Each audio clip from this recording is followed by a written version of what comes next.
Chapter 718. Half a month after the incident on the imperial list, Emperor Zhao Qing left a group of close officials behind and moved to the Hall of Peace to discuss politics. The main topic was to discuss the attack on Wei Nation. When it was almost noon, the palace servants waiting outside the hall suddenly heard a crisp sound coming from the inner cabinet. It was the sound of porcelain shattering. To be able to smash things inside, one could imagine who it was. One by one, the palace servants lowered their heads even lower, afraid that the emperor would lose his temper and vent his anger on them. Not long after, Prime Minister Yin and the great Tiao Dian came out one after the other, followed by a few loyal officials, exchanged glances outside the hall, one after another left in silence. Seeing that it was mealtime, the little eunuch of the catering department looked around and finally saw Eunuch Ying, the chief steward, coming out of the hall. Seeing him, he waved his hand and hurried to greet him with a smile. "Grandpa Ying, has His Majesty served the meal?" Enchanting glanced at him and said in a low voice, "Go back and tell Eunuch's son to prepare a few appetizers. Don't touch anything that might cause heat." The little eunuch was clever and knew that Emperor Zhao Qing was in a bad mood. He couldn't help but look into the Hall of Peace and vaguely saw a figure kneeling by the door. The figure was dressed in red and purple court clothes, indicating that this person was of high status and power. Before he could take a second look, Enchanting saw him and slammed his finger on his forehead, scolding in a low voice, "What are you looking at? Do you want to die? Get out of here." After driving the bold little thing away, Enchanting turned his head and sighed. Looking at the scene in the hall, he resigned to his fate and walked back. Shui Lingnan had angered the emperor in the imperial study. Emperor Zhao Qing had smashed a cup and punished him to kneel for an hour. This matter had spread to the back palace before dark. Although women in the back palace were not allowed to interfere in politics, the powerful concubines had spies in the court in order to fight for favor. When the news reached Yongla Palace, concubine Yin Shu heard it and smiled. She rewarded the little eunuch with 2 golden leaves on the spot and then left, leaving only her wet nurse Nanny Chiu to talk. "Let's see how long that bitch can be arrogant." Needless to say, that bitch, in concubine Shu's words, was referring to the pregnant noble consort Shui. Nanny Chiu said with a smile, "The good days of Zhongsui Palace are coming to an end." Looking at the situation, Prime Minister Shui's country was really at the end of its days. "We just caught a wanted criminal of the imperial court, but that young Master Shui mysteriously disappeared without a trace. His Majesty is wise and wise. No matter how much he dotes on the imperial concubine, he will not bring the favor of the harem into the imperial court." As a matter of fact, Prime Minister Shui has been thunderstruck. It is clear that His Majesty wants to punish the Shui family severely and will not let them off. Consort Yin Shu sat on the couch. Playing with a bunch of red leaves in the vase, Zhuangli's face was filled with a harsh expression that didn't match her appearance. Up until now, no one in the know has leaked the details. What exactly did the Shui family do? If they are suspected of disobedience, that would be for the best. His Majesty will not tolerate a grain of sand in his eyes. Once the Shui family collapses, what does the 9th prince have to compete with Aheng? Prince of Ninglu House childhood name was Heng. Consort Shu's proudest moment in her life was not being the emperor's concubine, but giving birth to such a promising prince. Emperor Zhao Qing did not lack sons. Not counting those who died of illness or premature deaths, there were still the 4th prince, the 7th prince, the 9th prince, the 11th prince, and the 12th prince. The youngest, the 16th prince, was only 4 years old. There were many princes, but the good and the bad were intermingled. For example, the 4th prince and the 11th prince had been exiled due to their mistakes and had long lost hope of inheriting the throne. Among the remaining princes, only the 9th prince, Lu Tan, who was also titled as a prince, had the ability to compete with Lu Hao. Lu Tan's greatest support was the Shui family. Without the Shui family, he would not be a threat. At that time, Lu Hao would definitely be the crown prince of the Eastern Palace. Consort Shu was not good at competing for favor. She was not muddle-headed when it came to the throne. Nyang Nyang, should this servant send someone to Zhongcui Palace to fan the air? Chiu Mama suggested. Noble Consort Shue's pregnancy was unstable. If she heard the slightest movement, it was hard to guarantee that her body wouldn't be frightened. Consort Shu furrowed her brow. She thought and shook her head. No. The Holy One values this child. If she miscarries, we have to take care of her even more. This has nothing to do with us. We should just sit and watch the show. There is no need to find trouble. Chiu Mama had raised her since she was little. She knew that she was stubborn and didn't urge her to do anything unnecessary. Therefore, after a night passed, there was no movement in Zhongcui Palace that wasn't far from here. But in Rui Empress Wu Perching Palace, there was someone who hadn't slept the entire night waiting to hear the news. At daybreak, the mistress got up and went in to report. Nyang Nyang, Zhongcui Palace was uneventful the entire night. Rui Empress sat in front of the gold-plated phoenix mirror that was half the height of a person and was dressing. The immaculate mirror reflected her furrowed brow. This caused the palace maid who was putting on her hair to lighten her movements and be even more careful. Consort Shu has grown an eye. The head Taijian of the imperial kitchen was from Wu Perching Palace. Today, the emperor was angry in Calm Peace Hall. She was the first to hear and then leaked it to Changlu Palace. Who would have thought that Consort Shu was able to keep her composure and didn't go and cause trouble for noble Consort Shui? Consort Shu naturally didn't fit Empress Rui's plans. She was jealous that Consort Shu had a promising son and also envied noble Consort Shui's unfailing imperial favor. She wanted the two to fight so she could sit back and reap the benefits. It was a pity that noble Consort Shui was pregnant and the emperor was watching closely. She couldn't openly provoke the two. Then let's wait and see. Something had happened to the Shui family, but Rui Empress wasn't worried. If the ninth prince didn't have the chance to inherit the throne, then there was only Ning Wang left. Ning Wang. Rui Empress murmured, and a cold smile slowly appeared at the corner of her mouth. An imperial son who had plotted to kill his own sister, what virtue did he have to enter the Eastern Palace? The Book of Great Earth for November hadn't been drawn up yet when Yushu received a summons from the palace. Noble Consort Shui wanted to see her.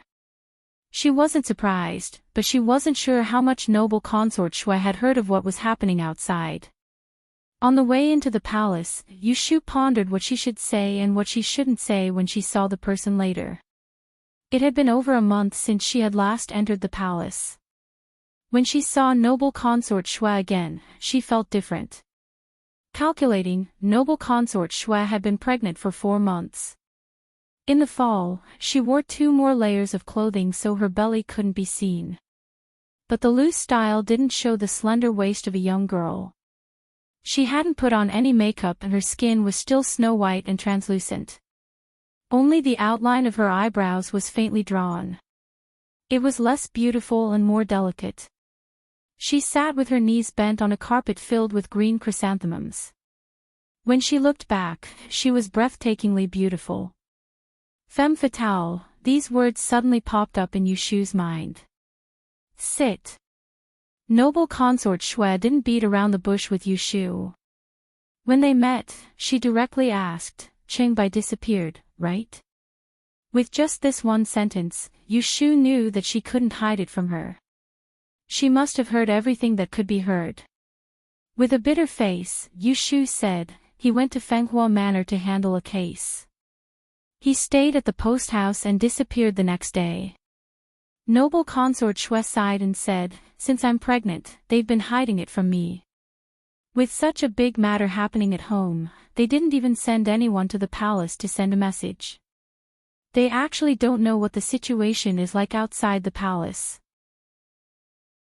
You're a sensible person and I didn't treat you as an outsider. If you hear anything, why don't you let me know? This was another person trying to find out what was going on. Yushu muttered in her heart. Perhaps in the eyes of outsiders, she and Shui Rui were like siblings and bosom buddies. Otherwise, why would they all think that she knew the inside story when Shui Rui disappeared? She knew a lot of the inside story, but she couldn't tell anyone even if she was beaten to death. Yushu didn't hesitate and answered, "Since your highness has asked, I'll tell you what I have to say. First, I'm as confused as you are about the matter of the imperial notices. I only know that a chief steward of the Prime Minister's residence, Suli, was captured and brought to the Supreme Court for interrogation. The reason is that it's related to the 2 murder cases that happened in LoveLore Library. Next, there's the matter of Brother Shue's disappearance. For no reason at all, it happened at this critical juncture. There are rumors that he ran away, but I don't believe them at all. I am the clearest about my eldest brother's character, so I suspect that he was kidnapped by some traitor in order to make an issue of the Emperor's wanted list, so that people would suspect that Prime Minister Shue's residence really did something big. Originally, there were groundless rumors, but they were also made to look 70 to 80% real.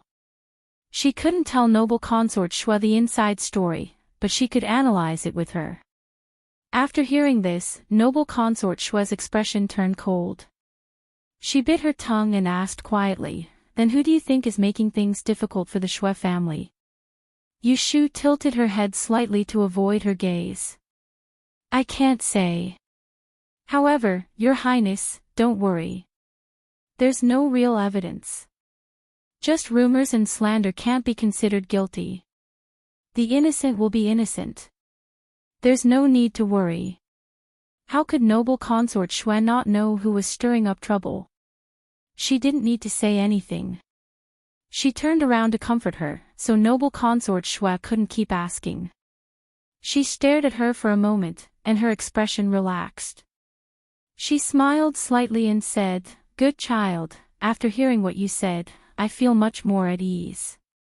Then, she asked about the Book of the Universe, but she didn't encourage her to take the opportunity to take brides. After chatting for a while, she had the chief palace maid personally see her off. After leaving Zhongsue Palace, Yushu walked on the narrow path. The palace maid leading the way in front didn't see the sneer that flashed across her face. From the beginning to the end, noble consort Shue didn't express any concern about Shui Rui's safety. Even when Yushu clearly told her that Shui Rui had been captured, she didn't ask a single question. Did she forget to mention it, or was she really not worried? After leaving the palace, Yushu didn't return to the Celestial Commissioner. Instead, she returned home. She closed the door to her room and didn't want anyone to disturb her. She calmed down and asked for her divination. After seeing noble consort Shue, she felt an indescribable anxiety in her heart. Originally, she was sure that Shui Rui's life was not in danger. It was obvious that his relatives didn't care about him at all. It was as if it didn't matter whether he was dead or alive. What was important was that he didn't drag them down. However, for her, the power and wealth of the entire Shui family were not as important as the safety of Shui Rui. Ever since she got the news that Shui Rui was missing, she had been forcing herself not to let her imagination run wild and lose her mind. That was because she was afraid that she couldn't help but plan for the worst. What if Shui Rui was in danger? Yushu stayed in the quiet room that was specially made for divination from day to night. She didn't know the Eye of the 4 lines, so she couldn't use the 6-line strange technique to divine the whereabouts of Shui Rui. Also, because of the blind spot of the law of time of calamity, she couldn't divine what disaster Shui Rui had encountered, let alone who took him away. In the end, there was still no beginning or end. With red eyes, she crumpled the paper in her hand into a ball. The string that had been stretched taut in her mind almost snapped. She hated herself for being powerless. Every time she encountered any trouble or got into trouble, Shui Rui would stand up for her at the first possible moment, and when it was his turn to be in trouble, she could only wait helplessly like this. It's all my fault for not being good enough. If I had a third of Master Qing Zheng's ability, I wouldn't have to worry about this now. Yu Shu blamed herself secretly. She was lost in thought as she looked at the small green stove in the middle of the table where smoke was curling up. The fragrance of tihuo lingered around her body continuously. She didn't know how much time had passed. Suddenly, she came to her senses and said, "Eh." She seemed to have thought of something, and her eyes lit up. How could I forget him? She couldn't find Qing Zheng for help. Wasn't there still Yunhua? In the beginning, Yunhua and she agreed that if she helped him find his long-lost eldest son, he would lend her the book of fantasy fairy 6 Ren so that she could find him after she succeeded. He left her a secret code for communication. And this secret code was the name of the Suzhou magistrate who might know the whereabouts of Yunhua's eldest son. As long as she found Yunhua's informant somewhere in Anling City and told this secret code to the other party, then the other party would take her to see Yunhua. Yu Shu was not worried about how to persuade Yunhua to help after seeing him. The most important thing now was to find out who was the Suzhou magistrate more than 20 years ago. To avoid being exposed, she entrusted this matter to Shui Rui and asked him to send someone to the south to inquire about the exact news. Now that something had happened to Shui Rui, she couldn't wait any longer. After dinner, Yu Shu put on her casual clothes and rode out the door. With the emperor's informant following behind her, it was inconvenient for her to move. So she went to Wangji Tower and found someone to act on her behalf. The people in Wangji Tower were all people that Shui Rui trusted. The few assistants were all skilled, even Ah Xiang and Ah Ping, who were in charge of cleaning, were no exception. Although Shui Rui was not there, this group of people listened to her. She sent the inconspicuous Ah Xiang to General Feng's mansion to find Feng Zhaomiao. In his opinion, Shui Rui's friends who called each other brothers. In his opinion, only Feng Zhaomiao could be trusted and talked to. Ah Xiang had been gone for less than an hour, and he had already invited them back. Feng Zhaomiao quietly came in from the back door. Yu Shu was waiting for him in the courtyard. When she saw him, she quickly let him into the house. She closed the door and asked someone to guard outside. "Lotus Room, you asked me to come here in such a hurry. Is there news about my brother Rui?" Feng Zhaomiao asked anxiously without waiting for Yu Shu to speak. Yu Shu shook her head and saw his disappointed expression. At least she helped Shui Rui get revenge. At least there was still someone who remembered him. "Zhaomiao, I want to ask you for a favor. Don't be so polite. Just tell me what you want." Feng Zhaomiao thought that he and Shui Rui had a life-and-death relationship. He saw how Shui Rui treated Yu Shu. "Do you know anyone in the Ministry of Personnel?" "Ministry of Personnel?" Feng Zhaomiao was confused. "I know someone in the Ministry of Personnel." "What are you doing?" "I want you to help me find out who was the magistrate of Suzhou about 21 or 22 years ago." "Suzhou magistrate?" Feng Zhaomiao tilted his neck and muttered. Yu Shu saw his strange look and quickly asked, "What's wrong? Is it hard to find out?" "Oh, no. I just remembered that Uncle Shui used to be this official." Feng Zhaomiao's words were shocking. Yu Shu didn't react and asked him, "Which Shui?" "It's brother Rui's father." Feng Zhaomiao's words woke her up. Yu Shu heard her heart thumping. All kinds of suspicions suddenly came into her mind. "Really? Did you remember wrong?" She pretended to be calm and questioned him.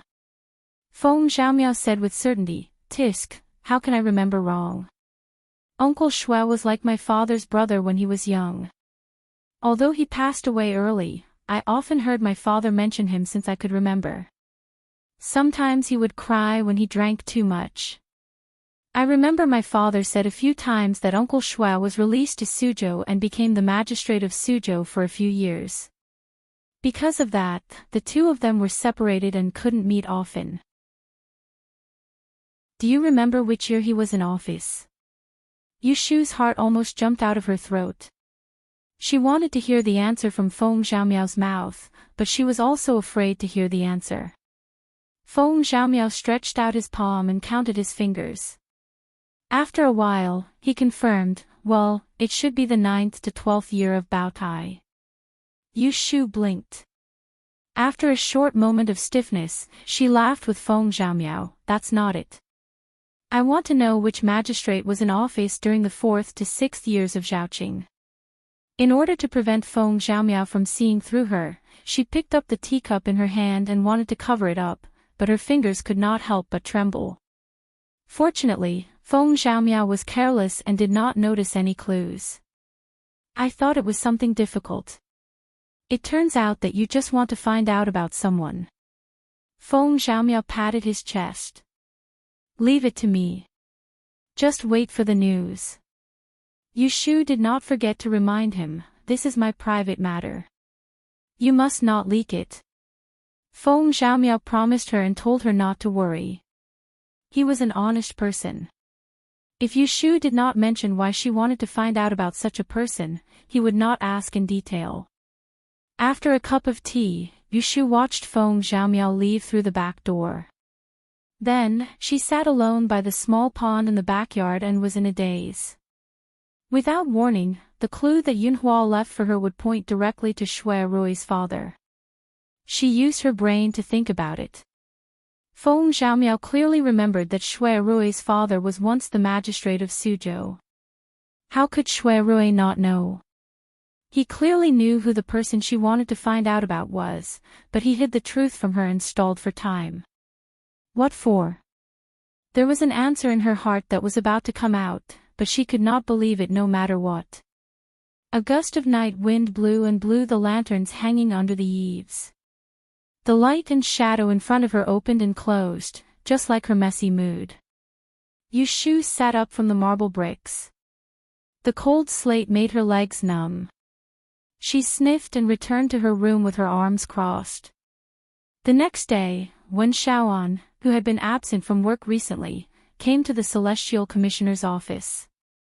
He was shocked to see Yushu. He saw that her eyes were bloodshot, and there were dark circles under her eyes. Her eyes were swollen. He thought that she was poisoned. Yushu waved her hand and explained before he could ask, I got blinded by the wind yesterday. I didn't sleep well last night. Don't think too much. In fact, she had inhaled too much tihu and had sequelae. She couldn't sleep at night, and she had something on her mind. She stared at her eyes until dawn. That was why she became like this. Then go in and lie down. There are no classes in the study today. I'll stay here the entire day. If there's anything you need to do, just let me know. Yushu didn't feel sleepy at all, but with her present state, she couldn't do anything, so she told him. She turned and went into the cubicle to rest. She thought that she wouldn't be able to sleep, but not long after she laid down, she drifted into the land of dreams.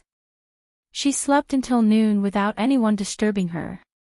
When she woke up again, she was full of energy. But she didn't think that delay was waiting for her in front. Darren, this subordinate, was walking around the prison this morning and heard a matter. Su Qing came back and reported to her. Yushu sat under the window, holding the donkey roast meat that Wen Xiaoan had sent someone to buy from the busy streets. She chewed on the soft meat as she nodded for him to speak. I heard that Ning Wangfu gave birth to a little imperial grandson.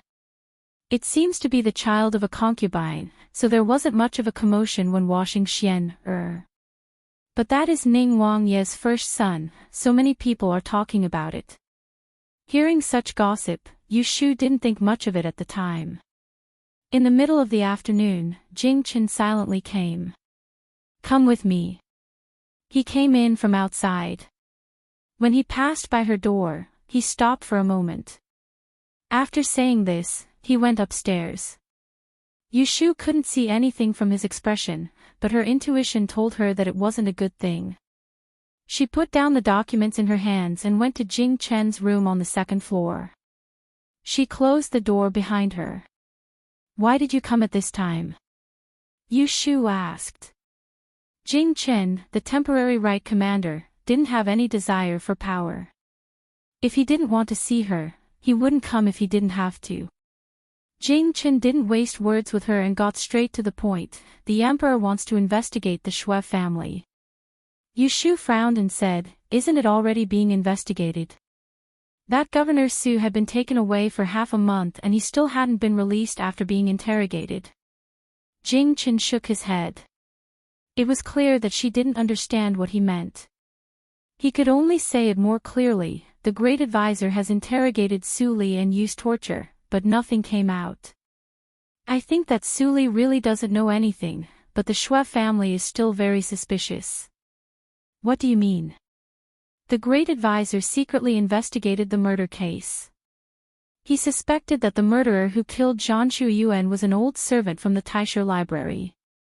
But after Su Li was taken to the Supreme Court, that old servant disappeared." Jing Chen solemnly said, "Su Li insisted that when I was in danger last year, he was escorting Brother Shui back to the capital. If the emperor wants to investigate, he has already secretly ordered to bring Brother Shui back and interrogate him."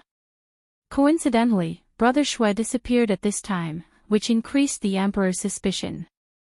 He increasingly suspected that the Shui family has disloyal intentions. After yesterday's morning court, the emperor used the issue of sending troops to Wei country to provoke Prime Minister Shui and the Tai and Hole. Out of character, the emperor ordered him to suspend the meeting and go home to reflect on his mistakes. Although Yu Shu had already predicted this, she still couldn't help but be shocked when she heard that the situation had taken a turn for the worse. "I saw the Great Advisor this morning and heard from him that last night, the emperor secretly sent someone to the Shui family to take away several people and put them in prison for interrogation in the Supreme Court. This morning, the emperor sent an oral order to Guo Huai, the minister of the Supreme Court. He said that Brother Shui, as the minister of the Supreme Court, neglected his duty and left his post without permission. Therefore, he was suspended from his post and investigated." Bad news came one after another. Yu Shu suddenly realized what Jing Chen meant when he said, "The emperor wants to investigate the Shui family." First, he found an excuse to block Shui Lingnan outside the palace gate. Then, he came late at night to take him away without giving him a chance to defend himself. Finally, he suspended Shui Rui, whose whereabouts were unknown, for investigation. This series of actions made people unable to resist. Emperor Zhao Qing's swift and decisive means could be imagined that once the Shui family was found to have traces of rebellion, he would not be lenient. Seeing Yu Shu's changing expression, Jing Chen wanted to say something but stopped himself. He was afraid that she would be angry if he asked. However, he was really suspicious and had to ask, "Do you still believe that Brother Shui is innocent?" If Shui Rui hadn't disappeared, he would have been in prison by now. Thinking about it this way, rather than saying that he was held hostage, Jing Chen believed that he was more likely to be in hiding. She believed that Shui Rui was innocent and was implicated. This worried Jing Chen. He was afraid that she would be used by others. Yu Shu was trying to figure out Emperor Zhao Qing's thoughts when she suddenly heard him change the topic and ask about this. She was startled. The worry on her face disappeared. Her clear, black and white almond-shaped eyes stared straight into people's hearts. "I don't dare to say whether the Shui family has the intention to rebel or not, but I dare to guarantee with my head that my brother is innocent. P.S. Chapter 719. There were many small villages and towns in the capital region. 10 miles north of the capital, there was a nameless village. There were more than a dozen families in the village. They were all farmers who worked from sunrise to sunset. Who would have thought that Shui Rui, whose disappearance had caused an uproar in the capital, was now trapped in this small village? Half a month ago, he was handling a case in Fenghua Mansion and temporarily stayed at the post house. On the night that Yu Shu sent someone to inform him, a man quietly broke into his lodgings. With just one sentence, he took the initiative to leave with the man. The man said, "If you want to know who killed your adoptive father, come with me." It was not that he was not cautious enough, but there were very few people in the world who knew that he was not Shuezeo's biological son. Even if he knew it was a trap, he could not remain indifferent. Moreover, the man was very skilled. Even if he refused to go with him, he would certainly have other ways to take him away. Moreover, Yushu sent someone here. If he disappeared for no reason, she would be the first to know the details of his disappearance. Based on their tacit understanding, she would know the details of his disappearance. First, there were no signs of fighting in the room, and second, no one was alarmed. She would definitely guess that he was not in danger of death. Shuerui thought that he had considered everything, but he had miscalculated the importance he held in Yushu's heart. It would be fine if he disappeared for 3 to 5 days, but there was no news of him for half a month. How could she remain calm and not be affected by her emotions? It was a small farmhouse yard surrounded by earthen walls. There were 3 rooms in the yard. The west room was the kitchen, the central room was the sleeping quarters, and the east end was a thatched hut, next to the barn, where a donkey was kept and a horse was hitched. After that person lured Shuerui out of Radiant Phoenix Estate, he brought Shuerui to this small village, and Shuerui ate and lived in this small courtyard. That person didn't restrict Shuerui from moving about, and it was only when Shuerui went out to handle some matters would the person politely invite Shuerui into the house to wait. One day, the man took the donkey out again in the morning. Right now, Shuerui was locked in the central room. The door was locked from the outside. There were 2 mud windows in the wall of the room. They were about half an arm wide and could let in the air and light. But people couldn't crawl out. Shuerui placed a stool under the earthen window. He had nothing to do, so he looked at the world outside the courtyard and pondered. A few days ago, he tried to break the door, but when he split open the door and found that it was wrapped in stone, he gave up on the idea of escaping. More than 10 days had passed, and he was well aware of his situation. He had also roughly guessed the purpose of the person who imprisoned him. To be precise, they did not want to imprison him, but to prevent him from returning to the capital. If he did not know what had happened in the capital, he would have been kept in the dark. Coincidentally, the messenger sent by Yushu was ahead of him. This was not difficult to deduce. The snort of a donkey came from outside the door. The man returned. The donkey was carrying a bulging backpack. It was unclear what he had bought. "Lord Shue, I'm back." Jin-ko unloaded the backpack from the donkey and quickly walked to the front of the house. He freed his hands to unlock the door and greeted Shuerui, who was sitting by the window. He did not treat him like a prisoner, but more like a guest. He pushed open the thick door, and it immediately lit up. Shuerui saw Jin-ko walk in, put down half of the things, and hurriedly carry the other half to the next room to start a fire. He was not worried that Jin-ko would take the opportunity to escape. Shuerui got up and followed. Jin-ko was chopping the lamb bones. He rolled up his sleeves and chopped with great force. There was a meticulous expression on his face. He looked up at Shuerui, who was standing by the door of the kitchen with his arms crossed. He chuckled at Shuerui with an indiscernible fawning look. He explained, "I ran into some trouble on the way back, so I came back late. I saw that you didn't touch the pancake on the table. You probably found it too dry and hard to chew. It's fine. Let's eat meat tonight. I'll stew some mutton soup for you. I guarantee it will be delicious. Oh, I bought some clean clothes from town.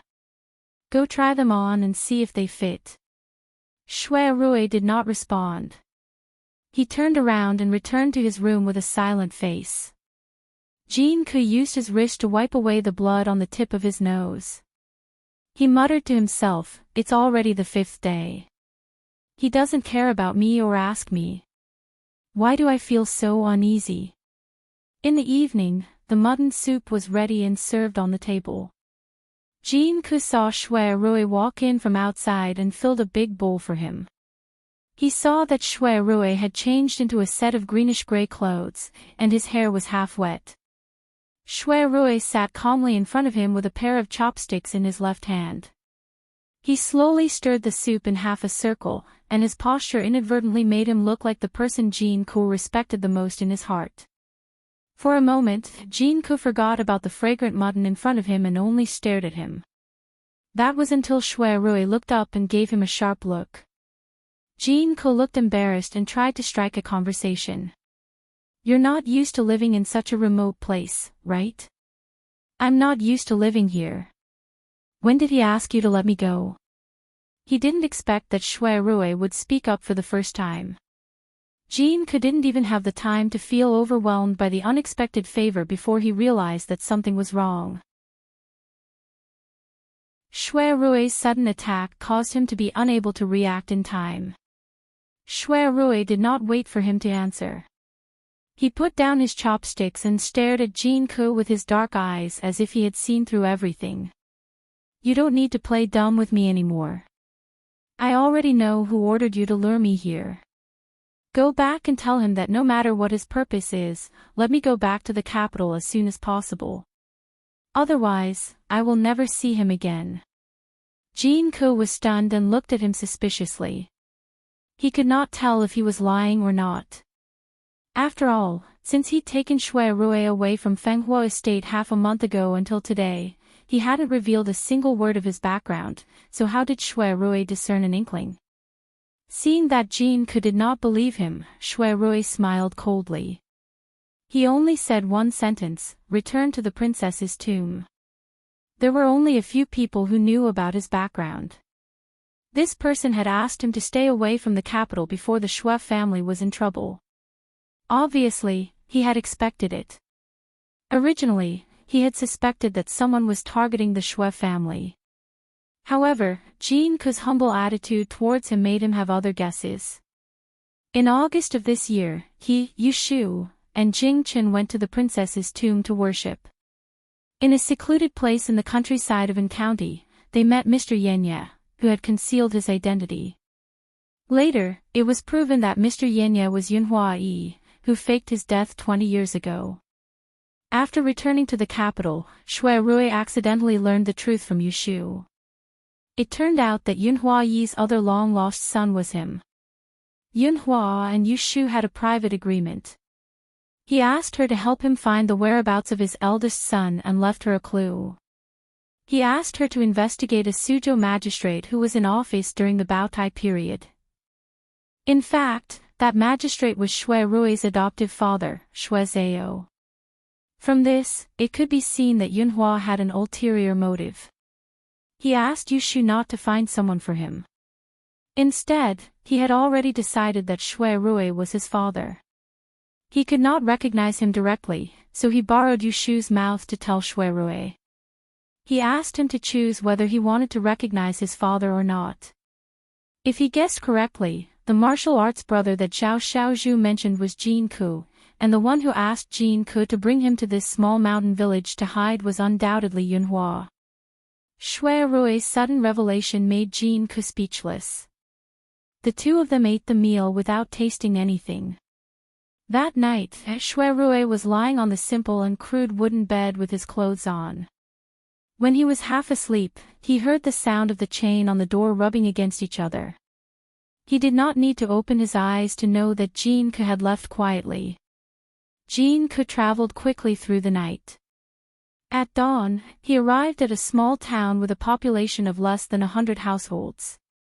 He stopped at the back door of a house on North Street. Hearing the knock on the door, Zhao Xiaozhu yawned and came out to answer the door. With a pair of sleepy eyes, he complained, "It's so early in the morning, and the sky is not even bright yet. Big brother, if you don't sleep, others will." Jin-ku did not have the time to listen to his nonsense. He pushed Zhao Xiaozhu's head away with his big palm and entered the house. He asked in a low voice, "When did foster father sleep last night?" "He slept before the third night watch period." When Jinke heard this, he went forward and knocked on the door without hesitation. "Foster father, there's an emergency." Without waiting for him to say it a second time, the lights in the house lit up. Then, there was a short ding of the bell. Jinke turned his head and gave Xiao Xiaozhu, who was following behind him, a look to ask him to wait outside. He pushed the door open and entered alone.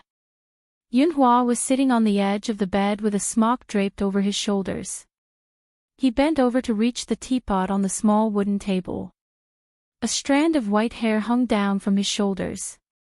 The hazy candlelight revealed his age at this moment. Jinke's eyes were wet. He strode forward.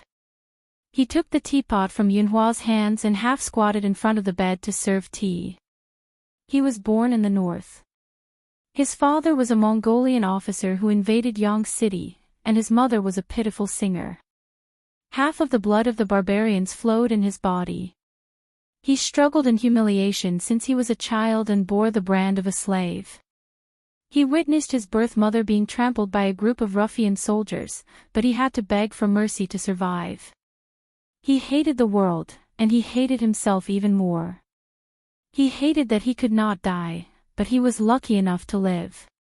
If he had not met his foster father, who gave him a chance to choose to escape from the abyss of suffering, he would probably continue to live a despicable life, a life worse than death. A palm fell on his shoulder, and Jinke was pulled back to reality from his brief memories. He raised his head and saw his foster father's questioning gaze.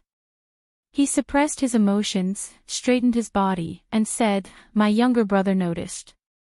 He guessed where I came from and asked me to bring a message to you." Yunhua's expression changed slightly. He opened his mouth and patted his shoulder, indicating for him to continue. "My younger brother said that he wants to go back to the capital and asked you to let him go." Shui Rui's original words were not so gentle. Jinke certainly would not copy his words and use them to stab his foster father in the heart. Yunhua's eyes flashed. He raised 3 fingers and made another gesture. "You want me to send him back to the capital after 3 days?" Jinke understood, but he did not understand why Yunhua made such a decision. "You have already calculated that the Shui family is facing imminent disaster. If he takes the risk to return to the capital at this time, he will most likely die. Why don't you let me explain it to him?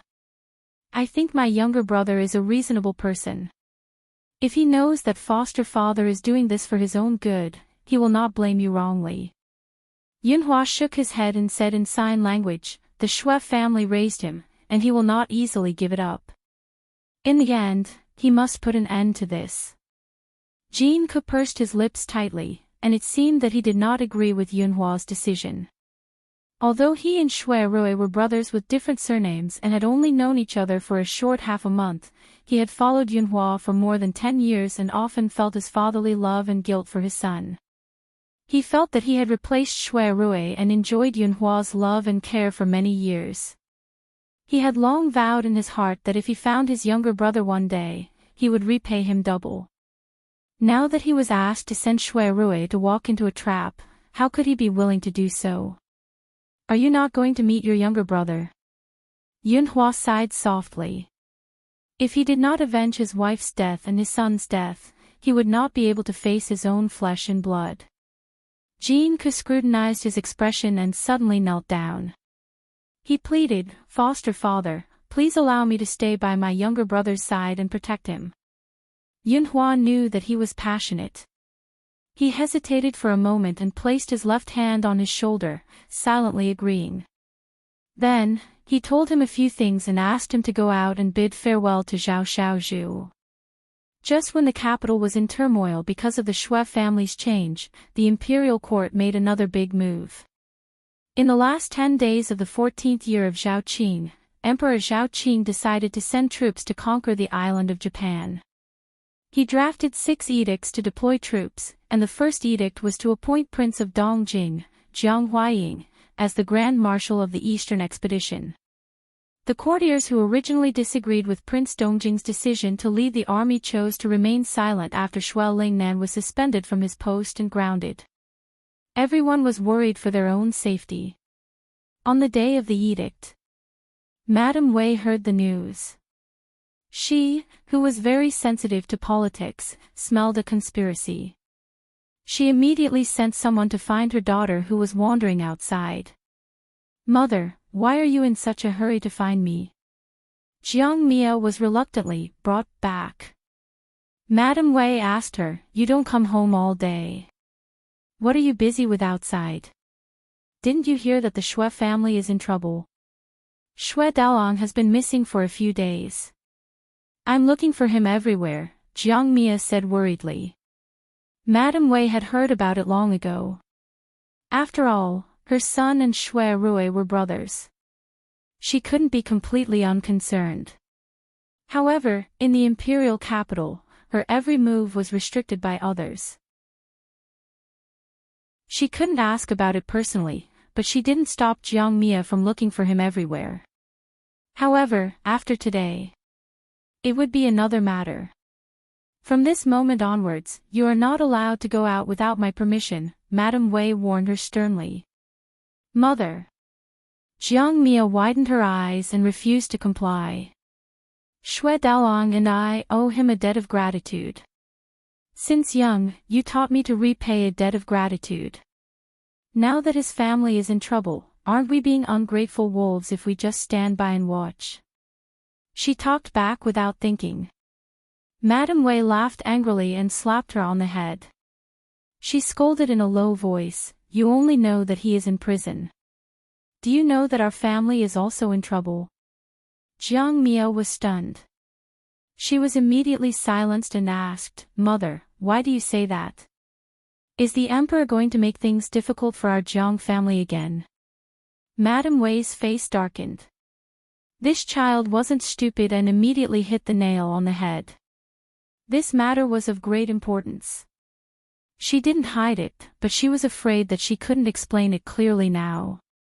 This silly daughter was causing trouble behind her back again.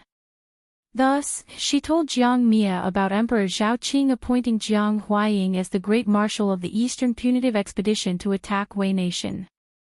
Jiang Mia had followed her brother in and out of military camps since young. She was familiar with military strategy and had fought in wars.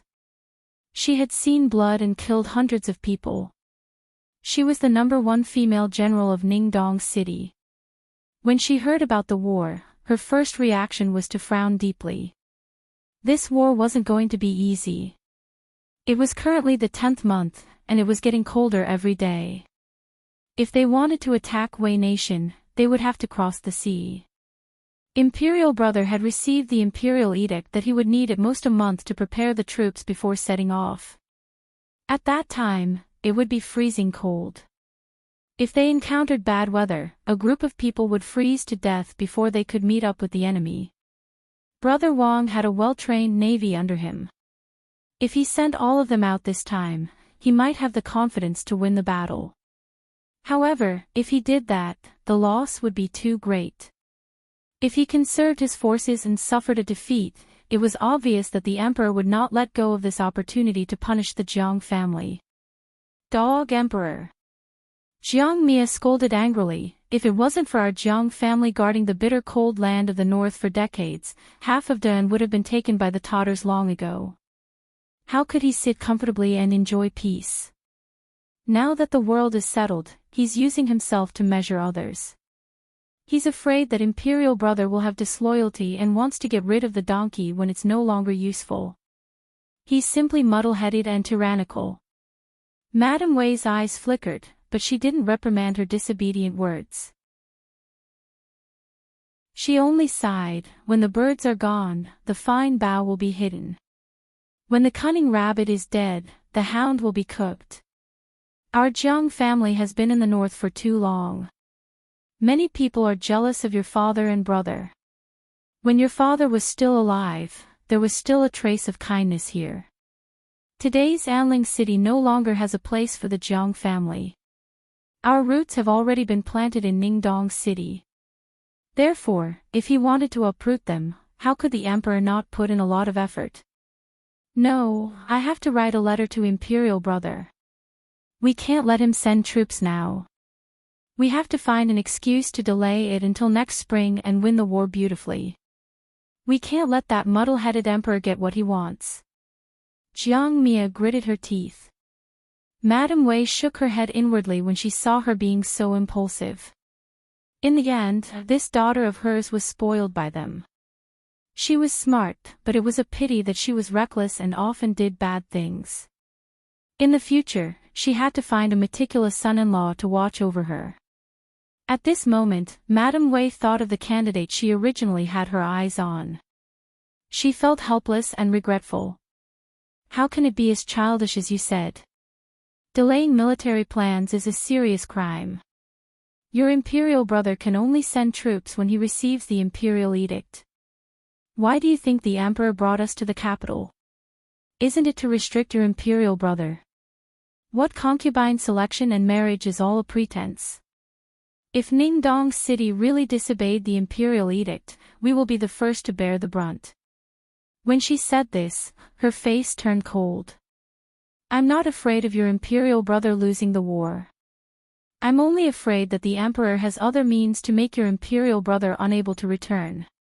Hearing this, Jiang Ya's heart sank, and she grabbed her mother's hand. She grabbed her mother's hand and said anxiously, "Then why don't we escape quietly?" It's too late. Madame Wei's eyes were full of ridicule. As I expected, the outside of the Wang residence is already filled with spies. They are monitoring everything. They would know if a fly flew out. Jiang Mia stood up with a whoosh. She walked around the room in exasperation. She kicked over a vase that was half the height of a person. She turned her head and shouted with her eyes burning with anger, "What are you afraid of? If things don't work out, I will bring my mother and kill our way out of the capital. I don't believe that the dog emperor would dare to harm a loyal and good person in broad daylight." Madame Wei stared at the broken porcelain on the floor and the broken flowers soaked in dew. She was in a daze. It was as if she could vaguely foresee the defeat of the Jiang family of Duke of Dongjing in the near future. The Jiang family was innocent, and Duke of Dongjing had the heart of a subject. However, the emperor did not believe them and would not let them go. They could only blame themselves. A ruler was a ruler, and a subject was a subject. In the evening, Yushu also heard about the imperial edict that Emperor Zhao Qing wanted to send Duke of Dongjing to lead the troops into battle. She did not have much of a reaction to it. What troubled her now was another matter. Shui Rui was very likely to be Yunhua's son. If Feng Zhaomiao did not mention the old matter of Shui Rui's father being the Yangzhou magistrate, she would still be planning to help Yunhua find his son. Based on Shui Rui's character, there was no way he could escape from this matter. He wouldn't lie to her for no reason, unless he had no other choice. After she understood what was going on, Yushu did not blame Shui Rui for hiding it from her. Instead, she felt that Yunhua was a scumbag. He said that he wanted her to help him find his son, but in fact, he had already found the right person. He was just using her as a mouthpiece to leak the information to Shui Rui. However, she was kept in the dark and still foolishly hoped that Shui Rui would help her find the person. On the other hand, this seemed to be a good thing. Yunhua had a brilliant plan. He was an unfathomable person. Perhaps he had already predicted that the Shui family would be in trouble. Yushu boldly guessed that Shui Rui's disappearance in Fanghua Manor was probably because Yunhua had taken him away. If that was the case, she would be able to put down her worries. But what if she was wrong? Yushu hesitated for a day and finally decided to go to the south of the city. After all, she had to confirm it carefully before she could be at ease. Yushu's carriage made a circle in the south of the city. She bought everything she saw along the way, so that the secret agent of the palace who was following her thought that she was just out to buy. At noon, there was a sudden drizzle. The carriage stopped at a place called Calabash Alley. Yushu held an umbrella and got out of the carriage. Lu Hong and Su Qing followed closely behind. The 11th house from the east, the 11th house from the east, Yushu said silently. She counted the houses one by one until she reached the end of the alley. There was another street in front of her. She stood at the intersection and looked back at the 10th house. After staring at it for a while, she had to admit that she had been tricked. There were a total of 10 houses in this Calabash Alley. How could there be an 11th house? It was impossible for her to remember wrongly. It could only be that Yunhua had fooled her. He did not intend to meet her at all. It was a cold day, but Yushu felt a surge of anger rising to her head. How could this person be so treacherous? He had fooled her into running errands for him for nothing. In the end, she did not even have a place to go to settle the score. Master, the rain is getting heavier. Let's get in the carriage and go. Lu Hong only thought that Yushu came out to get some fresh air. Seeing that the rain was getting heavier and the wind was blowing on her face, he quickly persuaded her. Let's go back. Yushu was full of grievances, but she had no one to complain to. She could only swallow her anger and leave. Yunhua was such a shrewd person, he would not just watch Shui Rui be in trouble, he would definitely make the first move. Yunhua was a shrewd person, he would definitely not watch Shui Rui be in trouble. A series of changes happened to the Shui family. There were many people who were happy to see it. Not to mention others, the residence of the Assistant Minister of Revenue, Yin Zhurong, was one example. Not long ago, the third young master of the Assistant Minister's residence, Yin Yuanbua, was instigated by Prince Ning to slander Yushu's reputation in the theater. He was caught by Shui Rui and brought back to the Supreme Court. That night, he was sentenced, beaten half to death, and thrown into prison. His father, Yin Zhurong, did not dare to return to the residence of Prime Minister Yin to ask for help. He went to the Supreme Court several times to plead for mercy, but he was rejected. After much difficulty, he finally managed to get everything together and brought a doctor to visit his son in prison. However, he also received bad news. Yin Yuanbua's lower body was injured. When he recovered, he was afraid that he would have a hidden injury. This hidden injury, to put it plainly, meant that Yin Yuanbua could not have sex. This was no different from a bolt from the blue. Yin Zhurong's eyes were dazed. Yin Dengshi fainted when she got home. Even though Yin Zhurong scolded Yin Yuanbua all day, there were many children in the Fu. The husband and wife doted on their youngest son the most. The husband and wife hated each other. The grudge was too big. They had no choice but to endure the humiliation. Seeing that the Shui family was in trouble and Shui Rui had disappeared, the culprit, Yu Lianfang, had no one to rely on. How could they restrain themselves? If they did not take revenge, they would be ashamed to be parents.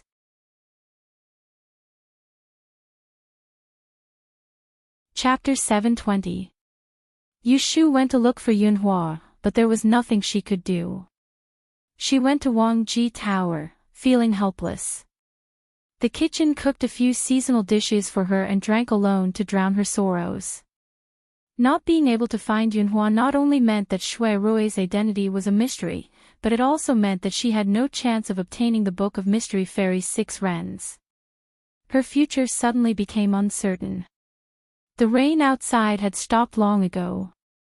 Pushing open the window, it was cool. Yushu drank a pot of huadiao. Just when she was a little tipsy, she heard footsteps in the corridor outside. In the blink of an eye, the footsteps were at the door. "Miss, someone just came and said that something happened in your residence. Please go back and make a decision."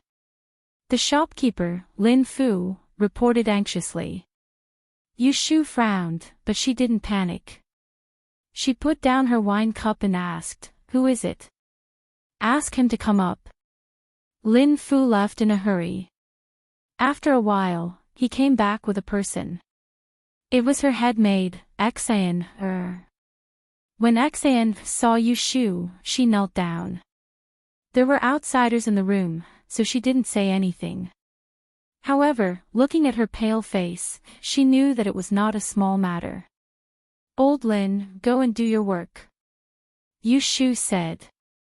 Lin Fu tactfully hid away. Before he left, he didn't forget to take Xiao Dai, who was serving in the room with him. "Tell me, what happened at home?" Xin quickly explained the situation. The rain in the afternoon had just stopped. Several bailiffs came to the Yu residence and asked to bring Aunt Shui back to the yamen. Yu Shu wasn't at home, so the residence was in a mess.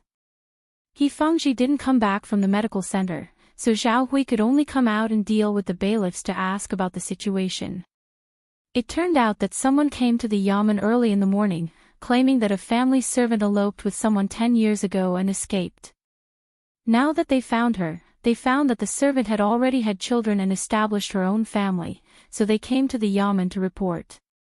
The family that complained was none other than Aunt Shui's previous master, Assistant Minister Yin of the Ministry of Revenue, Yin Zhorong. The bailiff said that the head steward of the Yin family had Madame Yu's contract to sell herself, and there were witnesses from that year. They insisted on taking Lady Yu to the yamen for interrogation. Lady He didn't agree and wanted to force their way in, but Steward Shou stopped them with the guards. At that time, the situation was too chaotic.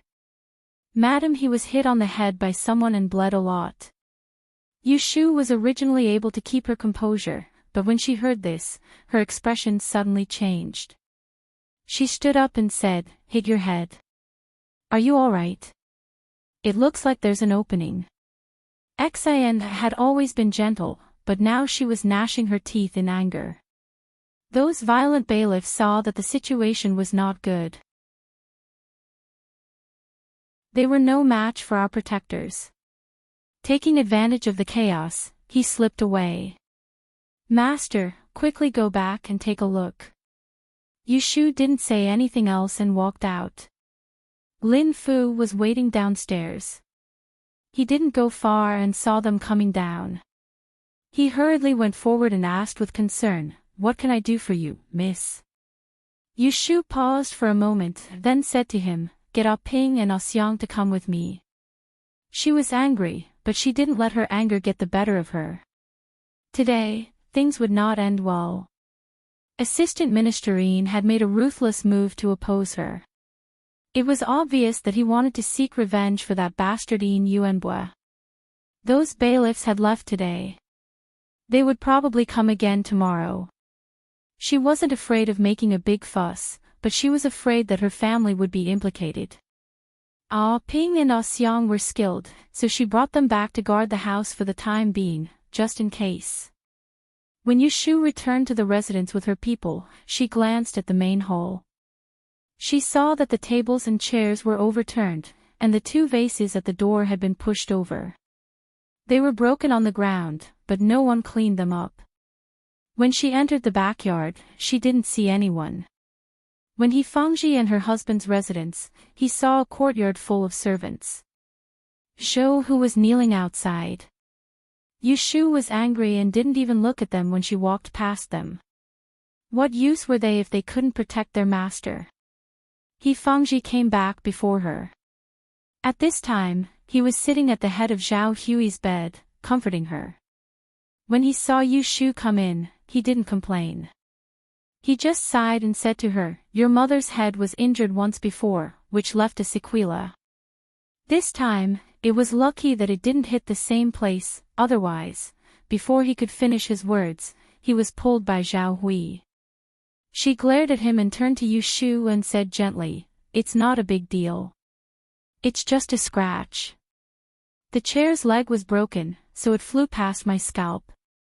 She said it lightly, but Yu Shu clearly saw that her forehead was wrapped with a white gauze, which was faintly stained with blood. She looked very weak. Thinking of Zhao Hui's tragic life, she was killed once in Yang City and almost lost her life. Now, she suffered again because of her. Yu Shu was very upset. It was also because she was so anxious about the Shui family these days that she didn't predict the disaster for Zhao Hui and the others. She didn't predict the bloody disaster today. It's all my fault. Those people came for me. I'm sorry. Zhao Hui didn't blame her. When she heard her call her mother, her heart softened. She waved her hand and asked her to come over. It's okay to tell me. What are you going to do about what happened today? Yu Shu bowed her head in silence. She didn't know what to say. Zhao Hui said anxiously, you can't be muddle-headed. Although your mother used to be a maid in someone's residence, that was many years ago. Even if they said that they had a contract to sell her, we can't admit it. This was a simple reason. Zhao Hui understood it. Once Aunt Shui was judged as a fugitive slave by the government, the other party held her slave contract and became her real master. She couldn't change her fate for the rest of her life. On the surface, this matter didn't hinder Yu Shu's future. After all, her biological father was a famous scholar. The only smart thing Aunt Shui did in her life was to remarry into the Ji family. She didn't sell her son and daughter as slaves. Therefore, when Yu Shu broke away from the Ji family and asked for her and Yu Xiaoxiu's residence card, she didn't encounter any obstacles. Because the siblings lived under someone else's roof, they didn't sell themselves as slaves. Later, they established their own family in the capital. Yu Shu was afraid that Aunt Shui's background would be manipulated. Therefore, after the Ji family was ruined, she first hid Aunt Shui. As time passed, she used the gentleman's hibiscus banquet to ask for a favor from Imperial Consort Shui and went to the Ministry of Revenue to change Aunt Shui's household registration. However, she only guarded against the Ji family's misdeeds. She didn't guard against the Yin family's drastic measures and caught her unprepared. If they really brought Aunt Shui to the Yamen for interrogation today, Yu Shu was sure that Assistant Minister Yin would have a way to prove that Aunt Shui had betrayed her master and escaped. Then, he would openly capture her and bring her back to the Assistant Minister's residence to be ordered around as a slave. In this way, Yu Shu wouldn't have to care about her face. If the Assistant Minister's residence was ruthless and beat Aunt Shui to death, the result would be even more unthinkable. The Yin family was trying to kill her. Yu Shu gritted her teeth and raised her head to smile at Zhao Hui. She said, with me here, our family isn't afraid of trouble. You just focus on recuperating and don't worry about anything else. After this matter is resolved, I will help you vent your anger. Zhao Hui saw that she wasn't out of ideas and relaxed. To be honest, in her heart, Yu Shu was more reliable than anyone else. Even He Fangji couldn't compare. After checking on Zhao Hui's injuries, Yu Shu came out of the courtyard. Zhou Hu and a group of guards were still kneeling outside. It had rained earlier, so the ground was wet and their legs were covered in mud. Even so, they didn't move to a clean spot and quietly waited for Yu Shu to deal with them. This was the good thing about the servants trained in the consecrated courtyard. They were well behaved. Yu Shu stopped in front of Zhou Hu. With a cold expression, she said, I should have rewarded you for today's matter. You all did the right thing. If someone wanted to barge into the rear residence, no matter who they were, you all had to stop them.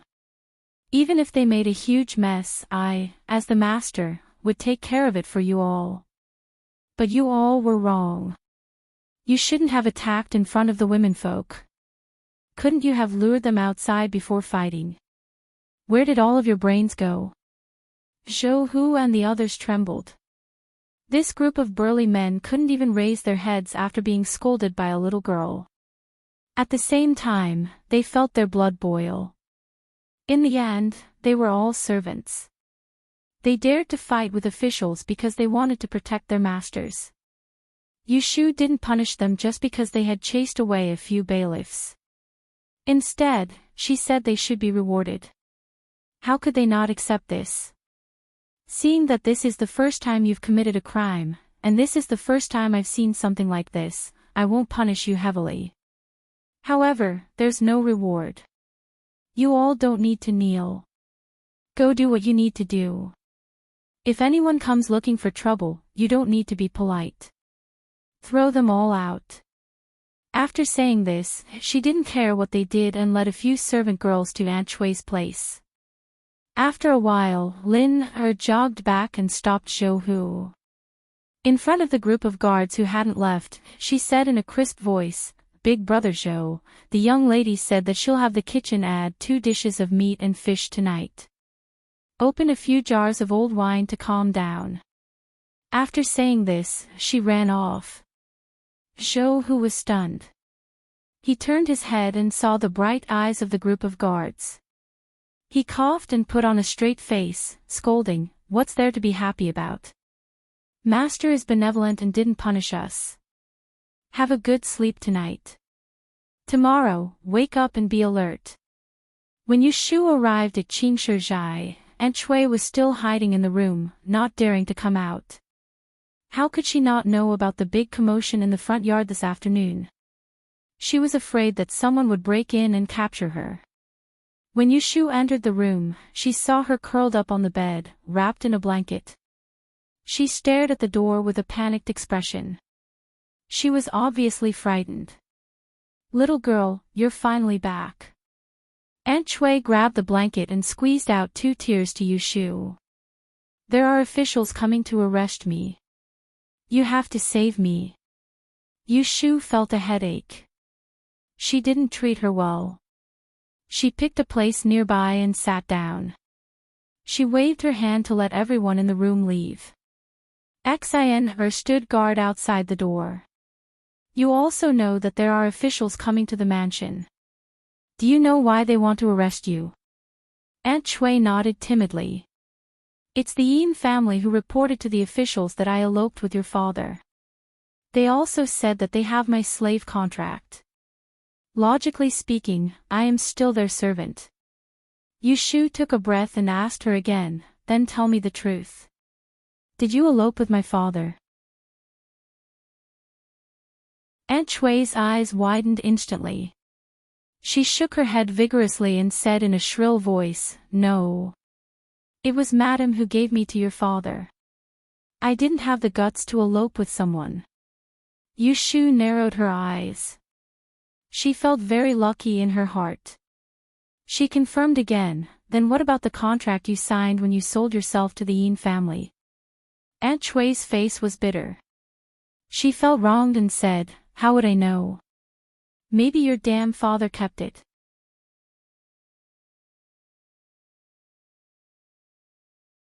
Chapter 721. Yushu stayed at Aunt Shui's place until it was dark. She asked all the questions she needed to ask. However, Aunt Shui was so muddle-headed that she couldn't even remember the most important things, but she remembered the trivial things clearly. After piecing it all together, Yushu understood the whole thing. According to Aunt Shui, she had been a servant in the Yin family since she was a child. At first, she cleaned the yard of Madame Dowager Yin, the current Prime Minister's wife. After a few years, she was promoted to be a curtain-folding maid. Later, Yin Zhurong, the son of a concubine, got married and left the family. So Madame Dowager Yin sent Aunt Shui to make trouble for her daughter-in-law. Concubine Shui was interested in Yin Zhurong and kept throwing flirtatious glances at him. However, all of this was seen by Madame Yin Dang. When Yu Zhengyu's father went to the capital to attend the imperial examinations, he stayed in the outer courtyard. Madame Yin Dang used a little trick to make concubine Shui, who wanted to throw herself into the arms of the master, and the poor scholar become engaged.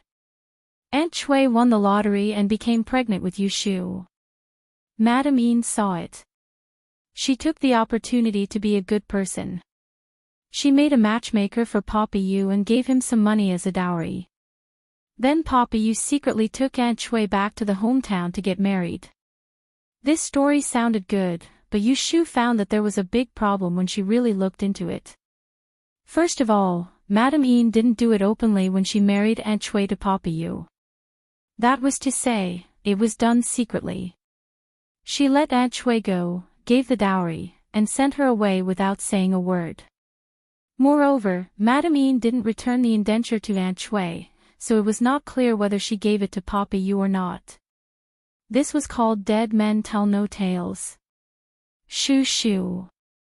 Concubine Shui called Yu Shu's nickname, which Yu Shu had long forgotten. Seeing that her daughter's face was so ugly, she didn't dare to be brave.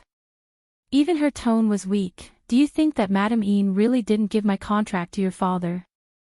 Yu Shu asked her, then do you remember that my father took you to the Yamen to get rid of your slave registration? To get rid of the slave status and be a good citizen, it was not enough to just get the indenture. You had to go to the local government to get rid of the slave registration. Otherwise, even if the owner didn't care, you would still be a pariah. Aunt Shui said with a sad face, I said I don't remember. Your father didn't mention it to me. She hated him so much that she didn't even want to talk to him. Who knew if he helped her get rid of her slave registration? As soon as Yu Shu heard her crying, she was annoyed. She glared at her and said, the Yin family dared to take your indenture to the Yamen because Yin Zhurong was a senior officer in the Ministry of Revenue. Even if you got rid of your slave registration, he still had a way to change it. They also said that they have witnesses who can prove that you eloped with my father more than 10 years ago. As long as you go to the Yamen and go to court, you won't be able to defend yourself. Just wait to be caught and used as a slave. Aunt Shui's eyes were dizzy. She trembled and said, how can I do this? How can I do this? I'm already the wife of an official. In the future, I can count on you and Xiaoxiu to help me earn a title of nobility. How can I be a servant to his family? Isn't this killing me? God, this is killing me. Sob, sob, sob, sob. As she said that, she wailed and pointed at Yu Shu. She cried and scolded, it's all your fault for offending others. In the end, the retribution is on me. If you didn't ruin the marriage with the Yin family, there wouldn't be so many disasters now. What sin did I commit to give birth to a debt-demanding ghost like you? Bang. Yu Shu punched the wall of the bed and made a loud noise. Aunt Shui was so scared that she froze. She was already under a lot of pressure because of Shui Rui's disappearance. Now, someone was using Aunt Shui to create trouble and add to the chaos. However, Aunt Shui didn't want to save trouble. She couldn't bear it anymore and exploded on the spot. Who told you to look for your old master when you had nothing better to do? For your glory and wealth, you're even willing to sell your own daughter. If you really want to bring up old scores, when my father died, you should have been a widow for him. At the very least, you should have set up a chastity memorial arch to accumulate merit for us sisters. Instead, you insisted on being someone's concubine. For the sake of your own good life, you implicated Xiaoxiu and I. We don't mind you making a fool of yourself, but you're blaming me for not letting you trample on yourself. If she hadn't taken over this body, how could Yu Shu tolerate such a sarcastic person like Aunt Shui? Although she didn't have the memories of her previous master, she had heard from the aunt who had taken care of the siblings that although Yu family's father had died early, his ancestors had some savings and his family had land. Although the Yu family was in dire straits, they had the help of the local clan. Aunt Shui was truly a good mother. With this family's wealth, it wasn't impossible for her to raise 2 children. However, she couldn't bear the loneliness. Not long after Yu family's father died, she hooked up with the 3rd master of the Ji family and sold the Yu family's house and land to prepare a dowry for herself. Then, she happily went to the Ji family to become a concubine. If she became someone's concubine, it would be admirable if her children didn't have to worry about food and clothing. However, she only cared about her own happiness and didn't care about the life and death of the siblings. After being scolded by her, Aunt Shui's face turned green and red. Finally, she rolled her eyes and fainted. Xin was guarding outside the door. She was crying and scolding inside. Knowing that she had heard something she shouldn't have, she simply lowered her head like a quail. After a while, the room suddenly became silent. Yushu came out and said to her, "Madam is tired. Let her rest. You stay here and beat the people in the yard. Report to me later." "Yes, madam." After venting her anger at Aunt Shui, Yushu felt comfortable and began to think about countermeasures. It was beyond her expectations that the Yin family would choose such a method of shedding all pretenses of cordiality to seek revenge. Although there were grievances between them, it was not to the extent of deep hatred. However, the Yin family's complaint to the Yamen showed that they wanted to fight to the death with her. Could it be that they saw the Shui family was in trouble and saw her eldest brother was missing? They thought that she had no backing, so they took the opportunity to step on her. Yushu felt that she had found the truth. Yin Zhorong was the assistant minister of the Ministry of Revenue. It was too easy for him to tamper with the household registration. In addition, there was the so-called witness and the sale contract that she didn't know was real or fake. So, she wouldn't let Aunt Shui go to the court to testify against them. At most, she would just drag it out. Anyway, the matter had already become big. Was she afraid that people would know? If the constables came to ask for her tomorrow, she would also beat them out. Yushu was never afraid of trouble. She took out the Yao coin and made 2 divinations. She immediately made a decision. Seeing that it was getting late, she washed and went to bed. The next day, Yushu went to the Celestial Commissioner's office early in the morning and returned to the mansion after 5 o'clock. She calculated that there would be people coming to the Yamen today. As expected, around 9 o'clock in the morning, several constables came to arrest people. Yushu was talking with Zhao Hui in the backyard. Zhou Hu personally ran over to report. He handed the white, fat, and adorable He Xiaochuan to the wet nurse and led him to the front yard. "Is it the same group of people from yesterday?" Yushu asked Zhou Hu as soon as they came out of Zhao Hui's yard. "No. Yesterday, it was the minions of the Yamen in the north of the capital. Today, it's people from the Ministry of Revenue." Although Zhou Hu was a martial artist, he had been a steward in Yushu's mansion for a few months. He was no longer a novice and had some understanding of the power factions in the capital. When Yushu heard that there was a different group of people today, she thought for a moment and guessed what trick Assistant Minister Yin was playing. According to the Yin family, Aunt Shui was an escaped slave of the Yin family. After more than 10 years, they found her and wanted to catch her. However, Aunt Shui had set up her own family. This was a civil dispute.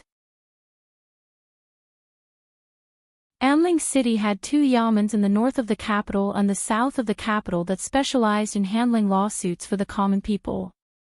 That was why the constables from the yamen in the north of the capital could come to Yushu's mansion aggressively to arrest people. Their target was not Yushu, who was an official of the imperial court, but Aunt Shui, who was a commoner. The Ministry of Revenue had the authority to control the household register. Concubine Chui's household register was fake, so it was reasonable for her to sue the Ministry of Revenue Yamen and ask the supervisor in charge of the escaped slaves to come forward. Otherwise, they could go to the Supreme Court to complain and accuse Yushu of harboring a slave. That would also make the officials come to ask for her. No matter how one looked at it, they were on the side of reason. Assistant Minister Yin was thorough in all aspects and took advantage of the situation. He was determined to bring Aunt Shui to the court. On the other hand, if she stopped them and didn't allow Aunt Shui to be taken away, then she would be in the wrong. In the end, the matter would become more and more serious. She would incur public anger and still have to hand over Aunt Shui.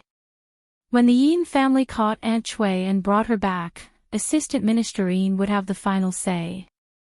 It had to be said that this man's methods were many times better than his wife's. But did he really think that Yushu would obediently submit? "Miss, they're in the front hall." Zhou Hu pointed to the front. "The guards and the residents are all standing on the back porch. If they make a move, they'll definitely suffer the consequences. Lu Hong and Su Qing were also beside Yu Shu.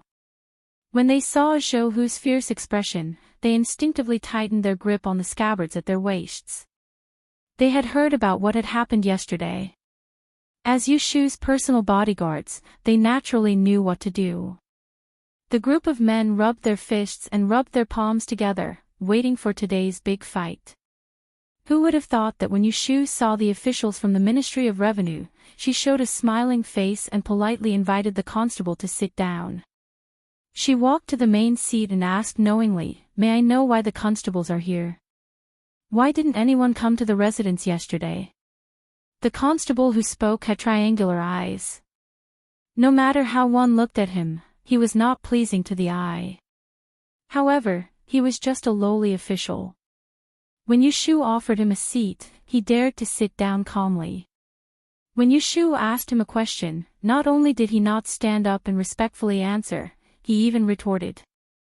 Lu Hong and Su Qing had been by Yu Shu's side for a long time and had never seen such a despicable person who didn't know how to respect others. Their faces immediately turned cold and they were about to scold him, but they were stopped by a look from Yu Shu. "Unfortunately, I didn't come back yesterday." "What happened?" "Constable Ho, why don't you tell me?" Yu Shu still had a pleasant expression on her face. Constable Ho narrowed his triangular eyes and revealed a serious expression. "Someone reported that your mother was originally a fugitive slave from another residence. 16 years ago, she stole her master's money and eloped with someone else. Today, she has changed her appearance and falsified her household registration. We received a warrant and came to arrest her.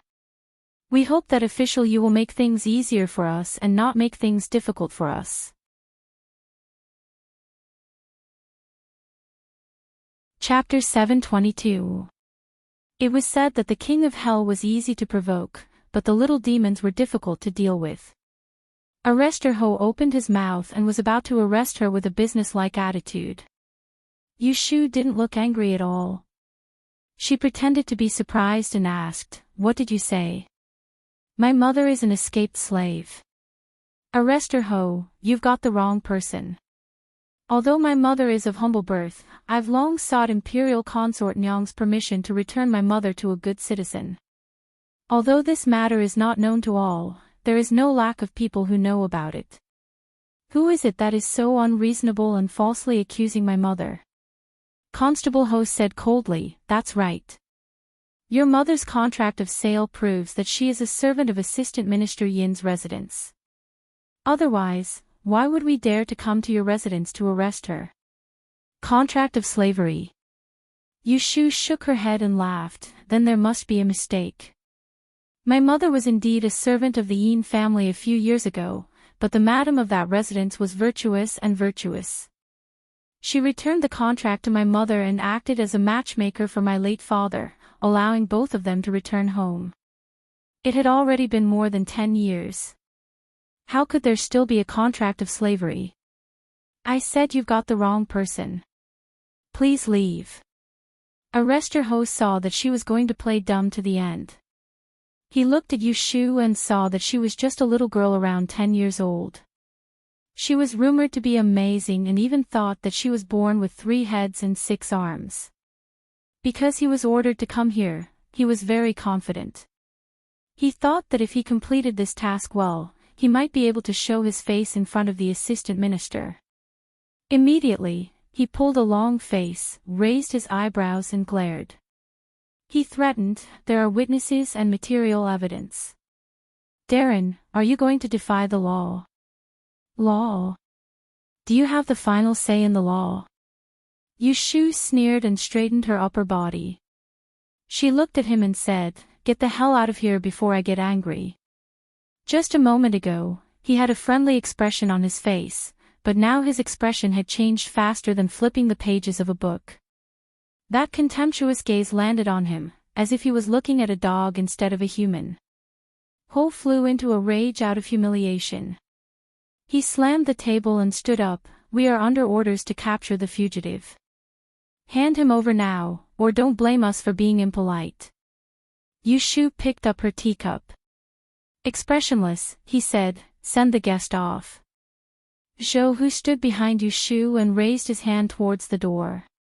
Two servants walked in and were about to drag a few bailiffs out.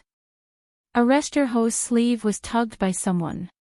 He subconsciously waved his hand to break free, but he ended up slapping the servant's face.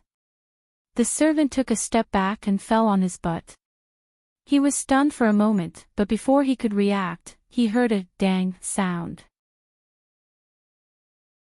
He turned around and saw that Yushu had slammed the teacup on the table and was looking at him expressionlessly, not waiting for him to speak. Behind him, the steward with thick eyebrows and round eyes walked out in large strides, bringing with him a surging aura. In the blink of an eye, he arrived in front of him and kicked out, hitting him squarely in the knee. Plop! The arrestor fell from his chair. Kneeling on the ground, Zhang Xian didn't wait for him to fly into a rage before stomping on his back.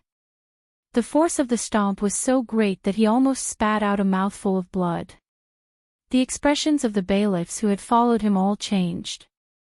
They reached out and placed their hands on their swords, ready to step forward to rescue him. Lu Hong and Su Qing saw this.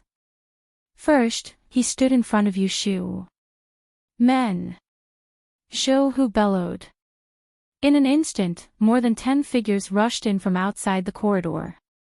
With Ah Ping and Ah Xiang around, they easily captured all the bailiffs present. Arrestor Ho, who was lying on the ground, was shocked when he saw this scene. He felt a sharp pain in his back. He couldn't speak. Then, a pair of lotus green boots appeared in his line of sight. The tips of the boots were embroidered with golden ripples, slowly enlarging. They stepped on his face. Who do you think you are to behave so atrociously in front of me? I'll teach you a lesson today. Remember to tuck your tail between your legs in the future. With that, she walked away.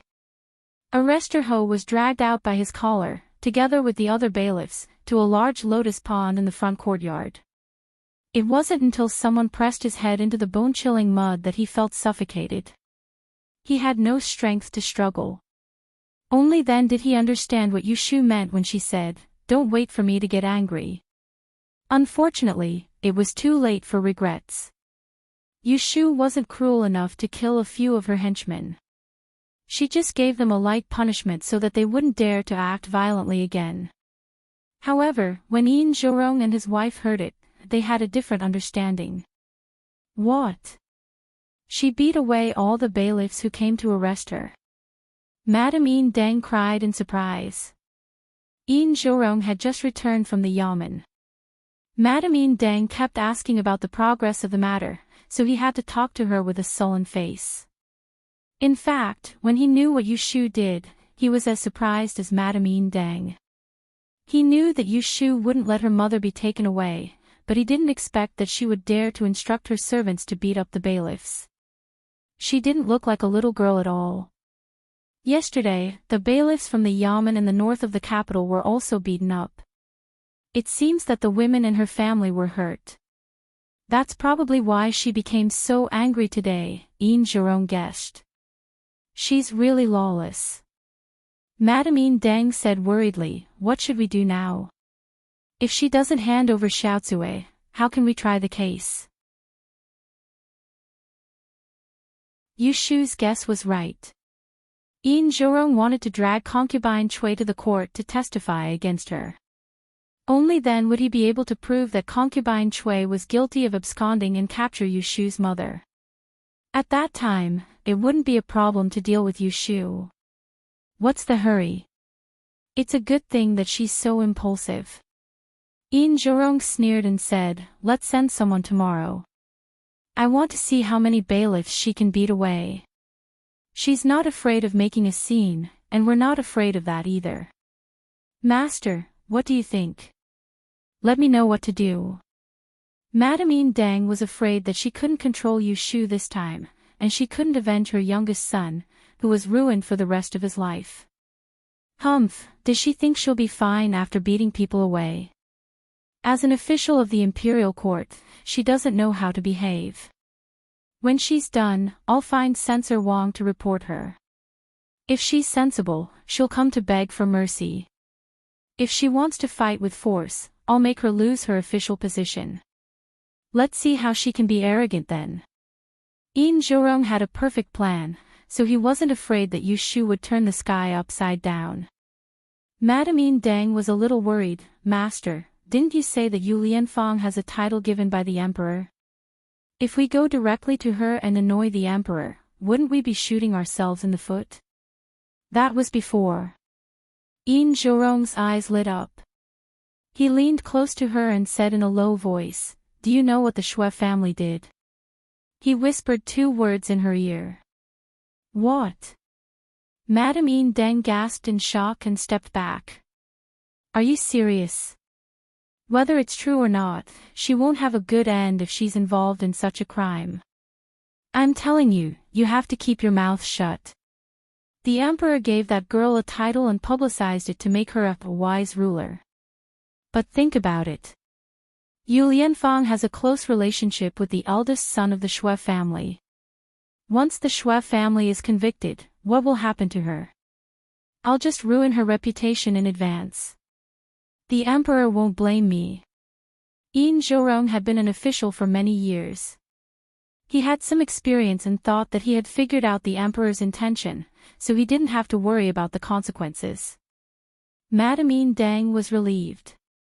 Thinking of Yu Shu's future, she was happy, but she said harshly, "Originally, I planned to force her to marry into our family and serve Yuanbua.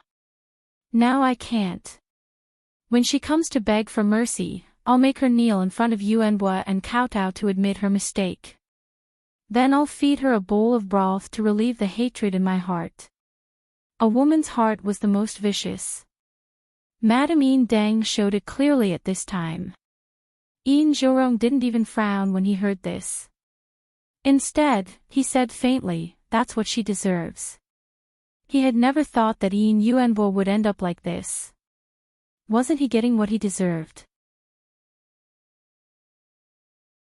Yu Shu didn't stay at the residence the next day after she beat away the people from the Ministry of Revenue. Instead, she told Zhou Hu to do what she did yesterday if someone came to find trouble. As long as the other party made the first move, she would beat them up and then throw them into a cold pool to wake them up. Bailiffs came to the Yu residence to arrest people for 2 days in a row. The matter was blown up and couldn't be hidden. Yu Shu sat in the Kunling bureau for the whole morning. She heard a lot of gossip, but no one dared to say anything in front of her. When Xiao An asked for leave today, and Yu Shu had drafted the next month's book. She only needed Jing Chen to look at it and stamp his seal, but she didn't see him these 2 days. Seeing that the time limit was almost up and she couldn't delay it any longer, Yu Shu decided to go to the princess's residence to find him. At dusk, Yu Shu's sedan stopped outside the princess's residence. The guards at the gate all knew her, so she entered the gate without any obstruction. As soon as she sat down in the living room, a steward eunuch came to serve her. "Official Yu, please sit for a moment and drink some tea. Our young master is resting, please allow this servant to send someone to inform him." Yu Shu's heart skipped a beat. This eunuch looked familiar, so she smiled. "It's not dark yet, why are you sleeping? Are you upside down? You must be joking. The young master was summoned to the palace yesterday and only came back this afternoon. He didn't sleep well, so he's tired." Yu Shu nodded.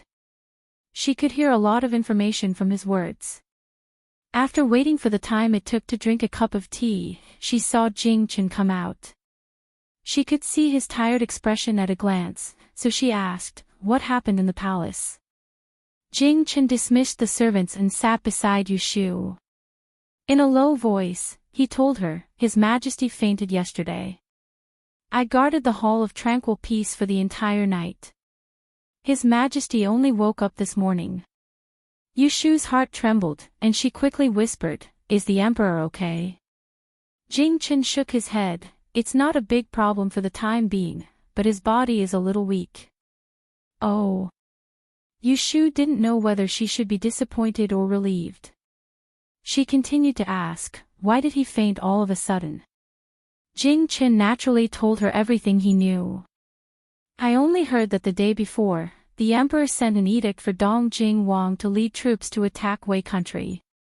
Yesterday, after court, Prime Minister Shui and a few elders of the court entered the palace to see the emperor. I don't know what they reported, but the emperor fainted from anger. The empress heard the news and rushed over. She immediately attacked Prime Minister Shui and imprisoned them in the side hall. Then she secretly summoned the great Tidian, the Count of Zhongyong, and the Xiang Wang to enter the palace to accompany the emperor. Yushu frowned. She thought the Shui family had already been sucked into the rebellion and couldn't even look after themselves. What was Shui Lingnan doing, giving someone else something to use against them? Wasn't it messy enough? Noble consort Shui was pregnant and became a thorn in the eyes of everyone in the Hogong. If Empress Rui had a chance to hit her while she was down, she wouldn't easily let it go. Then why did you also go in? It was the great Tidian who informed me. Jing Chen warned Yushu, the news hasn't leaked out yet. Don't mention it to anyone else. From what I can see, the emperor doesn't seem to want to make it public. As soon as he woke up, he ordered for Prime Minister Shui and the elders to be released and allowed to leave the palace to return home. I know. Yushu secretly broke out in cold sweat for the Shui family. She then thought about the missing Shui Rui. Right, what did you find me for? Jing Chen asked her. Yushu gave him the Great Earth booklet. After you read it, if there is nothing wrong, stamp it so I can report to the palace. Jing Chen received it and called someone in. He ordered them to go to his study to get the stamp. Without flipping through it, he stamped his great seal on it. After Yushu finished this matter, she politely declined Jing Chen's invitation to stay for a meal. She left the Princess Fu and returned home. She didn't want to see the people from Wangji Tower when she entered the house. Miss, the chambermaid Xiao Dai welcomed her with red eyes. Begging, a group of troublemakers came to the restaurant.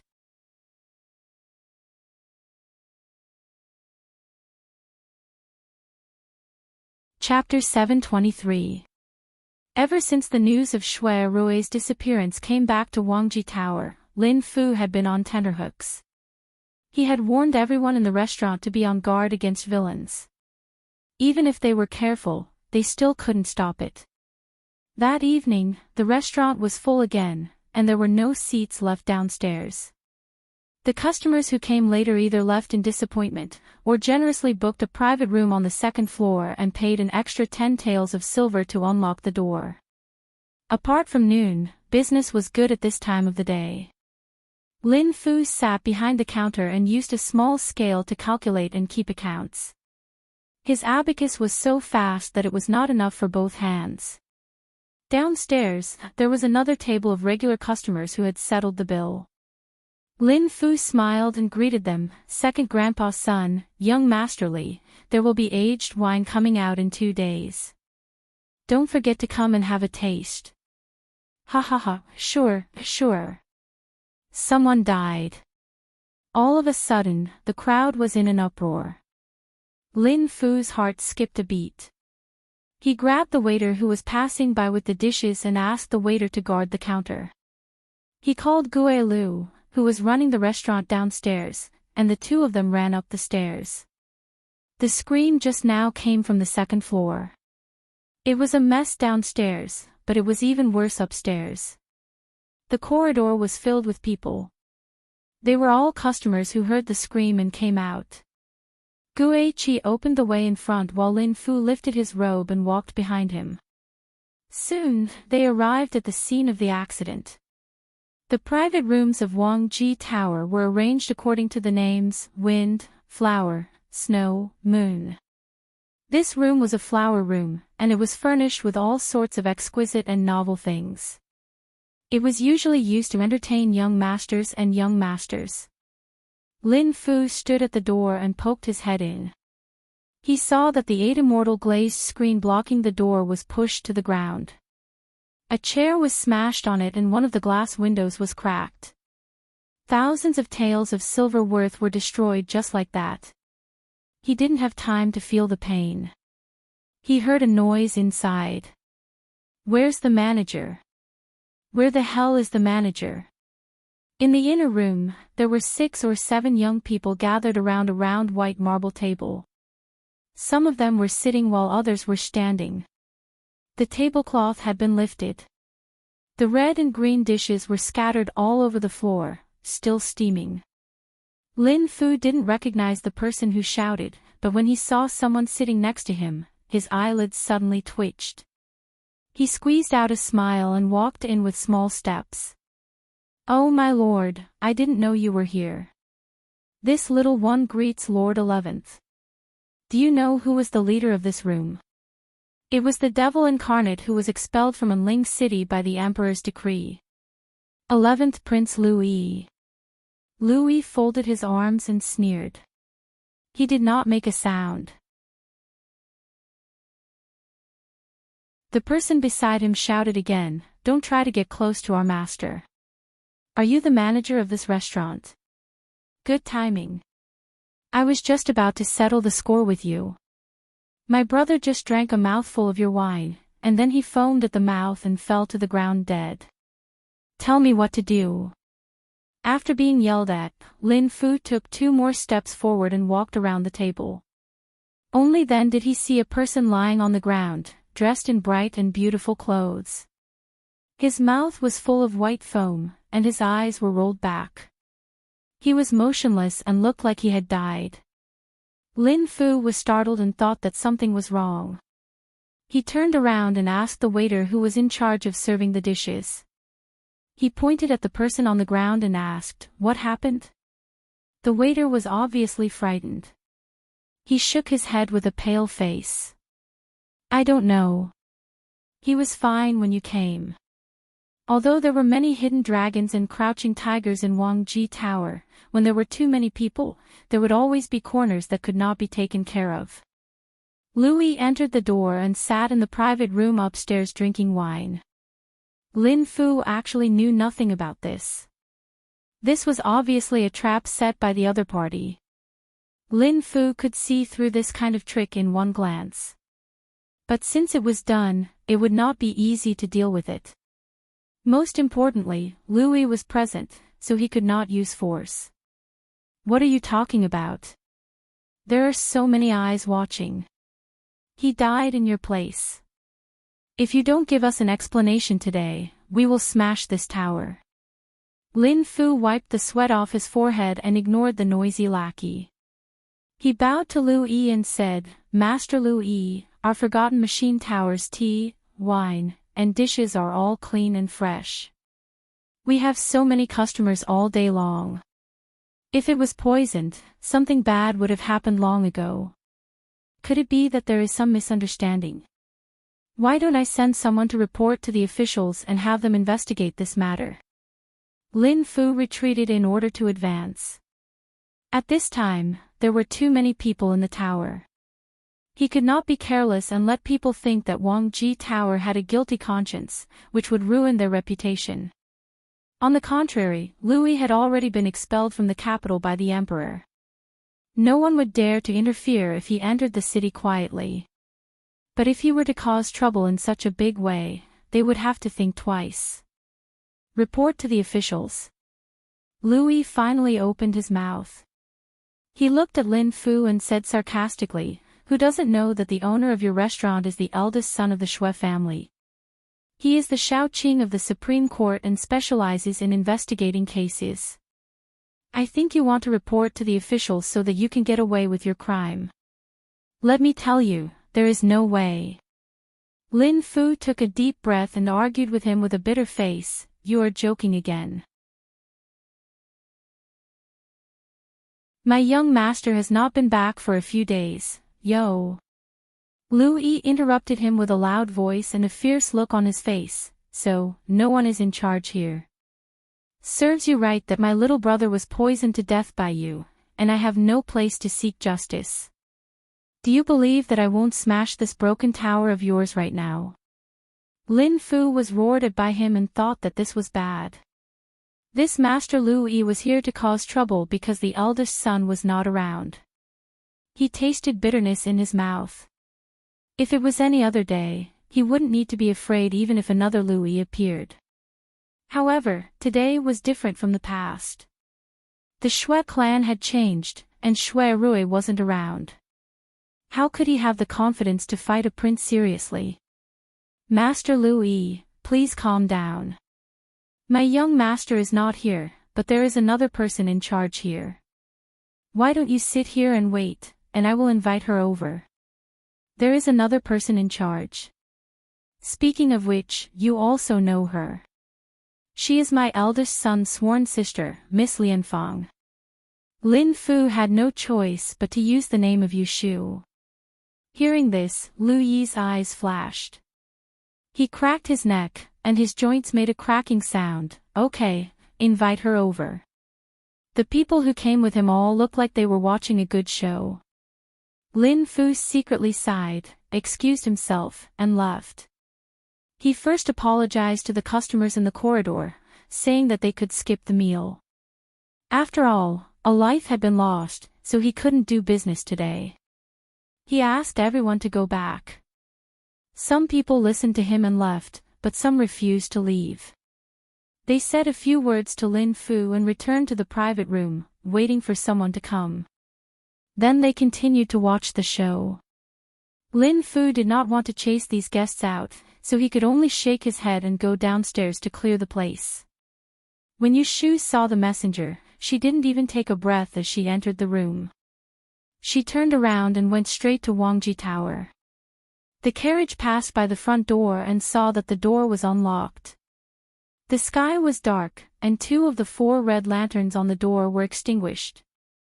There were still many onlookers standing at the entrance, and they did not want to leave. Yushu ordered the driver, Lu Zhong, to go through the back door. Lu Hong and Su Qing rode their horses and followed closely behind. Yushu entered the restaurant from the backyard. All the customers downstairs had left, and the table was filled with cold leftovers. It was quite desolate. The waiter, Gue Chi, was squatting at the staircase. When he saw her rushing in, he rushed over. Where is everyone? Yushu asked. They are upstairs, and Manager Lin is accompanying them.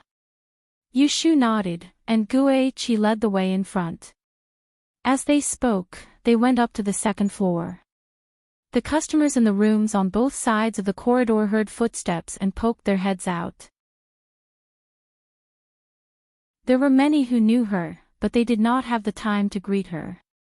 Manager, the lady is here. Outside the flower room, the door was open. When Yushu stood at the door, everyone in the room turned to look at her, especially Lu Yi.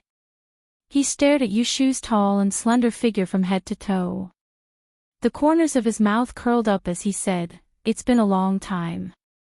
Yushu smiled insincerely and cupped her hands at him. She walked in and first looked at the corpse on the floor. It has been less than an hour since the incident. The corpse was still fresh, but the white foam at the corner of its mouth had dried up. It was sticky and stuck to his face. It was indescribably disgusting. Yushu did not recognize the deceased, so she did not waste time talking to Lu Yi. She asked him directly, "Who is the unlucky one?" She could not be blamed for not respecting the deceased. To be on the same side as Lu Yi, he must not be a good person. Lu Yi saw that Yushu did not even look at him and was unhappy. He grumbled, "It's my little brother. He drank your wine and was poisoned to death. Since you are the owner, you should give me an explanation." Yushu looked at Lin Fu and the latter hurriedly whispered, "This room ordered 2 jugs of 50-year-old flower carvings. They were taken out from the cellar on the same day. They were tested with silver needles before serving. There is no poison." Yushu looked at the overturned table and the broken wine jugs on the floor. The wine had long been spilled and there was no way to test for poison. She moved her feet and was about to approach the corpse when she heard Lu Yi's men shouting, "What are you doing? Are you trying to destroy the corpse?" Yu Shu stopped and retracted her hand. She thoughtfully stared at the corpse for a few moments before raising her head to speak to Lu Yi. "This person definitely didn't die because he ate the food and wine of our forgotten machine building. However, this incident happened here. How about this, Lord 11th, give us a plan and we will discuss how to handle it." Yu Shu lowered her stance but Lu Yi did not budge an inch. "Don't talk nonsense with me. This person was poisoned to death after eating your food." Yu Shu pulled a long face. "If you are not willing to settle this privately, then report it to the authorities. If you want to investigate, then investigate thoroughly. The crime of poisoning someone to death is not something our restaurant can bear." Lu Yi sneered, "So what if you want to report to the authorities? Do you think I'm afraid? However, let me remind you, don't forget who I am. I don't even know who poisoned me. Fortunately, it was someone else who died. If I had taken that mouthful of wine and something happened to me, all of your heads added together wouldn't be enough to chop off." Yu Shu's face changed slightly. She could hear the threat in his words. This scheme of framing someone was not very clever. However, with Lu Yi involved and someone dead, it was different. If this prince was not careful, it could be said that they were plotting to kill a prince. The Shui family was at the heart of the struggle. The owner of this Wang Ji restaurant was Shui Rui. If they were to bear the suspicion of plotting to kill a prince, wouldn't it be adding fuel to the fire? She weighed the pros and cons and had no choice but to make a compromise. She looked at Lu Yi and asked, "Then, what should we do?"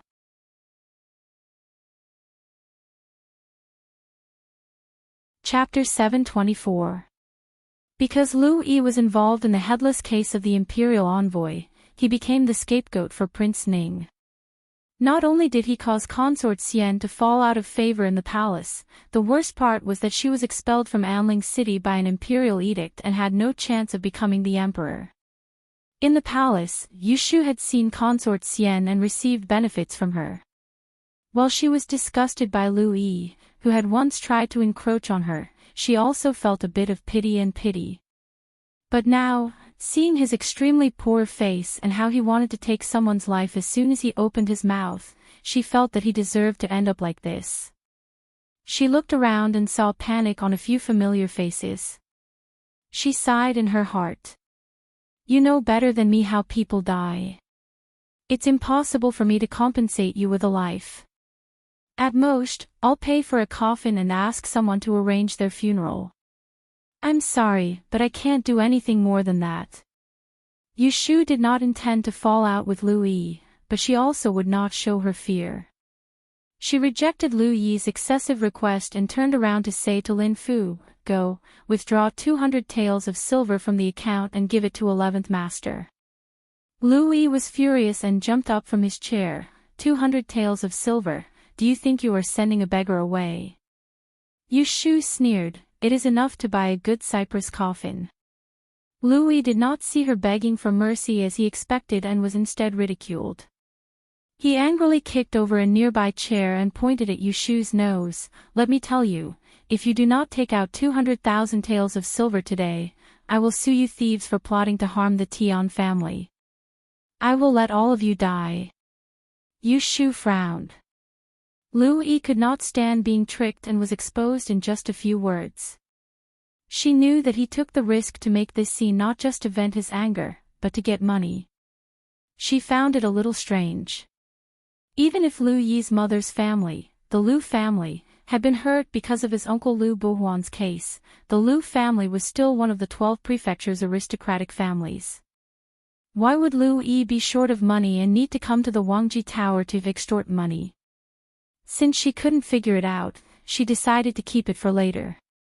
What troubled her now was that 200,000 taels of silver was a huge sum of money. Even she didn't have this much money. If she wanted Wangji Tower to compensate her with this huge sum of money, she probably wouldn't be able to come up with it in a short time. Even if she could, she wouldn't hand over Shui Rui's belongings. Shui Rui wasn't around. His territory and his people should be protected by her. If she couldn't even do this, why was she worthy of his love? 200,000. Yushu pointed at the dead person on the ground and mocked Lu Yi. I didn't ask in detail where this esteemed guest came from. Could it be that he is a relative of the imperial family that needs a golden body after his death? One of Lu Yi's companions blurted out, that is our 11th master's little brother. Isn't he a relative of the imperial family? 100,000 taels of silver is too little for you. Little girl, if you know what's good for you, obediently hand over the money. Don't make us brothers angry.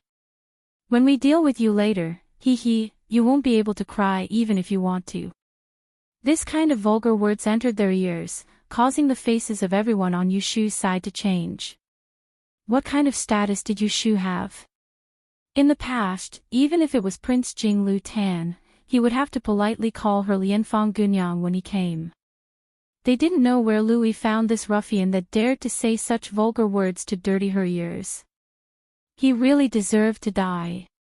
Gue Lu and Gue Qi wanted to rush out to teach this grandson a lesson but were quickly held back by Lin Fu, who secretly shook his head at them. Yushu suddenly heard these words. Even if she had been through hundreds of battles and was immune to poison, as a female, she would still have a weakness. Looking at the little ruffian who was baring his teeth and smiling lewdly, she was so angry that she trembled. Her eyes suddenly became as cold as the snow of the 12th lunar month. Impudent! Lu Hong and Su Qing shouted. Seeing that Yushu was being humiliated, they were about to step forward to teach her a lesson when they saw Lu Yi suddenly turn around and give that lewd face a big slap. Did this Yi ask you to speak? Everyone was shocked at first, but when they heard Lu Yi's next words, a sentence ran out in their hearts. Birds of a feather flock together. This little girl was first seen by this Yi. If you want to let her be happy, this Yi has to do it first. Is it your turn? After saying that, he turned his head and stared at Yushu, narrowed his eyes and licked his lips. Suddenly, he changed his mind. If you don't want to pay, fine. As long as you are willing to accompany me tonight, I will not pursue this matter. Yushu lowered her head in silence.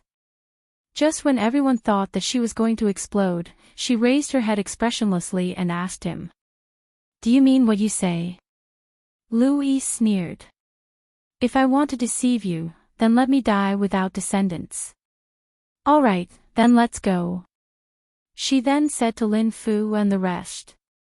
Don't worry, I will be back soon. Yushu straightened her back and turned around to leave. Lu Yi was stunned for a moment and called out to her. Hey, where are you going? Yushu turned around and looked at him coldly. Didn't you say that I should go with you? Then let's go.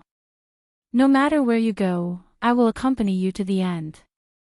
Lu Yi's eyes widened in surprise and joy as he watched Yushu disappear. Fearing that she would regret it, he hurriedly chased after her. Lu Hong and Su Qing looked at each other and gritted their teeth as they followed. Their companions looked at each other in dismay. After a while, they carried the dead man on their shoulders and ran away in a hurry. The diners who stayed to watch the show did not expect such an ending. They sighed for a while and then left.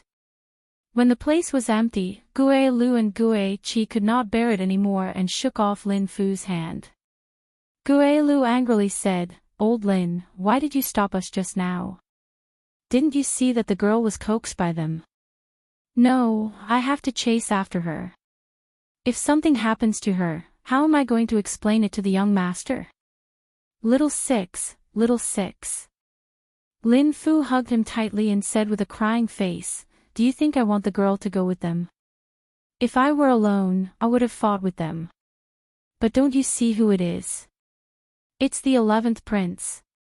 Even if the emperor doesn't like him, he's still a living ancestor. If he doesn't care about his face, if we do, we'll lose our lives. Young master isn't here, and the Shui family is in such a big trouble. Who can protect us? If the 11th prince really insists that we tried to poison him, all the people in the Wangji building will die. You don't want to live, but what about little Qing, little Dai, and Gong Erlang and his wife? Little Bai is pregnant. Do they also want to live? The girl, she left with them to protect us. Gue Lu's body trembled and froze. Little Dai and little Qing directly hugged each other and cried bitterly. The cook Shuqing had always been strong, but now she secretly wiped her tears and said sadly, "The young master has only left for half a month, and there are already villains who bully us. If the Shui family really falls one day, what should we do?" No matter how strong one's fist was, it couldn't be more powerful than wealth. They all had extraordinary backgrounds and unique skills. Just because they were born lowly, without a noble to shelter them, they would be trampled on. "Don't cry," Lin Fu comforted everyone with red eyes, "the girl is powerful. She won't let anyone take advantage of her. We will wait here for her to come back. I, old Lin, will say that if something happens to the girl, I will compensate her with my life and avenge her when I become a ghost." Lin Fu persuaded the two impulsive waiters. At this time, the restaurant was in a mess, but they didn't have the mood to clean it up. It was already midnight, and no one was hungry. They moved to the bottom of the building, casually vacated a few benches, and sat at the door, looking outside. At this time, a slender figure suddenly walked in from outside. When he saw the group of people waiting inside, he stopped for a moment. Under the light, a slight smile appeared on his thin face. "You all know that I am coming back, so you are all waiting here." Everyone was in a daze for a moment, and then someone shouted, "Young master." Little Qing and little Dai were the first to rush over and kneel at the feet of the person, crying, "Young master, quickly save the girl has been taken away." The person who returned late at night was Shui Rui, who rushed back overnight. The two little girls' words were incoherent, and they cried miserably. Shui Rui was confused, but he felt something was wrong. He turned and asked Lin Fu, "What happened? Who was taken away? Was it Ah Shu?" Lin Fu also knelt down and said with an ashamed face, "Miss Lianfang left with the 11th prince." "What?" Shui Rui's voice suddenly became fierce. Lin Fu didn't dare to hide anything, and he quickly explained what happened. In the evening, the 11th prince secretly came to the restaurant with some people. One of them died mysteriously, and he blamed it on us. This lowly one couldn't do anything, so he asked someone to invite the girl over to help him. The 11th prince opened his mouth and demanded us to pay 200,000 taels of silver. Otherwise, he would report us to the authorities and accuse us of murdering the emperor. The girl didn't agree, so the 11th prince forced her to leave with him. He said that as long as the girl was willing to spend a night with him, he would let us go. They even humiliated the girl and said a lot of dirty things. Little Dai rubbed her eyes and interrupted. The girl endured it all, and in the end, she left with them without saying a word. It was all because of us. Gue Lu was ashamed. "Why are you still talking about this? Young master, quickly take Gue Lu and Gue Qi to chase after them. I think the 11th prince has evil intentions towards the girl. If we're too late, I'm afraid." The cook Shuqing looked at Shui Rui's dark eyes and didn't dare to continue. Crack. A light sound came from his joints. The veins on Shui Rui's forehead were bulging. He turned around and disappeared in front of everyone like the wind. The sound of hooves neighing came from the street, making people's throats tighten. "Young master, wait, we'll go too." The two waiters were about to follow, but a figure appeared in front of them and lightly blocked their chests. "There's no need for you, I'm enough." Only now did they notice that there was another unfamiliar man that came in with Shui Rui earlier. This person's features were mediocre, and he was around the age of 30. He wasn't tall and seemed to be slightly frail, but the force of his push forcefully caused Gue Lu and Gue Qi, who were both martial artists, to be unable to move, and it seemed as if the person before them wasn't a person but a mountain. Jin Ke blocked them and didn't say much before leaving.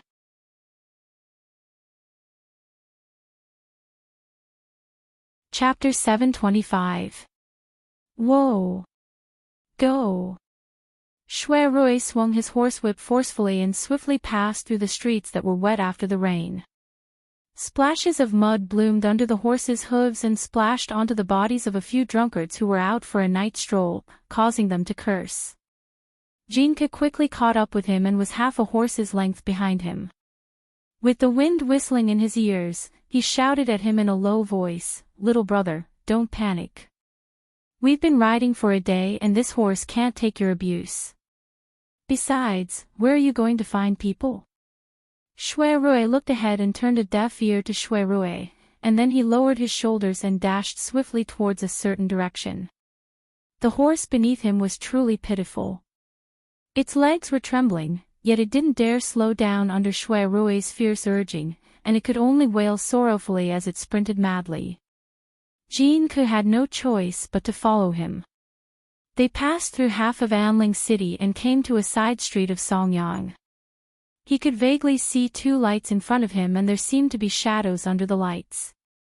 Shui Rui galloped forward for a few feet and suddenly stopped. He turned over and jumped down. There was a mansion in front of them. The door was closed and there was no one guarding it. However, there were two people hesitating in front of the door and they were very anxious. Shui Rui strode forward and grabbed one of them and asked, "Where is your master?" Lu Hong suddenly came back to his senses and looked at the person in the dark. He recognized Shui Rui and felt as if he had seen his savior. He didn't have time to be curious about where he came from and hurriedly told him that they had followed Lu Yi's carriage here and lost Yushu. They saw a light outside the door and suspected that Lu Yi and the others had entered the house. They didn't dare to open the door and just paced around outside the door. "Master Shui, do you know where this is?" Shui Rui looked up at the lintel of the door and gripped the whip tightly. His palm was wet and sticky. As it turned out, this was the guest house that Lu Yi stayed in outside the palace. He was not an adult prince, so he did not have the right to be conferred the title of king. In a fit of anger, Emperor Zhao Qing had chased him out of the capital. He could not return to the palace, so the number of places he could stay in the capital could be counted on one hand. The reason why Shui Rui was able to find this place was because he knew that Lu Yi was with Yushu and would not wander around outside. Lu Yi was a pervert at such a young age. The most despicable thing was that he was arrogant and overbearing. No one knew how many girls he had harmed. If it wasn't for his identity as a prince, no one dared to offend him. It wouldn't be an exaggeration to call him the #1 pervert in Anling City.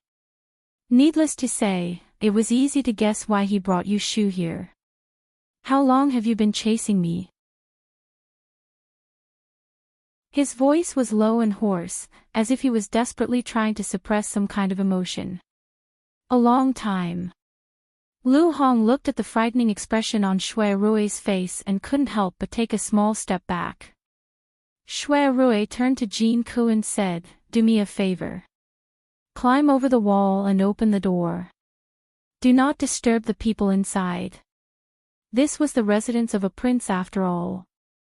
The outer courtyard walls that had been carefully repaired were more than 2 zhang high. There were caltrops buried at the top of the wall. Even those with excellent lightness skills would find it difficult to climb. But to Jin Ke, it was a small matter. He nodded in agreement and retreated without hesitation. Then, under the astonished gazes of Lu Hong and Su Qing, he opened his arms and soared into the sky like a swallow, easily leaping over the high wall and disappearing without a trace. A moment later, the door in front of them creaked open. Shui Rui flashed inside.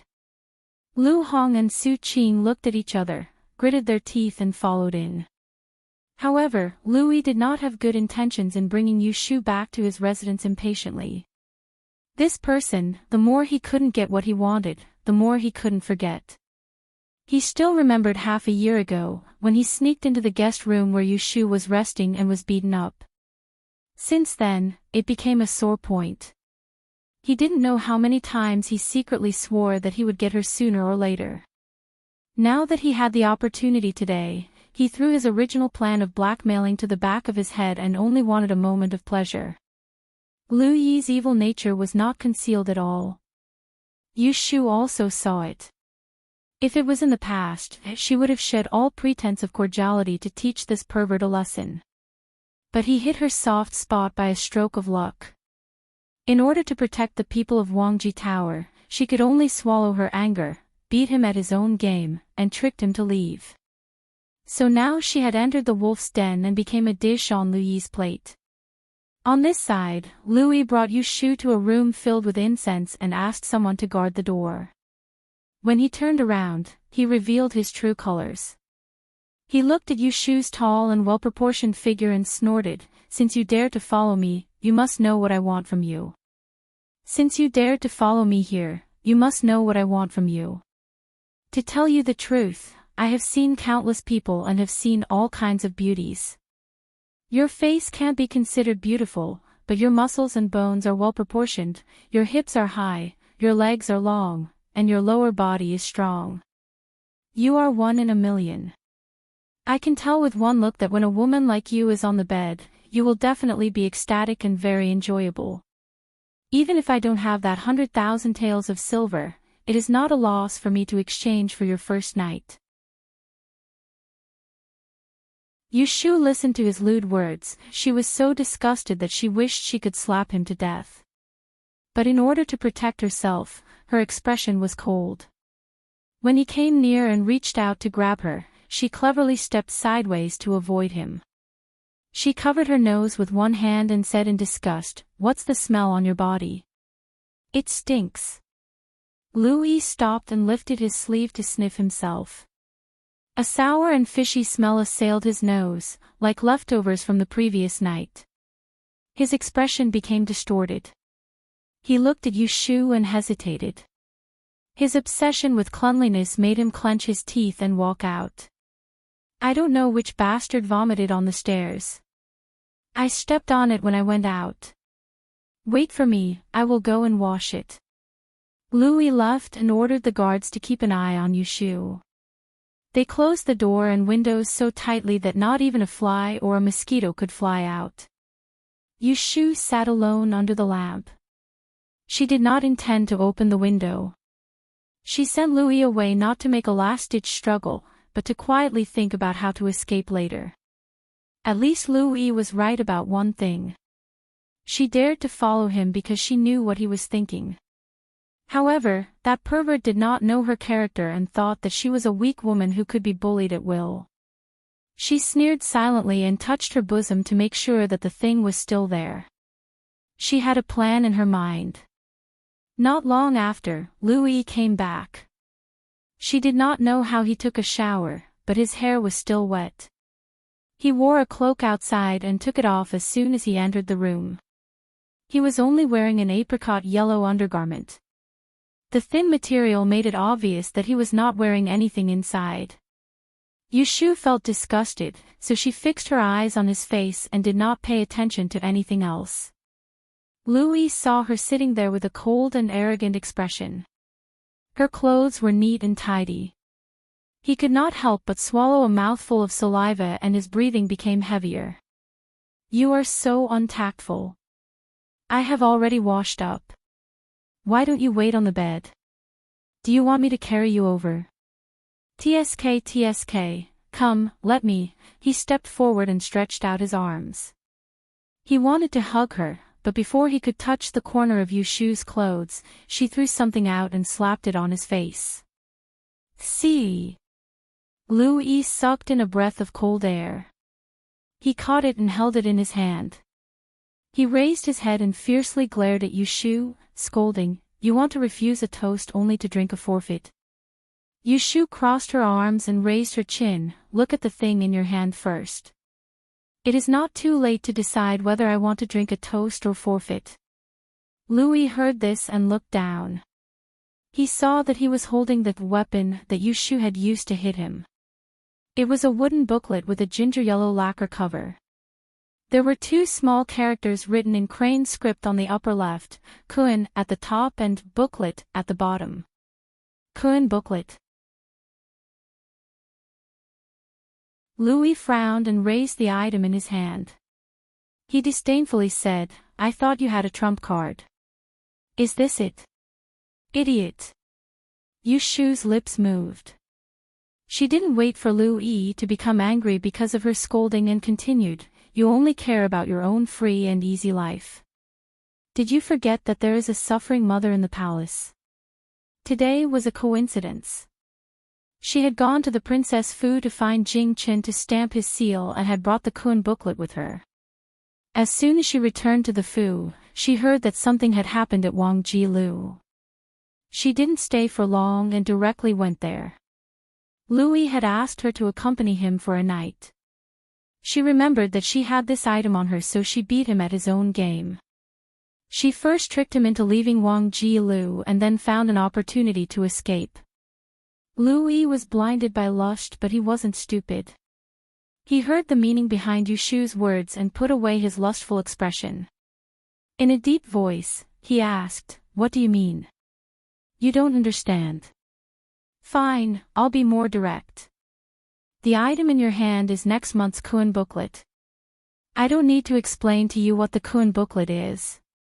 Did you forget that I am an adjutant at the Kunling Bureau? Dozi Jingchen is the right commander. He is absent all day and all matters, big and small, are handled by me. This Kun booklet was drafted by me alone." She watched as Lu Yi's expression gradually became serious and smiled. "Speaking of which, I once entered the palace to see Consort Xian. Because she treated me gently and amiably, I didn't harm her in the past few months. I even arranged for her bedtime to be between a few unfavored consorts so that the emperor wouldn't be annoyed. The Kun booklet in your hand is not sealed. It still has the official seal of the right commander. You can take a look to see if I'm lying." Louis opened the Kun booklet with a dark expression. As expected, his birth mother consort Xian had bedtime for 2 days and was surrounded by unremarkable consorts and beauties.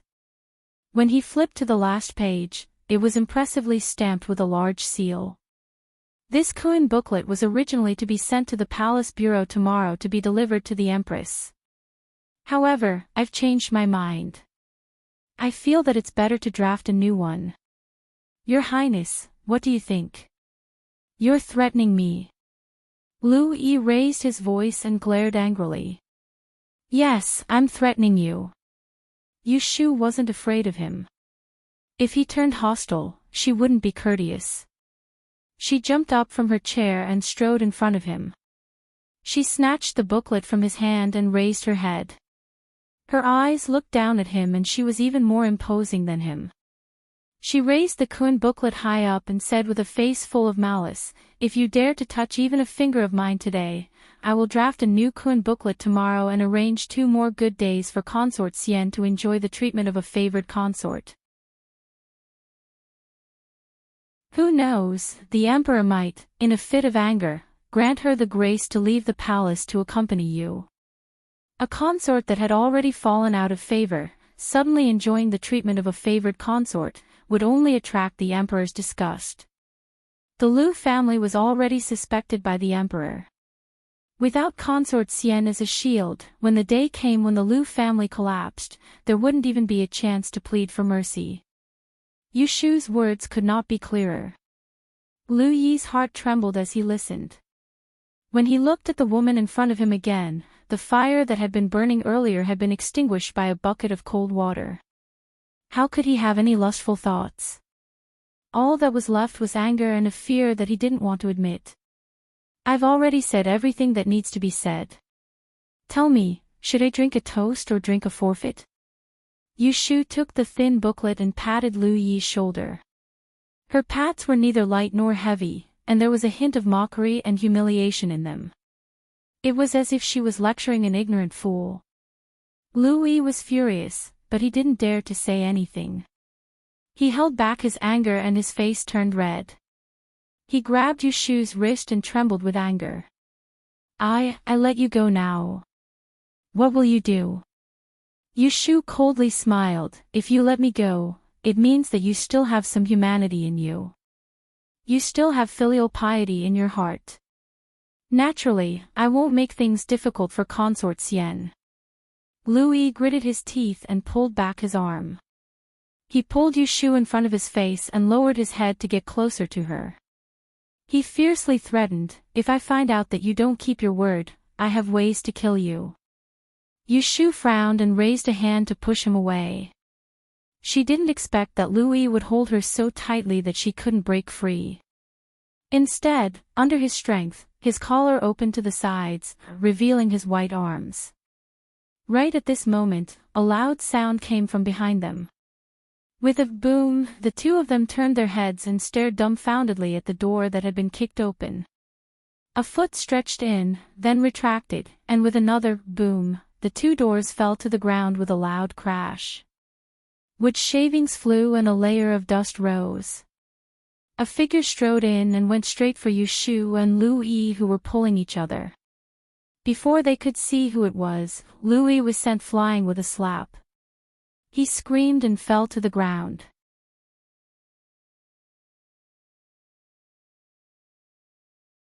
Chapter 726. Yushu knew that Shui Rui would definitely return to the capital, but she did not expect that they would meet under such circumstances. Even though her heart ached, she could not restrain herself from grabbing his arm, which was placed on her shoulder. Big brother, you're back. Shui Rui lowered his head to look at her. When he broke down the door, he saw Lu Yi's disheveled clothes clinging on to her. In a moment of anger, he did not even think before making a move. Seeing that she was safe and sound, he heaved a sigh of relief. His eyes reddened from the lingering fear. He squeezed her shoulder tightly and said in a low voice, "It's all my fault, causing you to suffer." She had an unyielding personality, but because of him, she had to suffer the oppression of others. She was a lone woman and had to take the risk to run into a wolf's den. Yushu shook her head. She didn't feel wronged, nor would she complain about Shui Rui. It couldn't be any better that she was able to see him safe and sound, so she patted his back and consoled him. "I'm fine, it's good that you've returned." Louis lay sprawled on the ground. After recovering from the pain, he opened his eyes and saw the culprit's back facing him, hugging Yushu. The two of them were not intimate at all, and did not place him in their eyes at all. Immediately, he spat out a mouthful of blood and shouted, "Where did this dog thief come from? Where did this bastard come from? Guards, catch him for me. Guards, come quickly." However, no one came to his rescue even after he shouted until his throat was hoarse. Shui Rui turned around and pushed Yushu behind him. He coldly looked at the naked 11th prince on the ground and said, "Louis, you sent people to assassinate the imperial envoy. His Majesty has already banished you from the capital, but you did not repent and disobeyed the imperial edict to enter the capital." The lights in the room dimmed. Only then did Louis recognize Shui Rui. At first, he was startled, then strangely shouted, "How could it be you? Didn't you flee to escape punishment?" The Shui family was in trouble, followed by the disappearance of Shui Rui. There were rumors in the capital that eldest young Master Shui had fled to seek refuge. Louis took Shui Rui's words for granted. He had shouted for a long time, but there was no response. His subordinates must have been dealt with by someone else. Louis couldn't help but misunderstand. In the blink of an eye, his expression changed. He pointed at Shui Rui and stammered, You traitor, could it be that you want to take me hostage?" Sneering, Yushu looked at the frightened Louis, hating him for thinking of sullying her. She coldly said, "What's the point of holding you hostage? Wouldn't it be better to just kill you?" Shui Rui nodded expressionlessly. "Since he saw me, why don't we just kill him?" Louis's eyes widened. He looked like a chicken that had its neck strangled. His face turned green. He actually took their joke seriously and was scared half to death. His prestige as a prince was completely gone. Yushu was about to say a few more words to scare him when Shui Rui walked forward and pulled Lu Yi up from the ground. His slender and powerful fingers spread open and ruthlessly strangled Lu Yi's neck. She jumped in fright and quickly rushed forward. "Big brother, what are you doing?" Shui Rui didn't speak, yet he tightened his grip even more, causing Lu Yi's expression to instantly turn purplish-green. He tried to struggle, yet because of the sudden and swift feeling of suffocation, his entire body was powerless, and his head was dizzy. Terror that blotted out the heavens and the earth assaulted him as he faced the two pitch-black eyes. Yushu saw that Lu Yi's eyes were rolling back from Shui Rui's grip and hurriedly grabbed his hand. "Don't. Let go. Let go. Let go. Don't be so anxious." Shui Rui turned his head to glance at her before he released his grip. Lu Yi fell limply onto the ground and burped. He held onto his neck as he gasped for air. After that, he started coughing and his entire body was bent over. Seeing him like this, Yushu couldn't help but vent her anger. She waited for him to catch his breath, then kicked his waist and scolded, "Despicable, lowly thing, you deserve to be killed." Taking advantage of the fact that Shui Rui left the capital to extort money from Wang Ji Loft, he sent a few hoodlums to humiliate her in public. Previously, she swallowed her anger in silence in order to escape unscathed. Now that Shui Rui was back, she naturally didn't have to endure it anymore. Lu Yi was scared out of his wits by Shui Rui's grip and thought that he was really going to kill him. Thus, he stopped trying to be brave and stammered, Don't kill me." "Cough, cough, I beg you," Shui Rui coldly said, "if I don't kill you today, will you seek revenge on me in the future?" "No, no." Lu Yi choked and shook his head violently. The moment he opened his mouth, he felt a stinging pain. However, he had to say it. "I can swear that I will never seek revenge on you." Shui Rui turned to look at Yushu. "You decide whether to kill him or not." Yushu did not take his words seriously. She only thought that he was still trying to scare Lu Yi. She had vented her hatred, but she was still a little worried. It would have been fine if Shui Rui did not come tonight, but now that he was here, Lu Yi would make wild guesses. If they turned around, Lu Yi might cause trouble again and accuse Shui Rui of plotting to kill him, a prince. She thought for a while and still had some things to clarify. She asked Lu Yi, "Tell me first. Today, you came to Wang Ji Loft to create trouble. The first thing you asked for was 200,000 taels of silver. Why, Your Highness, are you in need of money?" I'll talk." Lu Yi felt that his life was hanging by a thread. In order to survive, he didn't care about his face anymore. Previously, he was a big bad wolf, but now, he was as obedient as a rabbit. Just as Yushu guessed, Lu Yi was really in need of money. A few months ago, he was chased out of the capital by an imperial edict. After a few days of peace, he couldn't stand the lonely days in the Daoist temple. He sneaked into the capital and enjoyed himself for a few days before returning to the Daoist temple. At first, he was afraid that someone would report him to the emperor. But after a few times, his courage grew. He went to the brothels and looked for women, living a happy life again. 2 months ago, he wandered into a newly opened brothel. Coincidentally, the courtesan of the brothel was looking for a benefactor. He took a fancy to the courtesan's wife and competed with others. In one breath, the price soared to 100,000 taels of silver. In the end, when it was time to take out money, he only had 1,000 taels of silver. Someone thought that he was a troublemaker and wanted to kidnap him to settle the score. Lu Yi had no choice but to use his name, intending to keep the peace.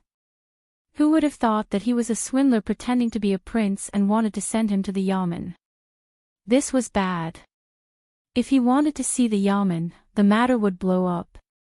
If an imperial censor went to report him to the emperor, he would be finished. Fortunately, the courtesan's wife put in a few good words for him and begged the brothel keeper to let him off. Louis was a man after all, so he couldn't avoid the common problem of men. He loved his face. Moreover, his life had been smooth sailing for more than 10 years. When had he ever been saved by a woman? He couldn't take this lying down. The next day, he bought enough money and went to the brothel keeper's house, saying that he wanted to see the courtesan. However, the brothel keeper told him that a rich man had come this morning. When he heard that the courtesan didn't get chosen last night, he happily took out 10,000 taels of silver as a deposit and said that he would come back at night to pick her up. Louis was intercepted by someone, so how could he let the matter rest? When he saw the rich man that night, he waved his hand and gave him 10,000 taels of silver. He told him to take the deposit and scram. The other party refused and they quarreled again. This time, Louis didn't dare to reveal his identity as a prince. The other party wasn't afraid of him either. The stalemate couldn't be resolved and the brothel keeper came up with an idea. Both parties would compete and the highest bidder would win. Louis only had 100,000 taels of silver. How could it be that much? The rich man was generous and threw out 100,000 taels of silver. In addition to the 10,000 taels of silver that he had paid earlier, he easily won. Louis was flustered and exasperated. At this time, the courtesan appeared.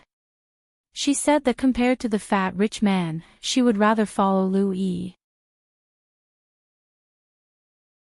She took out 50,000 taels of silver and gave it to the brothel keeper. She wanted to leave with him.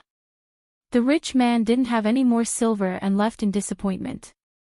By right, Louis should be satisfied with the return of the courtesan, but he refused. How could he use a woman's money to show off? Furthermore, it was the private savings of a prostitute.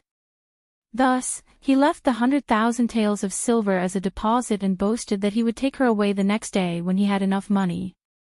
This was the problem. Louis had been chased out of the capital and didn't have that much money on him. The 100,000 taels of silver he had was given to him by concubine Lu before the incident. Concubine Lu had told him to buy some belongings outside so that he could build his own residence when he left the palace. Thus, he set his sights on his family. He went to the Lu family's great exchange hall and found his eldest maternal uncle. He found an excuse and deceived him into giving him 50,000 taels of silver. Then, he returned to the brothel and used the money to redeem the courtesan. At this point, Lu Yi's voice was hoarse and out of tune. He pitifully asked for water. Yu Shu pointed at the table and asked him to pour himself some water. Taking this opportunity, she commented, "So, you used 150,000 taels of silver to redeem the courtesan. Then, when you ran out of money, you came to our brothel to extort money?" If Shui Rui wasn't here, she really wanted to poke Lu Yi's head and scold him for being a wastrel. That was 150,000 taels of silver. If it was exchanged for real money, it would be enough to form a small mountain. Lu Yi gulped down a mouthful of water and turned his head to reveal a pickled face. He miserably said, "What do you know? I was cheated by someone. I'm so miserable." It turned out that when he redeemed the courtesan's wife said that she wanted to stay for a day to tidy up her belongings. Louis agreed and did not take her away that day. Instead, he returned to the Daoist temple. 2 days later, he returned to the capital. When he arrived at the brothel, it was empty. There was no sign of the courtesan. "Ha, ha ha ha. You deserve it. You deserve it." Yu Shu roared bluntly with laughter, and she inadvertently turned around yet saw Shui Rui seeming to be lost in thought. "Who gave you the idea to extort money from Wang Jilu?" Shui Rui suddenly asked. Louis blankly repeated, "Who gave me the idea? I'm asking you. Who taught you to kill people in my territory?" Shui Rui asked. Lu Yi was afraid of him. He thought for a moment and said, "It was the idea of my eunuch." "Did he go with you to Wang Jilu today?" "No." Lu Yi remembered. "That kid had a stomachache before we left, so I didn't bring him along." Shui Rui frowned. He was sure that this eunuch that gave Lu Yi trouble had already vanished without a trace at this moment. Yu Shu could tell that something was up. She did not expose him in front of Lu Yi. She wanted to know what was going on. With a plan in mind, she no longer had any misgivings. She kicked Lu Yi and said, "It's fine if I don't kill you, but you have to give me a handle. That way, we won't dare to find trouble with you in the future." Lu Yi glanced at Shui Rui, who was glaring at him like a tiger. He weakly said, "Speak. What do you want?"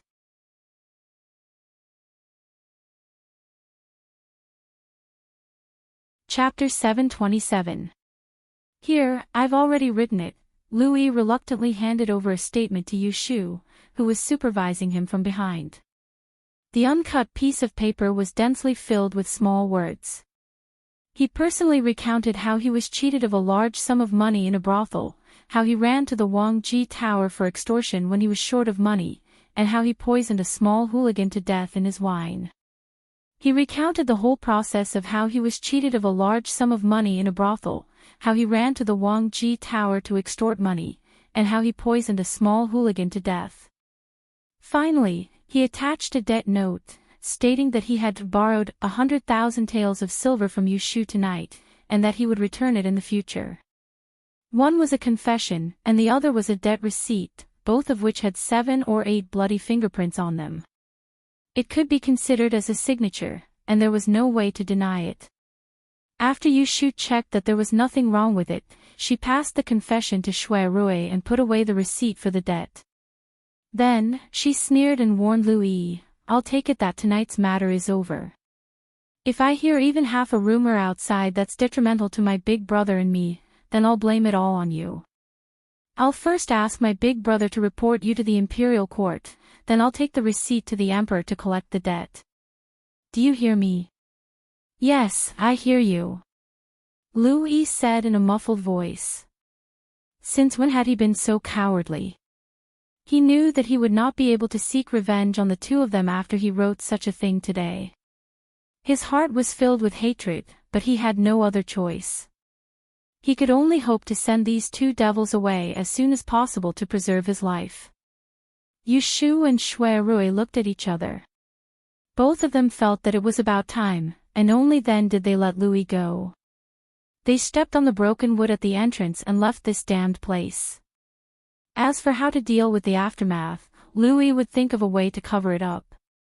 When Yu Shu saw Jin Ku, she finally understood why Shui Rui was able to enter Lu Yi's guest house so quietly.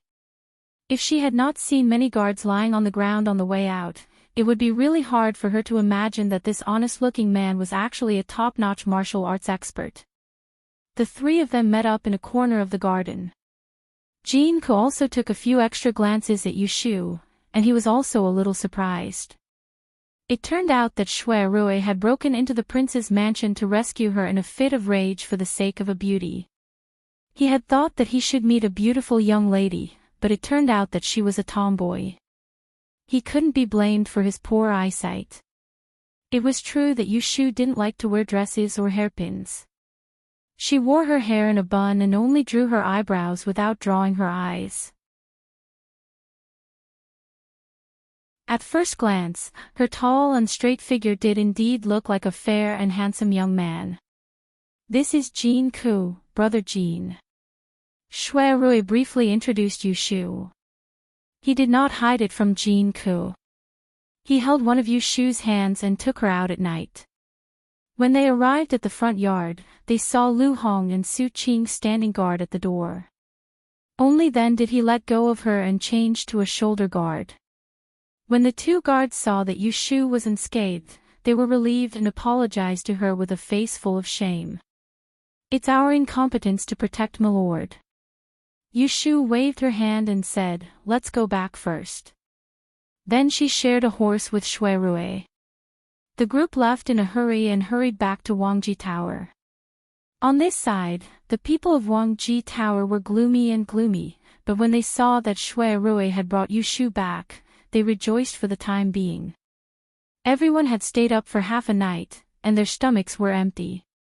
The cook, Xiu Qing, took care of cooking a large pot of chicken noodle soup and accompanied it with a few side dishes. She scooped a large bowl for Yushu first and carried it upstairs in the backyard. Shui Rui changed downstairs. Xian Lishan took advantage of the chaos to steal a jar of good wine from the kitchen and sneaked into Yushu's room. He saw that she was holding a big bowl of noodles. The fragrance assailed his nostrils. He was so greedy that his stomach was growling. He said sourly, "After a night of torment, there were dead people and kidnappings, but you still have an appetite. TSK, is it delicious?" When the incident happened in the evening, there was a lot of noise in the front. He was burning the elixir in the backyard and did not pay attention to what was happening outside. When he was hungry and came out to look for food, he found that the whole backyard was empty. When he went to the front, everyone was there.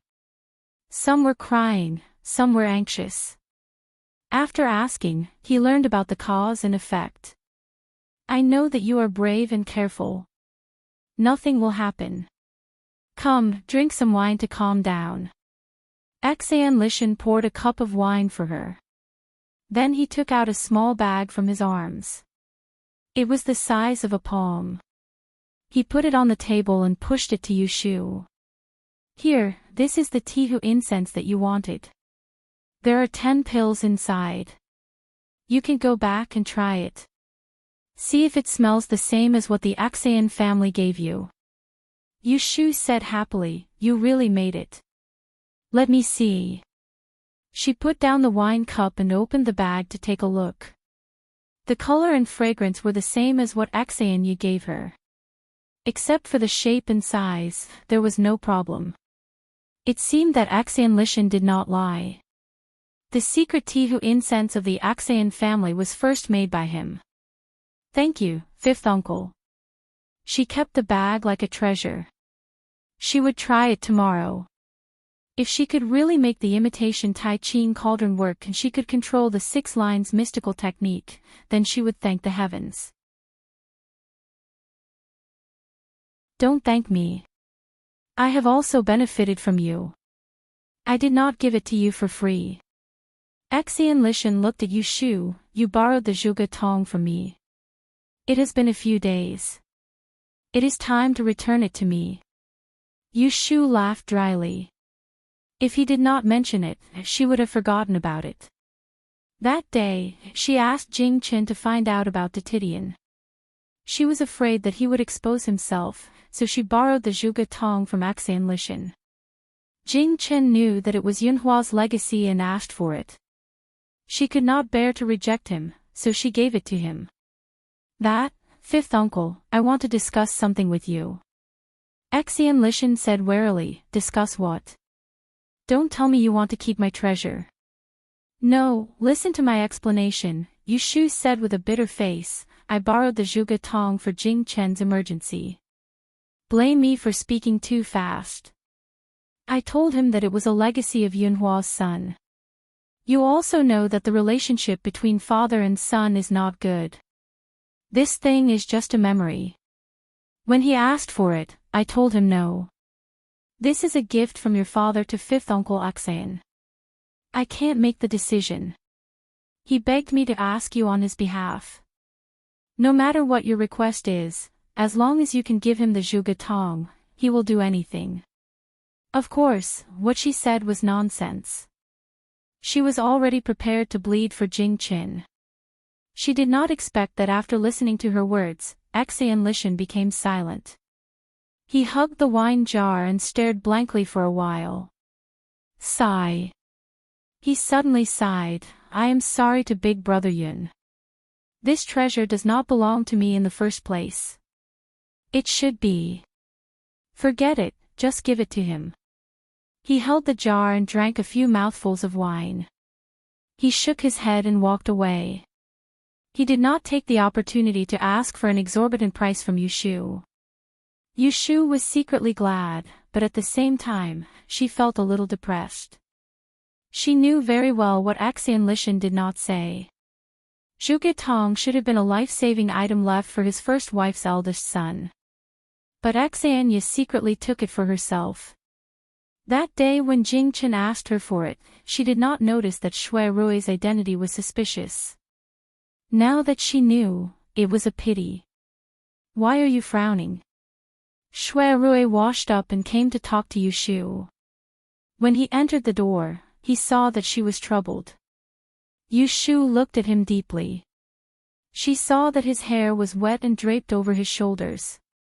Without saying a word, she went into the house and took a cotton cloth. She stood behind him, wrapped his hair, and wrung it out one strand at a time. When she did not see him, she missed him very much. But when she saw him, she did not know where to start. She had a lot of things on her mind. She wanted to ask him if he was Yunhua's long-lost son, but she was afraid that he would suffer in silence. You. Where have you been all these days? I am so worried. Shui Rui could not see her conflicted expression. He hesitated for a moment and told her, "Someone tricked me into leaving. They took me to a remote place and locked me up. They did not allow me to return to the capital." It was not far from what Yushu had guessed. She asked curiously, "Who was it?" "It was Yunhua." Yushu was stunned. Before she could think further, Shui Rui pressed her hand, took out the cotton cloth, and put it aside. He pulled her to sit beside him. Their eyes met. As they stared at each other, he gradually became calm. "Shu, I should not have hidden it from you. The eldest son of Yunhua that you are looking for is me." He hid it from her at first because he was afraid to face it. He hoped that in her heart, he would always be the glorious young Master Shui, and not a pitiful person who hid his identity. However, after he confessed to her, he felt indescribably relaxed. When Yushu heard the sudden truth, she was a little dumbfounded. She thought that he would not say it, but he said it so bluntly. "Actually, I have guessed it." This time, it was Shui Rui's turn to be nervous. "You guessed it? When?" Yushu felt his palm was cold. She looked at his face, which had become much thinner these days. Even if she had some complaints, they disappeared. She pursed her lips and said that after he disappeared, she asked Feng Xiaomiao to help her find out who the Suzhou magistrate was in order to ask Yunhua for help. She accidentally learned that the person was Shui Rui's father, which made her guess. Shui Rui could not help but laugh. "What a lucky shot." Yushu said unhappily, "You're still talking about it. I asked you to help me find someone, and you agreed. You lied to me and said that you sent people to Yiyang City to find out information, and I foolishly believed you." She was angry when she mentioned it. She loved to lie, but she hated it when people lied to her. She immediately reached out to pinch his waist. Shui Rui had just come out of the shower and was wearing thin clothes. She pinched a piece of his flesh, and he gasped in pain. "Hiss, I didn't mean to hide it from you. I also heard from you that Yunhua wanted to find his eldest son and asked you to find the Suzhou magistrate from more than 20 years ago. That's how I found out. I really sent people to Yiyang City to find out the traces left by my biological parents. Did you find anything?" Yushu was distracted by him, so she put down her hand and asked him. Shui Rui's eyes were gloomy. "Yunhua's original name is Lu Yan, and my biological mother's surname is Han." Yushu understood the look in his eyes and comforted him. "I believe that her spirit in heaven will see you grow up safely. She will be able to smile in the underworld when she sees you growing up safely." When Shui Rui heard this, he opened his arms and held her in his arms. There was warmth in his heart, and he had the courage to confide in a low voice. 3 years ago, because of the death of the 10th princess, the Shui family was in chaos. My grandfather made a slip of the tongue and let me know that I was not the flesh and blood of the Shui family. I was adopted by my father when he was away from home, and he raised me as his biological son under my mother's name. I didn't want to believe it, so I went to ask my mother, which made her ill. She scolded me for killing my father and killing my whole family. I was devastated. My grandfather refused to tell me the whereabouts of my biological parents, so I ran away from home. After a few twists and turns, I went to Yang City, and I met you there. He tried to talk about the past as calmly as possible, but Yushu felt sad when she heard it. She reached out and hugged his waist, silently comforting him. She did not expect that he would reveal another unimaginable past. Speaking of this, I still have something to confess to you. Do you remember when you were living in the Ji family's ancestral house as a prostitute?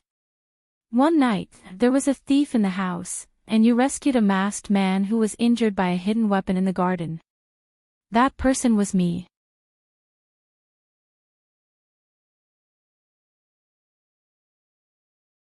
Chapter 728. It rained yesterday, so it was especially cold this morning. Shui Rui woke up after sleeping for less than 2 hours. Last night, he and Yushu talked all night and didn't go to sleep until the sun rose in the east. From Yushu, he learned that the Shui family's current predicament started from the Imperial Wanted Order. Tracing back to the source, it turned out that Jing Chen remembered the whole story of his assassination and drew the portrait of Su Li, the second chief steward of the Shui family, which made the Shui family be suspected by the emperor. Not to mention that the emperor became suspicious and wanted to investigate the Shui family to the end. Even Shui Rui thought it was too coincidental. When Jing Chen was in danger, it happened that Su Li was ordered to go to Yiyang to discuss the marriage with the Ji family, and they were on their way back to the capital. Su Li was arrested and imprisoned, and then the suspect from Taisher Shuyuan disappeared without a trace. In addition, he was surprised that his grandfather liked a young lady from the right magistrate's mansion. Even if he had an engagement with the 10th princess and couldn't get a good match, he was the eldest son of the Shui family, so he could be a good match. In the end, the marriage was ruined as soon as it was started. Instead, he followed Su Li Bai to the south and stayed for a few days before leaving for home. Now that he thought about it, it might be a cover. His grandfather asked Su Li to go to Yiyang to discuss the marriage, but it was unknown if he had another mission. If it was really his grandfather who sent Su Li to stop Jing Chen from going to the capital, then what he wanted was thought-provoking. "Younger brother, are you awake?" Jin Ke knocked on the door and woke up Shui Rui, who was in deep thought. He pressed his forehead and went outside to open the door for him. "You were busy yesterday. Why didn't you sleep more and get up so early?" Jin Ke looked at Shui Rui, who was neatly dressed, paused, and then asked, "Little brother, are you going out?" Ever since Shui Rui guessed Jin Ke's background and Yunhua allowed him to accompany Shui Rui to the capital, he changed the way he addressed Jin Ke. For the past half a month, he had been addressing Jin Ke as Lord Shui. Now, he addressed him as younger brother. Shui Rui didn't care how he tried to get close to him. Shui Rui's attitude towards him was the same as before. Let him follow if he wants to. But he did not ask him about Yunhua. "I want to return to the Prime Minister's residence to report that I am safe. Do you want to follow me?" Shui Rui said. Even if he wasn't allowed to go with him, he would still secretly follow behind him. Of course, of course. Godfather asked me to stay close to you and protect you. Little brother. Why don't we have breakfast first?" Shui Rui nodded. He asked someone to come in and set the table for breakfast. While eating, he asked Jin Ke, "Does anyone in the capital know you?" When he returned to the capital this time, there was suddenly one more person by his side. Someone with ulterior motives would definitely ask around. If they found out about Jin Ke's background, they were afraid that there would be more complications. Jin-ku saw that he had finished his bowl of soup and hurriedly took a big spoon to refill his bowl. He said, "Don't be afraid. Every time I go to the capital to work, I always disguise myself. No one will recognize my face. If someone asks, just say that I am a wanderer. You were kidnapped in Fenghua Manor and I saved you." Shui Rui disappeared for no reason, so there must be an explanation. This explanation was barely believable. After they had breakfast, Yu Shu was still sleeping upstairs. Shui Rui didn't allow anyone to wake her up. He called Lin Fu over and gave him some instructions. Someone died last night. Although it wasn't reported to the authorities, the truth couldn't be hidden forever. It was best for the restaurant to temporarily close its doors to avoid trouble. They didn't know how long they would be closed. As soon as Shui Rui left, Lin Fu gathered everyone in Wangji Tower and passed on Shui Rui's instructions. Everyone split up to clean up.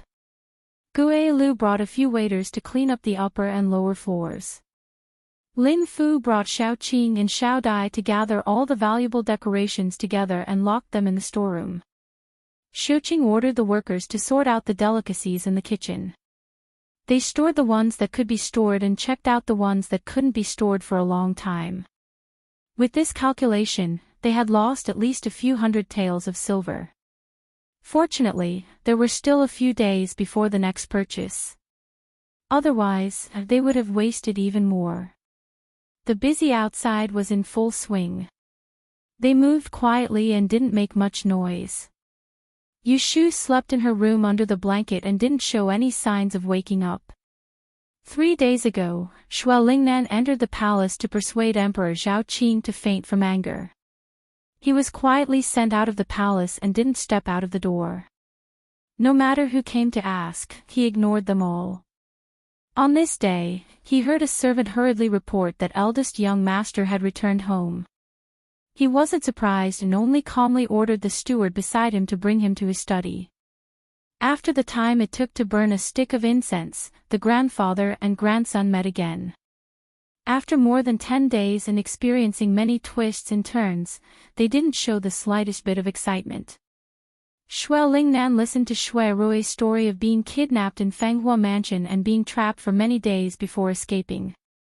He was quite indifferent. "Since you're back, go to the Supreme Court as soon as possible and report to them. It doesn't matter if you don't escape from punishment. It doesn't matter if you lose your position, but don't ruin the reputation of the Shui family because of you." Shui Rui had already learned from Yu Shu that he was suspended from his post. Even if he didn't care about fame and fortune, he still felt a little upset. He was a 2-ranked jinshi and had a clear conscience as the Xiao Qing of the Supreme Court. Although investigating and handling cases was tiring, he never slacked off. He didn't want others to say that he relied on his family background and that he did his best in everything that was within his duty. "I'll go find Lord Gua and explain this matter." Shui Rui couldn't tell if Shui Lingnan didn't care about his kidnapping, or if he didn't believe his lies. So he took the initiative to bring it up. "As soon as I returned to the capital, I heard that Governor Su was mistaken as a wanted criminal and was arrested by the Supreme Court. My disappearance was also publicized as an escape.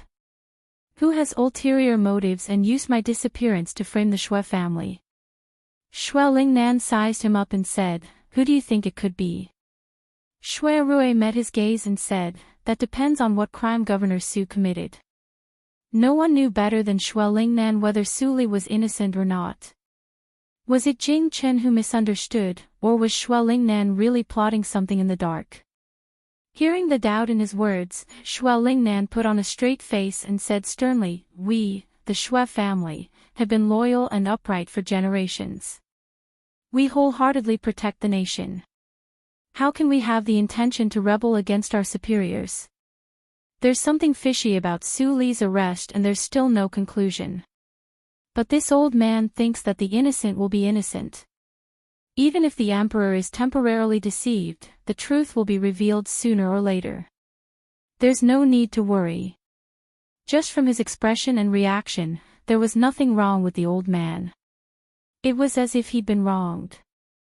Shui Rui lowered his head and said, even though that's the case, there are plenty of opportunists in the capital who see where the wind blows. When they see that my family is being suspected, there are those who would seize the opportunity to add insult to injury and create something out of nothing. We have to guard against them. Since I've returned to the capital, I asked grandfather to bring me to the palace to see the emperor. I'll report the truth and the rumors outside will be dispelled. Shui Lingnan frowned and looked troubled. That's how it should be. But the day before yesterday, this old man went to the palace to admonish the emperor. My words offended the emperor. I don't expect to go to the palace to see the emperor in the near future. What's the reason for this? Shui Rui pretended to be surprised. In fact, he'd heard Yushu's report last night. The truth was much more serious than what Shui Lingnan had said. Emperor Zhao Qing fainted from anger. The empress was furious and flared up with Shui Lingnan as the leader of the old officials. Once the emperor woke up, he chased them out of the palace. You haven't been in the capital these days and don't know.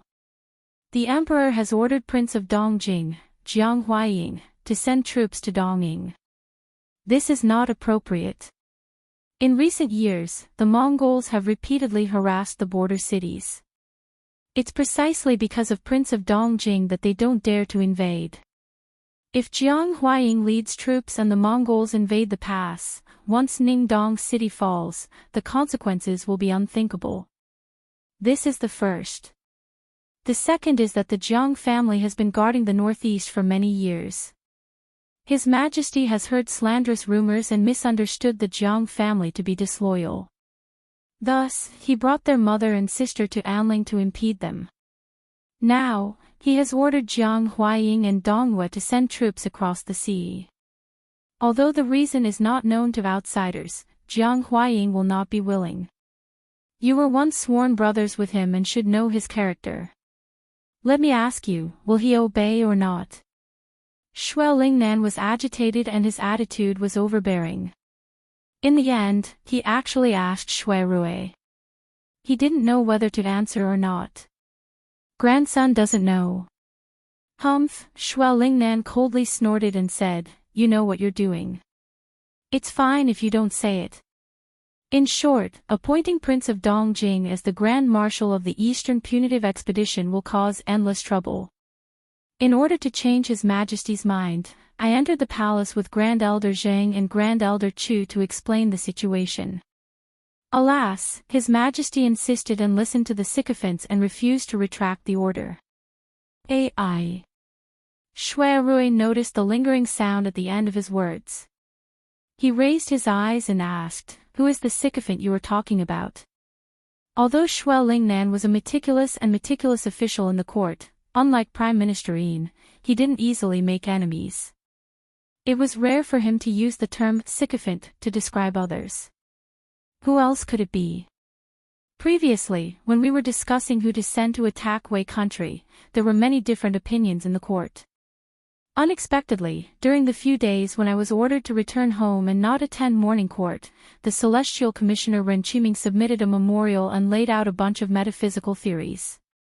He said that they were observing the heavens at night and divining good and bad fortune. He named Prince of Dongjing to lead the army on the Eastern Punitive Expedition. Ren Qiming is only an adjutant, how could he have come up with such a big idea? It must be Zhu Muzhao who added fuel to the fire behind the scenes. How could Shui Lingnan not know? Seeing that Shui Lingnan was furious, Shui Rui thought for a moment and understood. Just now, the old man said that the innocent would be innocent. Perhaps, in his heart, he blamed the arrest of Su Li and the suspicion of the Shui family on the Celestial Commissioner. On the surface, Su Li was imprisoned in the Supreme Court. In reality, the Emperor handed him over to the Celestial Commissioner for private interrogation.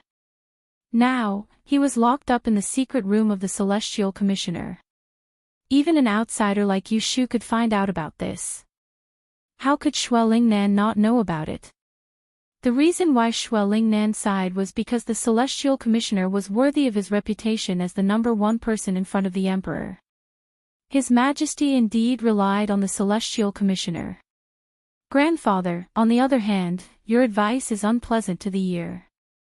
Shui Rui explained the current situation in one sentence. Advice was unpleasant to the ear. The emperor would not listen. With the celestial commissioner on the side, Shui Lingnan could forget about stopping the emperor from dispatching the Prince of Dongjing. Go to the Supreme Court first, Shui Lingnan said. As for the matter of entering the palace, forget it. I will arrange for your second aunt to enter the palace to visit your aunt as soon as possible. She will explain the matter of you being kidnapped. When she sees the emperor, she will explain. The grandfather and grandson didn't have anything else to say, so Shui Rui sensibly left. In the days that he had been away from home, the people in the Fu were most worried about were Madame Shui and Shui Jinchuan. As soon as he left the main room, he first went to see Shui Jinchuan. After confirming that she had not been neglected while he was away, he returned to his courtyard. He called over the manservant Hotaku and carefully inquired about Madame Shui's current situation. Madame Shui's body was still the same, sometimes good and sometimes bad. The medicine could not be stopped, and the medical treatment could not be stopped. Fortunately, the Shui family had a large business and could afford to support her. Jean Ko followed at his side. When Hotaku left, he asked Shui Rui with a look of surprise, "If you're worried about Madame Shui, why don't you go see her? Would you feel relieved if you sent someone to ask?" Shui Rui replied, "Grandfather doesn't like me to get close to mother. Without his permission, I cannot go to the rear courtyard to see her." Without Shui Lingnan's permission, he could not go to the rear courtyard to visit his mother. He could only send someone to ask about her. Hearing this, Jean Ko's brows knit together. It seems that the Shui family does not treat my little brother as kindly as I thought. Don't be afraid. If you want to see her, I have a way to help you cross the sea without anyone knowing. Jean Ko patted his chest in assurance. However, Shui Rui shook his head and refused. He did not want to see Madame Shui not only because Shui Lingnan did not allow it, but also because he was afraid to face her. There were some things that could not be explained in a few words. Saying it was useless, so it was better not to say it. After returning to the residence, Shui Rui changed into a set of regular clothes and went to the Supreme Court to ask for forgiveness. When Shui Rui arrived at the Supreme Court, he saw Guo Huaiyan and explained to him how he had been kidnapped in Fanghua Manor. With Jean Ko as a witness, Guo Huaiyan did not criticize him. Instead, he tactfully told him that the emperor was in a fit of anger and that it was not convenient for him to plead for leniency. He told him to go back and wait for news. Seeing that there was no hope of reinstatement, Shui Rui did not reveal any sadness. He respectfully thanked his superior and went to the rear courtyard to pack up some of his personal belongings. After bidding farewell to a few of his colleagues, he pretended to ignore those spying and sympathetic gazes and directly returned to Wangji Tower. After the beginning of winter, it was rare to see a clear day. Today, there was a rare sunny day overhead. Shui Rui entered through the back door and immediately saw Yu Shu lying on a rocking chair in the middle of the courtyard, basking in the sun. She wore a loose blue skirt with a blanket around her waist. She took off her shoes and put on a pair of snow-white socks. She stood on the edge of the chair with her knees bent and her hands behind her head. Her eyelids were closed, and as she rocked back and forth, the light shone on her rosy cheeks, illuminating the haze in his heart. When Yu Shu heard movement, she yawned and opened her eyelids. Turning her head, she saw Shui Rui and grinned, "You're back so early. I thought you would be back at night. How was it? Did you go to the Supreme Court? You didn't lose your position, did you?" Shui Rui shook his head and sighed. "Guadarin can't make the decision. He will still be suspended and investigated. In my opinion, he is not far from being dismissed." Yu Shu jokingly said, it's good that you are dismissed. It's too tiring for you to be the Xiao-Qing of the Supreme Court. You have to investigate murder cases every 2 or 3 days. After a long time, your luck will be bad. She bent down to put on her shoes, hugged the blanket and moved out of the rocking chair. She stretched out her hand and said, "Lie here and rest for a while. Bask in the sun and get rid of the mold." Looking at the faint bruises under his eyes, she was too embarrassed to say that her heart ached for him. Shui Rui obediently lay down. The soft cushion on his back made him feel warm. Unconsciously, he closed his eyes and relaxed. Yu Shu stood by his side and watched over him for a while. Seeing that he was about to fall asleep, she shook off the blanket in her hand and gently covered him. Just when she was about to leave, she heard him say, "Ah Shu, do you want to open a de hole?" "Ha." She turned her head and saw his burning eyes looking at her. "I will give you the Wang Ji Lu and open a de hole. How about it?"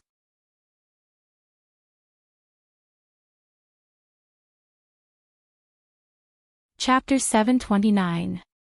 People live for either fame or fortune. Who wouldn't be tempted by something as good as fame and fortune? Opening a great exchange hall was indeed a proposal that tempted Yu Shu. Let's put it this way, for a master of changes, becoming a celestial commissioner was a lifelong pursuit, but not every celestial commissioner official had the opportunity to open a great exchange hall. Although there was only a difference of 1 word between a great exchange hall and a great exchange hall, the difference was 1,000 miles. It wasn't difficult for a master of changes to become a master of changes in the Dian examination to open a small great exchange hall. All they had to do was to report to the local authorities. However, to be crowned with the word great, there had to be 2 hard conditions. First, the person who opened the great exchange hall had to be the head of an aristocratic family. To be called an aristocratic family, there had to be at least 6 generations of masters of changes, and they had to be a high-ranking official in the Celestial Commissioner. Second, there had to be 2 great masters of changes in the great exchange hall, and at least 6 masters of changes. Ordinary aristocratic families couldn't afford such a lineup. Only when these 2 hard conditions were met could they apply to the Celestial Commissioner. After a strict examination and official documents were issued, they could then open the doors. If Yu Shu wanted to open a great exchange hall, she couldn't fulfill the first condition. She was the imperial concubine of the Kunling Bureau and could barely be considered a high-ranking official in the Celestial Commissioner, but her father was a short-lived scholar. How could the Yu family gather 6 generations to become an aristocratic family of masters of changes? So when Shui Rui mentioned it like this, Yu Shu examined herself and immediately felt that he was seized by a sudden impulse. Coupled with the fact that the Shui clan was in trouble and the Forgotten Opportunity Pavilion was forced to close its doors to avoid disaster, he suddenly had the urge to use the Forgotten Opportunity Pavilion for her to set up a barter shop. So she just smiled and didn't take it to heart. Shui Rui saw that she didn't take it seriously, so he didn't rush to discuss it with her. Instead, he sunbathed and thought about the feasibility of this matter as he gradually fell asleep. In the afternoon, people came one after another after hearing the news. First, they heard that the 11th prince had caused a ruckus at the Wangji Tower last night, followed by Lu Jiong, Ruilin, and the others who heard that Shui Rui had returned to the capital. He didn't see Feng Xiaomiao, so he probably went back to the barracks. As soon as Lu Tan saw Shui Rui, he sighed, "This morning, grandfather sent someone to my residence to report that you're safe and sound. He told me that you've been robbed. It's really fortunate that you're able to escape safely. I don't know which group of thieves had the audacity to do this." Shui Rui said, "They covered their faces, I couldn't tell who they were." Unable to get an answer, Lu Tan turned to Yu Shu and said, "Yesterday, 11th younger brother came here to cause trouble. I only heard the news this morning. You're really too strong. Cousin is not here, so you should look for me to make the decision. I heard that you left with 11th younger brother. Did he make things difficult for you? Yushu already had an evaluation of Lu Tan as a fickle and heartless person. At this time, when she heard his belated statement, she just played it down. Many thanks for your concern, but it was just a false alarm. 11th Master was just joking with me. She was lying through her teeth and caused a death, so how could it be a joke? Lu Tan didn't know how she escaped from Lu Yi's hands, but seeing that she didn't want to explain, it wasn't good to continue asking. After Lu Tan left, not long after, Lu Jiong and the others came, sighing and showing concern. Whether it was fake or not, Yushu couldn't tell, but little Juyi, Ruelin, said something that made her feel uncomfortable. He said, "When you disappeared, we looked for Miss Lianfang to inquire about your whereabouts, but she didn't know. Rumors were everywhere outside, and we wanted to defend you, but we couldn't do anything." These words, it was not that he didn't trust Shui Rui, but because Yushu couldn't say anything, so he just looked on coldly. Yushu bluntly said, "This matter is my fault. After you disappeared, they came to find me. Little Juyi thought that I knew where you were hiding, but I couldn't answer." Ruelin suddenly felt embarrassed, looked at Shui Rui, and quickly said, "Don't wrongly accuse me. When did I say that Brother Rui was hiding? At that time, everyone was present. I clearly asked you where Brother Rui went." Yushu put on a fake smile. "Maybe I remembered it wrong." Ruelin felt that she was deliberately trying to sow discord, and he was annoyed. When he was about to argue, he heard Prince Yang's heir Lu Jiong cough and interrupt, "Anyway, it's good that you are fine. In my opinion, we haven't got together for a long time. Why don't we take advantage of today to set up a table and get drunk together? Put aside all the troubles and worries first, Brother Rui, what do you think?" With a faint smile on his face, Shui Rui reached out and patted Lu Jiong on the shoulder, nodded and said yes, as if he didn't care about the quarrel between Yushu and Ruelin just now. They were a group of men drinking, and Yushu didn't like to get involved, so she went upstairs to pack up and left with an excuse. After she left, Lu Jiong joked at the table, "Don't look at the Lotus House as a woman, but she has more business than us men." Ruelin had just been tricked by Yushu, and now that he had drunk 2 cups of wine, he couldn't help but mock. "Not only business, she has more troubles, haven't you heard? The second branch of the Yin family complained everywhere. It is said that Miss Lianfang's biological mother was originally a servant of their family. In the past, she had an affair with an examinee who was a guest in the outer courtyard. In the end, she stole the master's property and eloped. Other than Shui Rui, who had just come back last night and didn't know about it, the rest of the people present had heard about this farce. They didn't expect Ruelin to talk so bluntly in front of Shui Rui, so someone immediately winked at him, hoping that he would shut up. Didn't he see that Shui Rui didn't even drink wine? Ruelin acted as if he didn't notice at all and continued, "Several Yamans have received the complaint and sent people to the Yu residence to arrest Madame Yu. Miss Lianfang didn't buy it and beat the officials away. She refused to go to court no matter what and claimed that it was Second Master Yin who slandered her. This is puzzling. If she didn't have a guilty conscience, why didn't she dare to go to court to confront him? In the end, he even asked Shui Rui, 'You're sworn siblings with her, so you ought to know more than outsiders like us. I'm curious, could it be that there's really something that can't be brought to light?' Lu Jiong truly couldn't bear listening to this any longer. If it was in the past, Ruelin would never have dared to speak to Shui Rui in such a manner. Wasn't it because he saw that the Shui clan had lost power that he became frivolous? Alright, you talk too much. As a man, you really don't feel ashamed to talk about a girl's family behind her back." Lu Jiong had long disliked Ruelin's virtue of changing the direction of the wind. When Ruelin was in glory, he followed him around and called him brother. When Ruelin was in trouble, he showed a different attitude. Ruelin was rebuked by Lu Jiong and was unhappy. He pulled a long face and said, "I'm asking Brother Rui, is it any of your business?" Lu Jiong fiercely drank a mouthful of wine and sneered, I don't like you. I don't care what you do.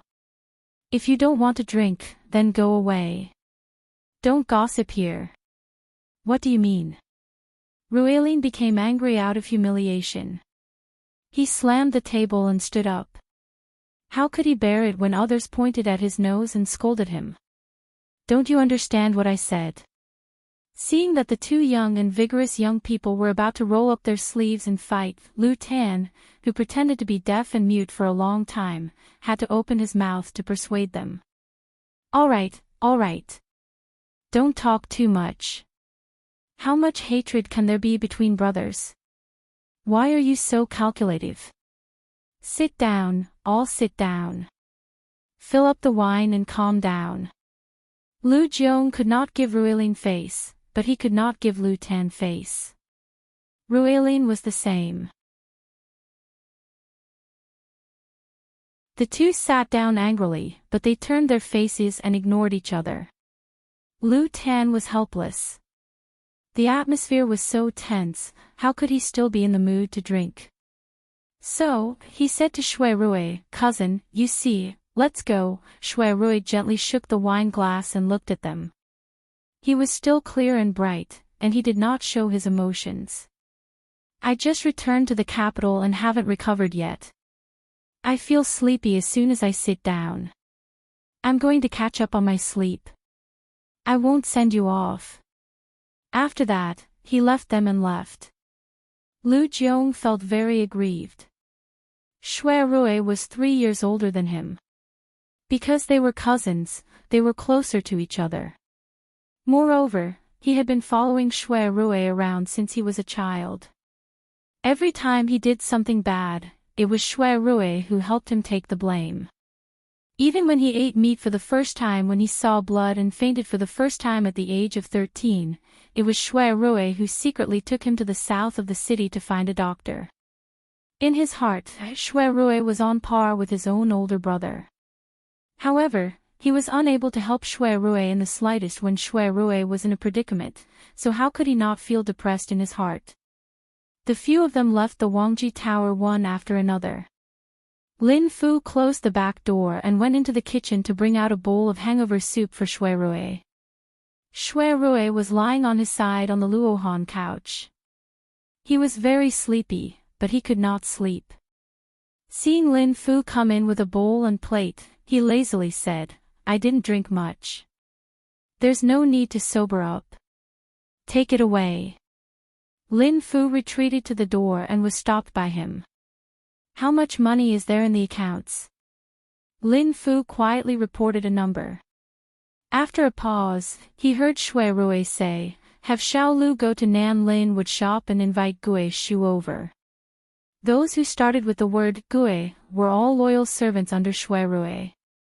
For example, Gui Lu and Gui Qi.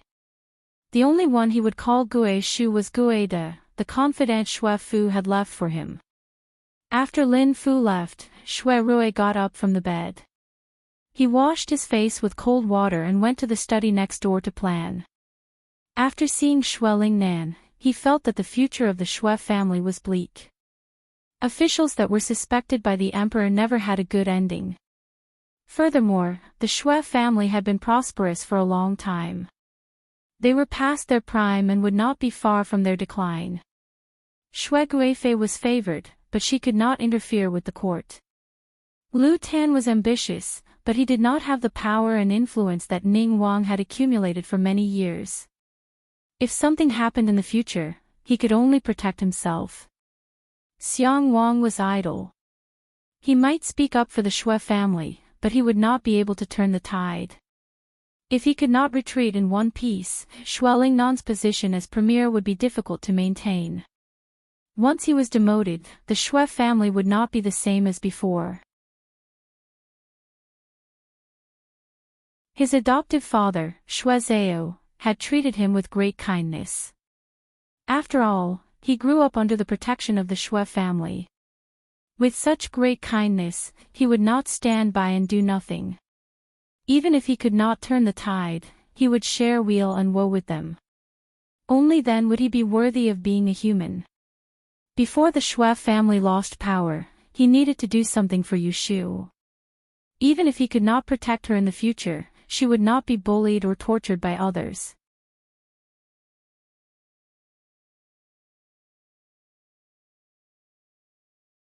Chapter 730. The news of Shui Rui's return to the capital spread in less than 3 days. Someone saw him entering and leaving the Supreme Court in broad daylight.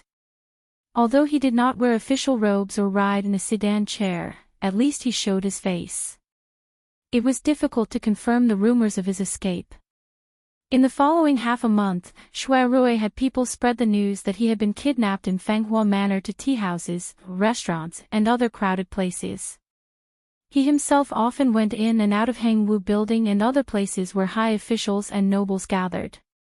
He was always surrounded by people, and his appearance was full of confidence. He did not look the slightest bit guilty or timid, and he did not look down on himself. On the contrary, it made people remember that 3 years ago, Master Bai of the city of Qing was once a distinguished scholar in Anling. Shui Rui's high-profile actions naturally entered into Yushu's ears. Fortunately, she knew Shui Rui's character and didn't arouse suspicion, and she only knew that he surely had his reasons for doing this. As expected, after half a month, the direction of the wind in the capital changed. Previously, it was said that the Shui family had disloyal intentions. Now, it was said that someone saw that noble consort Shui was pregnant and hated the Shui family's prosperity, so they set up a trap to frame her. The most obvious result was that there were people in court who dared to speak up for Shui Lingnan. Perhaps Shui Rui's action sent a signal and gave the right minister's people confidence.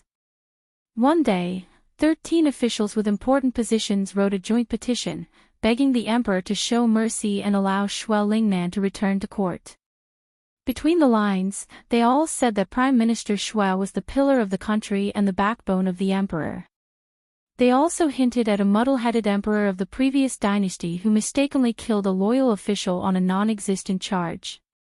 There was a great suspicion that the emperor was not willing to pardon Shui Lingnan because he trusted his trusted subordinates far away from the virtuous officials. Emperor Zhao Qing had been on the throne for 14 years and did not have any great achievements that could compare to the brilliance of his ancestors. To be honest, he had been a rather mediocre emperor. At best, he had done nothing. But Emperor Zhao Qing did not want to be like this. He wanted to be like the other wise emperors in the history of the Yin dynasty. He wanted to expand the territory or reform the law to benefit the people and become an emperor whose name would go down in history. Unfortunately, he had the will but not the strength, so he was especially concerned about what the officials thought of him.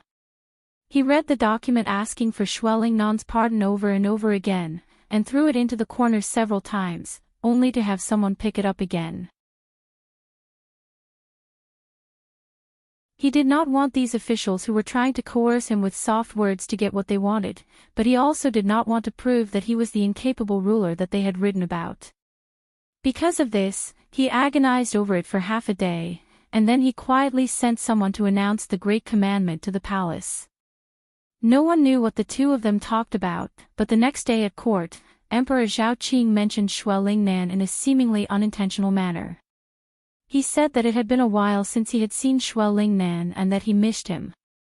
He did not mention that there had been people who had written a joint petition on Shui Lingnan's behalf the day before. With one sentence, he summoned Shui Lingnan to the palace for a chat. On the third day, people once again saw the figure of the right minister in the court. After court, Shui Lingnan and a few of his old friends agreed to play chess at the lookout pavilion the next day. When he returned to the manor, he had someone bring Shui Rui in front of him. "You did well this time, but in the end, you acted on your own and did not discuss it with me. Remember, this is the only time. There will not be a next time." It was rare that Shui Lingnan was not so serious today. In reality, he was in a good mood, otherwise he would not have chosen to meet him at the Sunset Plum Pavilion. After Shui Rui returned to the capital, every single move Shui Rui made was carried out under his watch, and he didn't interfere. yet never had he imagined that Shui Rui would be able to influence public opinion in such a short period of time. Moreover, Shui Rui had incited all the ministers to jointly submit a petition on his behalf, forcing the emperor to have no choice but to make a stand and allow him to return to the imperial court. Grandfather's teachings are correct, grandson will remember. Shui Rui did not claim credit or become arrogant. Everything he did was to repay the debt he owed, and also to repay the Shui family for their protection over the years. In 2 days, I will go ask for a grace for you, and let you resume your position. Shui Lingnan looked at him meaningfully. Don't be idle for a few days, and then revert to your old ways. Don't be like those hedonistic sons, loitering around flowers and not doing proper work. The position of Vice Minister of the Supreme Court was, after all, very useful. It would be a pity to give it up. Grandson understands. 3 years ago, after tearing away the shameful cloth of his identity, when facing the old man, Shui Rui always listened respectfully, not like a grandfather and grandson, but like a superior and subordinate. After about the time it took to drink a cup of tea, Shui Rui walked out of the Sunset Plum Pavilion, slowly releasing a breath. When Shui Lingnan returned to court, he could meet the emperor. It would not be difficult to help him restore his position. It was not that he did not want to give up his position, but there was a matter on his mind. He must return to the Supreme Court to solve it. When he walked down the winding corridor, Shui Rui saw his attendant, Bao De, standing under the nearby doorway and sticking his head out to look around. With a single glance, it was obvious that Bao De was waiting for him, so Shui Rui gestured for Bao De to come over. What is it? Hadaku reported in a low voice. Old Lin sent someone to deliver a message, saying that there is a girl with the surname Jiang waiting for you at Wangji Lu. Shui Rui frowned, thought for a moment, and then ordered, have old Chui prepare a carriage. Jiang Mia must have a request for him at this time to find him. An hour later, Shui Rui saw Jiang Mia at Wangji Lu. She had obviously disguised herself. She wore a gray coarse robe, her hair was tied up in a high bun, and her face was smeared with a layer of pot ash. She held a bamboo hat in her hand, and there was a bamboo basket on a shoulder pole at her feet. Anyone who saw her appearance would not be able to recognize that this was the young princess of Dongjing Wangfu. I heard that you were kidnapped before. Jiang Mia saw Shui Rui coming in from outside and quickly got up.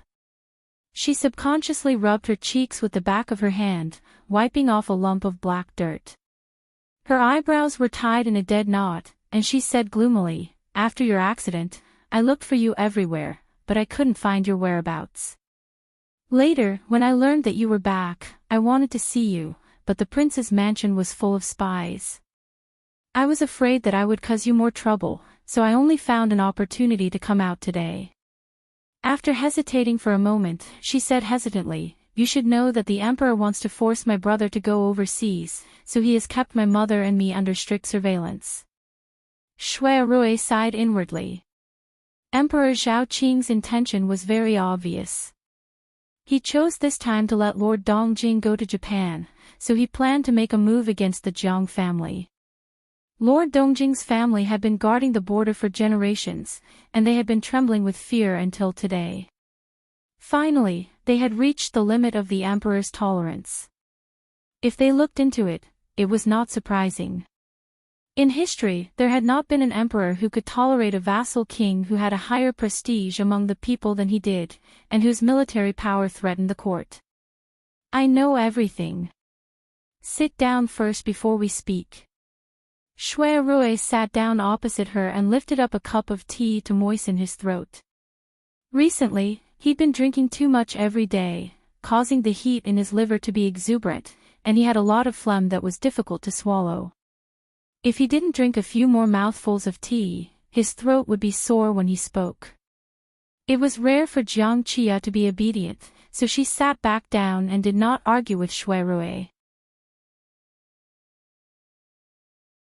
Before she came, she was still worried that Shui Rui would blame her for the matter of Yu Shu and her imperial brother being a good match.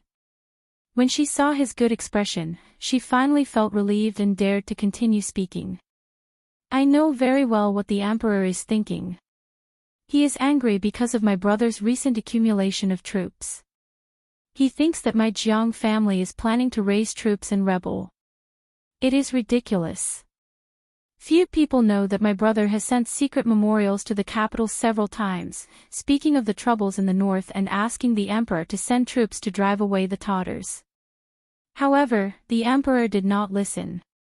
He is afraid that after my brother expands the territory, he will make great achievements and it will be even harder to shake my Jiang family. She spoke indignantly. It was obvious that she had been dissatisfied with Emperor Zhao Qing for a long time and did not have the slightest bit of respect. She could not detect it herself, but Xue Rui understood. From her performance alone, he could see that the Jiang family's heart had been raised. From the perspective of the ruler of a country, Emperor Zhao Qing's actions could not be said to be right or wrong. If the Jiang family really had ambitions, then killing him in advance was not wrong. However, if the Jiang family did not have the intention to rebel and was forced into a corner, it was possible that they would rebel. Xue Rui had heard her indignant words, but he did not join her in despising the imperial court. Instead, he asked her, "Does Madame Wei know that you came to find me?" Jiang Ye nodded and suddenly became hesitant. "Actually, I came to find you today because I have something to ask of you." Xue Rui immediately understood, but he heard her say hesitantly, "Do you have a way to help us leave Anling?" Xue Rui did not answer. Jiang Ye looked at him anxiously. "I know it is difficult for you, but mother and I really have no other way. A few days ago, my brother sent us a letter by pigeon and asked us to ask you for help if we have nowhere else to go." In reality, Jiang Huaying flew over from Ningdong City and the first sentence on the letter was, pleading Zixin to leave Anling as soon as possible. To prevent the letter from being exposed, he deliberately used Xue Rui's previous alias, Chao Zixin. It must be said that he trusted Xue Rui's character very much by entrusting it to his closest relative. Xue Rui was Jiang Huaying's brother after all, and he had witnessed Jiang Huaying's unyielding temperament, so how could he not understand what Jiang Huaying meant? If Madame Wei and Jiang Mia were to leave Anling and return to Ningdong City, Jiang Huaying would no longer have any restraints, and he would be able to go all out and even defy the imperial decree. Let me think about it." Xue Rui rubbed his forehead and got up to get some fresh air outside. Jiang Huaying had really given him a difficult problem.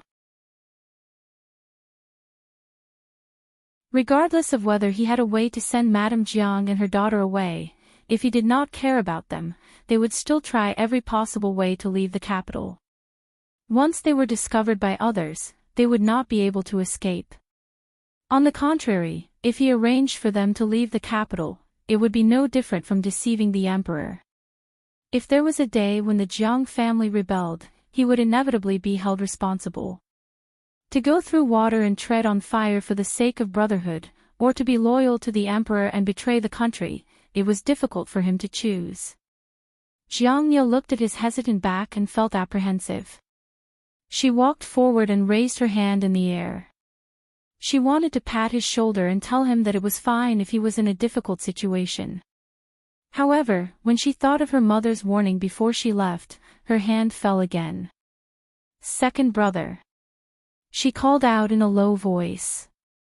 Logically speaking, when Xue Rui and her imperial brother became sworn brothers, her imperial brother would request her to acknowledge Xue Rui as her brother. However, she felt uncomfortable in her heart, and she had always been unwilling. She insisted on calling him Xue Daolong over and over again in order to appear different. "Think about it carefully. I have been out for too long today and must return. I will come find you in 3 days."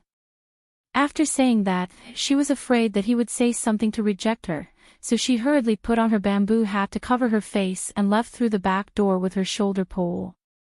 Xue Rui watched as her figure disappeared behind the door, but in the end, he didn't call out to her. He just stood in the courtyard until dusk. The 2 doors were pushed open once again, and Yushu entered while stepping on the orange-red glow. As soon as she saw him, she smiled. They had not seen each other for half a month. Now that she saw him, it was as if she had encountered something good. Even her footsteps became lighter.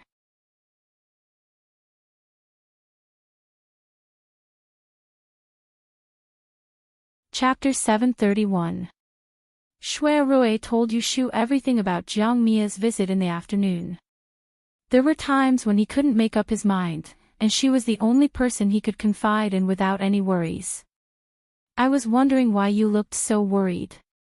So it turns out that trouble has come knocking on your door. Yushu didn't like Jiang Mia, and she didn't care about the Jiang family's matters either. However, it was a different matter when it involved Shui Rui. You just want to help them, but you're afraid of causing a huge disaster. She saw through his thoughts with a single glance. Shui Rui nodded. Madame Wei isn't an ordinary woman. Even if I'm not willing to help her, she will still scheme to escape. However, this is easier said than done. If they fail to escape, His Majesty will definitely not let them off. How can I just sit and watch? However, if you help them escape from the capital, Prince of Dongjing won't have anything to worry about, and he might rebel in the future. At that time, the country will be in chaos, and you will become a sinner. Yushu continued. Shui Rui smiled bitterly. Jiang Huaying and I are bosom buddies, and I know his character very well. In the beginning, he was willing to send Madame Wei and Jiang Mia to the capital to show his loyalty to His Majesty. At that time, he definitely didn't have any intention of rebelling. However, His Majesty actually used the Jiang family's mother and daughter to force him onto a path of no return.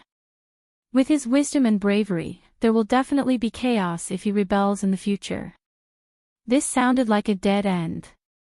If he didn't help Prince of Dongjing, the Jiang family might be finished, but if he helped Prince of Dongjing, he might become a sinner for all eternity. Since ancient times, it was difficult to be loyal and righteous, and this was probably the situation. Yushu didn't have a good impression of the Jiang family, and similarly, she didn't have any sense of belonging to the imperial court. Therefore, Shui Rui was a difficult problem, but for her, there was nothing to worry about.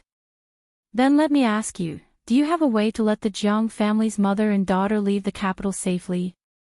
Shui Rui answered honestly, I am 70% sure. Yushu smiled and said, then it's easy. You don't have to be so stubborn. Since you're in a dilemma, it's wrong to help or not to help. Why don't you ask Heaven's will and let me do you a divination to see if you should help? When he first heard her idea, Shui Rui did not know whether to laugh or cry.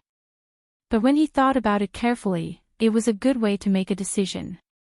Didn't mortals seek divination because they were worried about their future? Alright, I'll listen to you. Yushu and Shui Rui went back to the house on Baochong Street. She needed to use the 6 lines to calculate for him, and she needed to use the fake Tai Ching cauldrons burning Dahui incense. She took these 2 treasures back home and didn't dare to put them anywhere. After entering the main door, Yushu saw Zhou Hu and a few servants cleaning the living room from afar. She then glanced at the splashed water from the east side of the flower pond and immediately knew what was going on.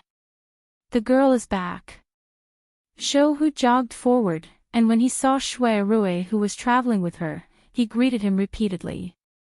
However, because Yushu didn't say anything, he didn't mention that there were officials coming to ask for her again today. Yushu walked to the backyard with Shui Rui. She did not say anything, but Shui Rui had to ask. Is Yin Zhorong still reporting you everywhere? He first heard it from Ruilin, and then later asked Yushu for details. Seeing that she did not care, he did not ask for help, but only secretly planned for her. Yushu sneered and said, let him report as he pleases.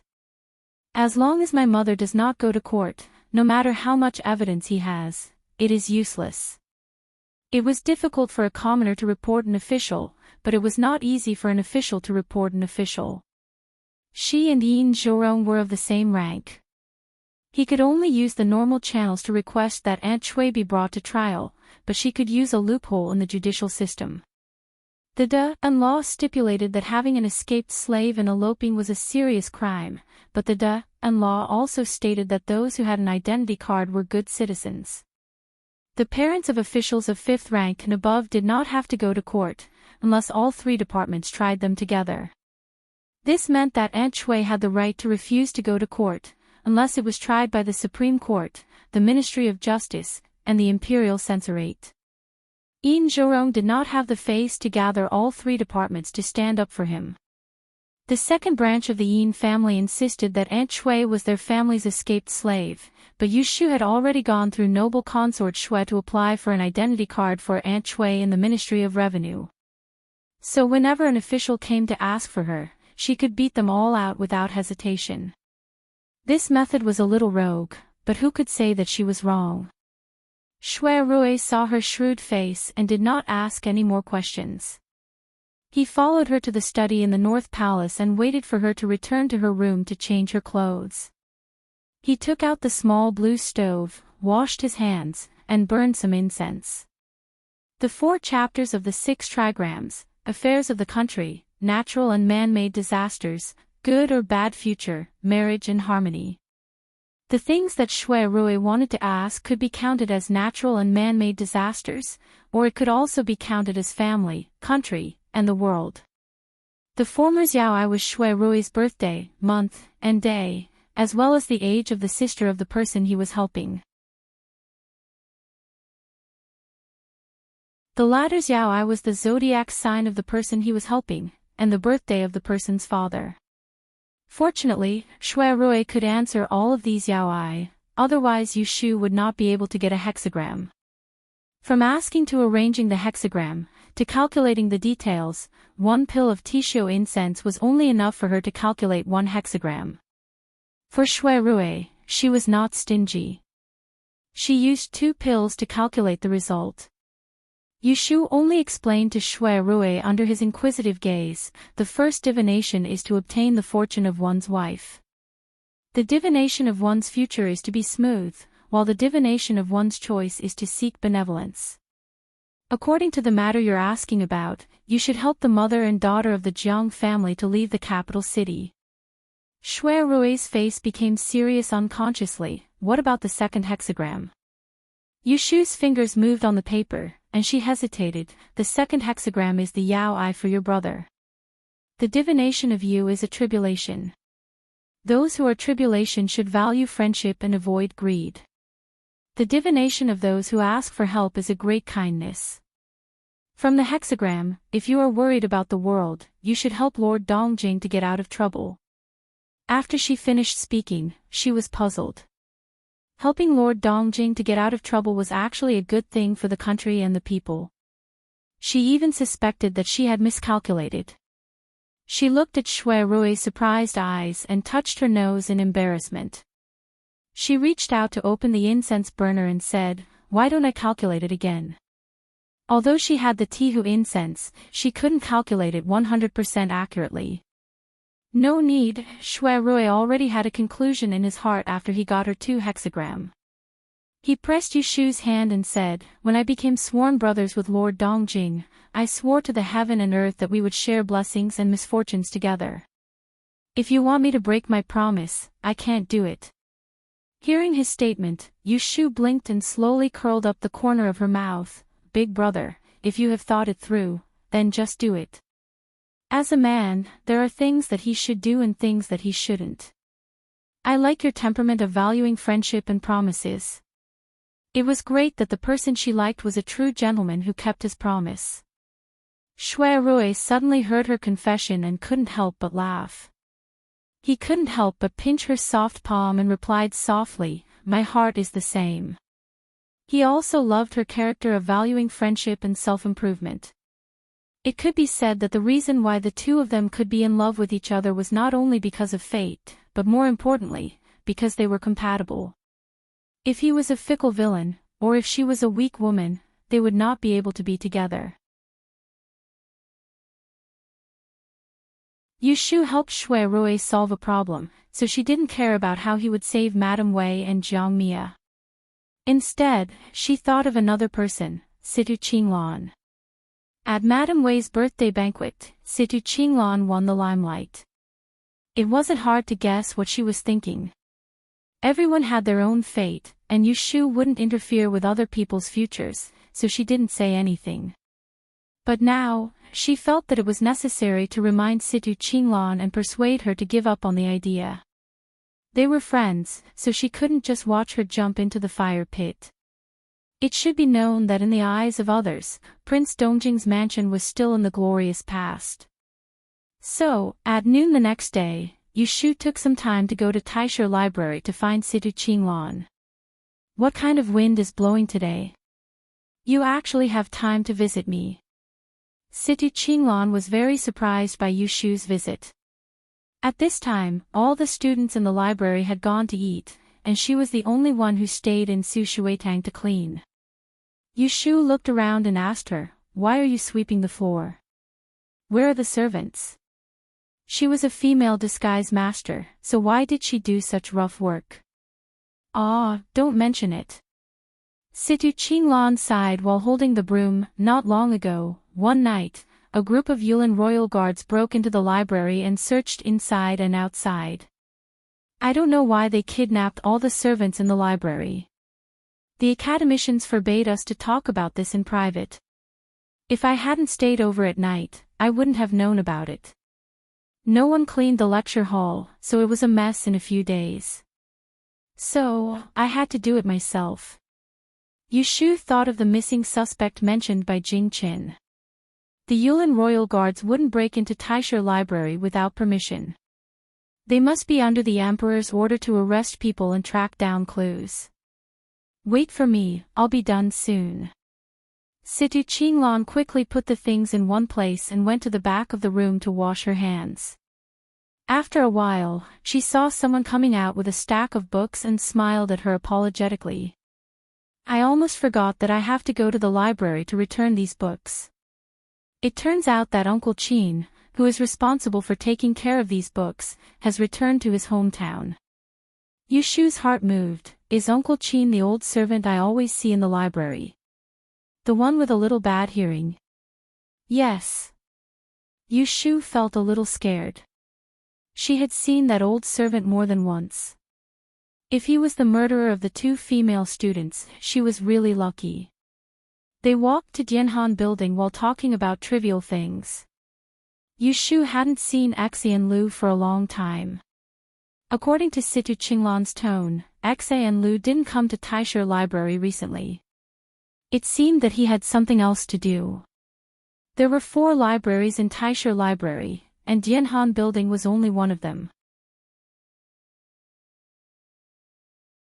Because the servants were all taken away and there was a lack of people to take care of it, the academicians temporarily closed the library. Situ Qinglan got the door key from her grandfather and took Yushu to the 2nd floor. It was quiet everywhere and there was no one around. It was a good place to talk about something private. When she put down the things and came out, Yushu said, "Do you know that the emperor sent Lord of Dongjing to attack Japan?" Situ Qinglan was stunned and nodded hesitantly. "What do you think about it?" Yushu couldn't rashly tell her, "Don't dream about being Princess Dongjing anymore. The Jiang family is going to be in big trouble. Maybe they will become traitors in the future. The glory and wealth you think is actually a fire pit." Situ Qinglan was a smart person. She understood the meaning of Yushu's words. She wasn't surprised that Yushu could see through her mind. But she didn't know what to do. She just kept silent. Yushu shook her head slowly and said, "I shouldn't have said this." The emperor was afraid of the power of the Jiang family, so he detained Madame Wei and Commandery Princess Jiang in the capital to threaten Lord of Dongjing to go overseas. "It's dangerous here. It's enough to overthrow the Jiang family. Lord of Dongjing may not be willing to walk into the trap." Situ Qinglan suddenly raised her head and there was a trace of fear in her eyes. If Lord of Dongjing was not willing to walk into the trap, then She didn't dare to think about it anymore. I'm telling you. It's good that you know what to do. Qinglan, calm down and make a plan. I'll go back first. If you need anything, come to the Celestial Commissioner. Yushu patted her on the shoulder and went downstairs.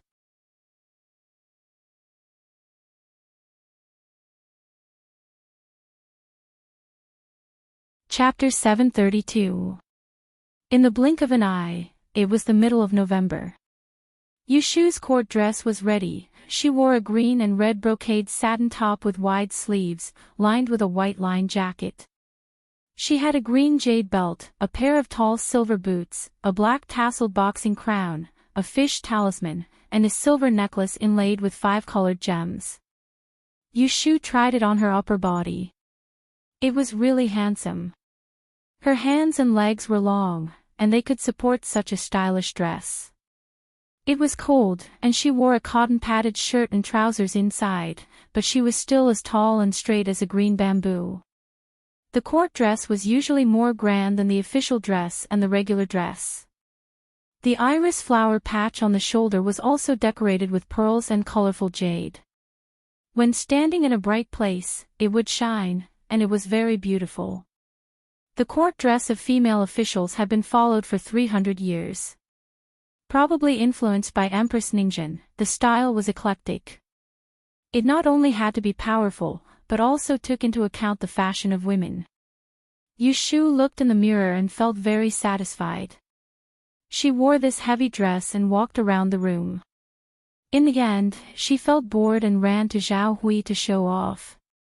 I-oh. Zhao Hui was in the eastern room, asking old Madam He for some needlework tips.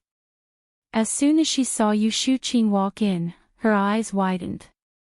She had never seen such a splendid outfit before and couldn't help but gasp in surprise. Old Madam He was more knowledgeable than her. She squinted her eyes and said, "This is the dress that can only be worn when meeting the Emperor. Good child, come closer and let Grandma see it." Yushu answered with a smile and walked in front of the old lady so that she could look at it easily. Old Madam He took her hand and gently touched the patterns on her sleeves, afraid that she would break them if she used too much strength. After looking at Yushu from top to bottom, she said with satisfaction, "You're so beautiful. Your godfather's great-grandfather was a famous doctor in the capital a few decades ago. The late emperor made him a high-ranking official in the court of imperial physicians. He was a 4th-rank official. There's a portrait of the old man in the He family's ancestral home. The old man was wearing the clothes of a high-ranking official and a black hat on his head, just like what you're wearing now. The He family was a real family of Xinglin, so Yushu was very relieved to let Yu Xiaoxiu learn medicine from He Fangji. In the future, she didn't expect him to be promoted and rich, but at least he wouldn't be a nobody.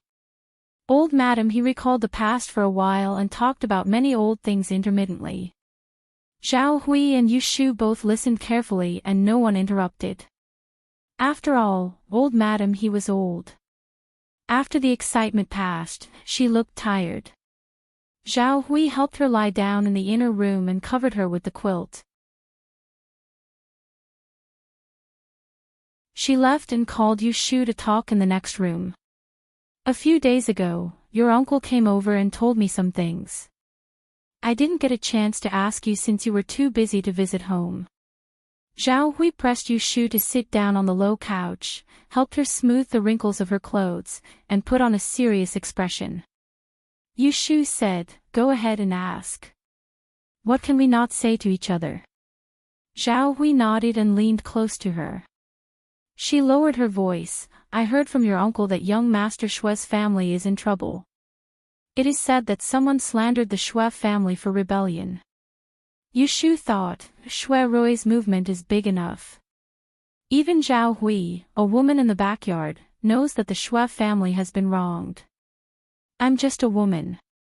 I don't understand these things, but I do know that rebellion is a crime punishable by death. Zhao Hui looked a little scared.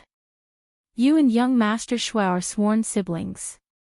If something happens to his family, you won't be implicated, right? Everyone has selfishness. Yushu is like a daughter to Zhao Hui, but Shui Rui is just an outsider to Zhao Hui. So when she heard that the Shui family was in trouble, the first thing she worried about was whether Yushu would be harmed. She didn't have the idea of going through thick and thin with them. Yushu was thoughtful. She smiled and said, "Mother also knows about rebellion and the execution of 9 relatives." What is the meaning of 9 relatives? 4 relatives of the father's family, 3 relatives of the mother's family, and 2 relatives of the wife's family are called 9 relatives. Sworn siblings do not belong to this list. Moreover, since they are wronged, there is nothing to be afraid of. The current emperor is wise. He will never listen to the slander of villains and persecute loyal people. The last sentence was to comfort Zhao Hui. Fortunately, Zhao Hui was open-minded. She was relieved after listening to her explanation. Yushu returned to the room in a new court dress. Her mood was completely different from before. Since Shui Rui returned to the capital, they had met in private several times. There was a question that she had never asked, whether the Shui family had the intention to rebel. If they didn't, she would thank God. If they did, God would make a big joke. Whether Lord Dongjing would rebel or not had little to do with her. But if the Shui family wanted to rebel, she had to take it seriously. Thinking about it carefully, there were only 2 ways for an official to rebel. One was to gather troops and establish himself as the king, and the other was to support the new emperor to kill the old emperor. If Lord Dongjing wanted to rebel, he would definitely choose the former. If the Shui family wanted to rebel, they could only choose the second way. The new emperor that the Shui family wanted to support would undoubtedly choose Lu Tan, who was the daughter of noble consort Shui. So what was the motive of the Shui family to rebel? If Emperor Zhao Qing made Lu Tan the crown prince, there was no need for the Shui family to rebel at all. Unless Shui Lingnan had long been sure that Lu Tan could not be the crown prince. How could the Shui family be sure that Emperor Zhao Qing would not make Lu Tan the crown prince? Because Shui Lingnan also knew the existence of the Book of Mystery Fairies. Did he know the secret of the disaster? Yunhua said that without the Book of Mystery Fairies' 6 rens, the future crown prince could not be divined. Could it be that Shui Lingnan knew that the Book of Mystery Fairies' 6 rens was lost? So, he thought that as long as the Graydon calamity disappeared or the person who broke his life died, he could control the situation.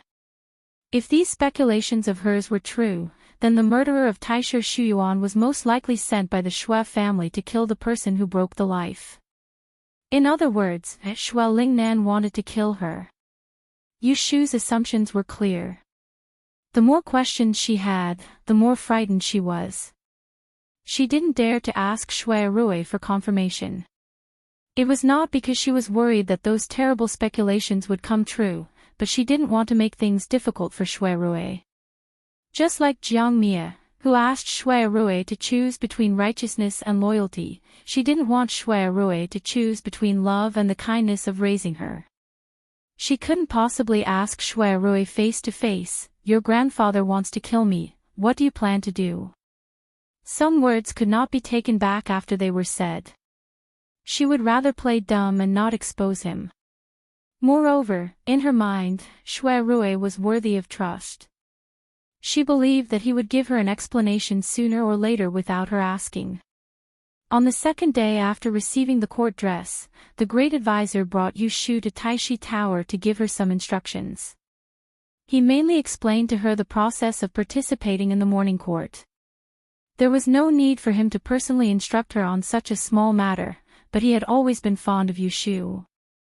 Yushu would not be grateful for his special care, because she knew very well that in the eyes of her immediate superior, she was just a tool named the person who broke the life. Coming out of Taishi Tower, Yushu met someone on the way. "You knew you," Xayanya asked her with a smile, "Where are you going?" "Oh, Lady Axayan," Yushu stopped and pointed to the south, "the great advisor called me over to talk." Xenia nodded knowingly and said, "If nothing goes wrong, you will be attending the morning court on the first day of next month, right?" "Yes." Yushu didn't like to deal with this old fox. It had been 4 months since their last private meeting. In order to ask her to predict Yunhua's life and death, Xenia took out the imitation Tai Ching cauldron to tempt her and tried to use Tihu incense to tie her down. She guessed that this old fox couldn't help but wait for a few days when she didn't take the initiative to look for him. As expected, Xenia followed the topic of the morning court and led in another direction. "My identity will be different when I attend the morning court. It won't be as leisurely as it is now. First, I will have more social contacts, and second, I will have to work hard to share my burden. You see, shouldn't you take advantage of the fact that you are not busy to do what you promised me as soon as possible?" With Xian Lishan, Yushu had solved the need for Tihu incense. Naturally, she didn't need to keep Xenia in suspense anymore. So she pretended to pat her forehead and said, "Oh, look at my memory. The result of what you asked me to do was already out last month, but you didn't ask me. I thought you weren't in a hurry to know, so I didn't rush to look for you to fulfill it. After that, I got busy and forgot about it." Sorry, your mother," Xenia scolded in his heart. "Who said he wasn't in a hurry? He was so anxious that he almost died.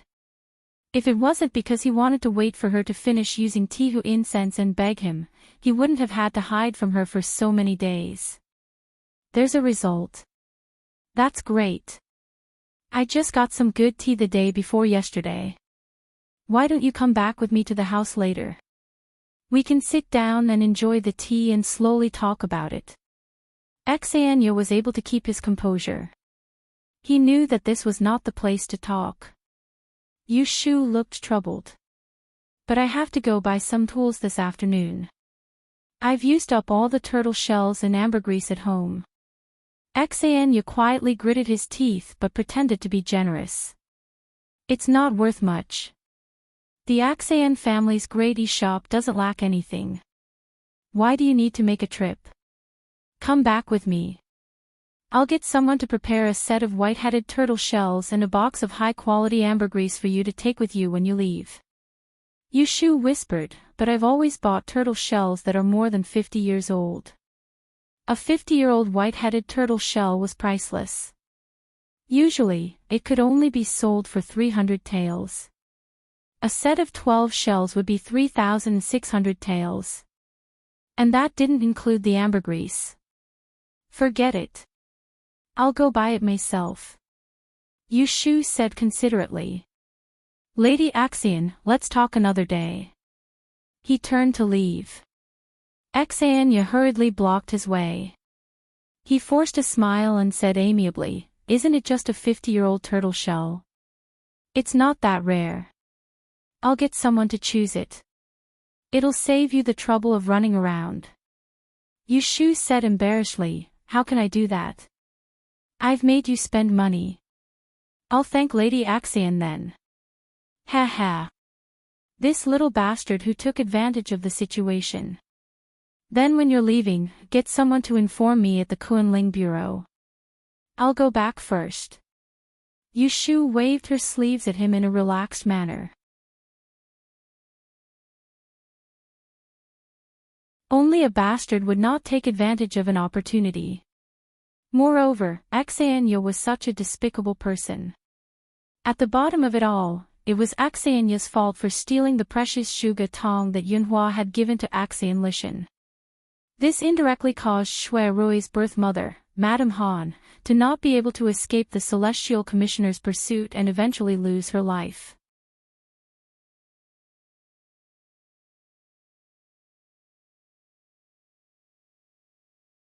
Chapter 733. When Yushu came out of the Xian family's mansion, the sky had just turned dark. Su Qing and Lu Hong followed closely behind, holding 2 big boxes in their hands. These were the thank you gifts that Xenia gave her. On the 6th of June, she showed her death-sealing technique at the Hibiscus Gentleman's Banquet, which shocked the 12 families. Some people coveted her skills, and some people tried to recruit her to be the signboard of the DE shop, but she rejected them all. Axianya repeatedly showed her goodwill, and even used a replica of the Tai Ching cauldron as a trade in exchange for her divination of the life and death of a few people. The first person was a man born in the year of Axianyu. Axianya probably did not expect that Yushu would coincidentally guess that the original identity of this, Mr. Axianyu, was Yunhua's son. Yunhua did not die at all. Axianya was very sure that she had seen him in person, but she did not tell Axianya the truth. Instead, she made up a very credible story based on what happened 20 years ago. She told Axianya, "You asked me to divine that you have wealth but no life to enjoy it. In the first month of the 13th year of Baotai, because of a villain, your relatives died, and there were signs of separation. In fact, at the end of the 12th year of Baotai, Yunhua sent Zhuge Tong to Axian, but Axianya intercepted it and hid it. In the first month of the 13th year of Baotai, Yunhua's first wife, Madame Han, did a divination and knew that his wife had died, and his eldest son was missing. Axianya had a guilty conscience, so she believed it immediately. She said, in the second month, there was a fire, and he did not die. In the fourth month, he lost his wife. In the sixth month, he died. He died in a foreign land. Yunhua told her personally that when he heard the bad news of Madame Han's death, he set fire to the Celestial Commissioner, stole the Book of Mystery Maiden, and fled the capital city. The late emperor and the previous emperor had concealed the fact that Yunhua had stolen the treasure and escaped. Princess Liue had passed away after giving birth to Jingqin. After she died, the palace announced to the public that Yunhua had sacrificed his son for the princess, and the two of them were buried together in the princess mausoleum. Yushu was an expert in lying. After Axianya heard the results of Yushu's divination, she would definitely fill in the blanks on her own. Even if she was not 100% convinced, there was still a 99% chance that she was telling the truth. After leaving the Axian family, Yushu turned around and went to the Wangji Tower. She had managed to scare Axianya, but she still owed Axian an explanation. Both father and son were very concerned about the truth of Yunhua's death in the past.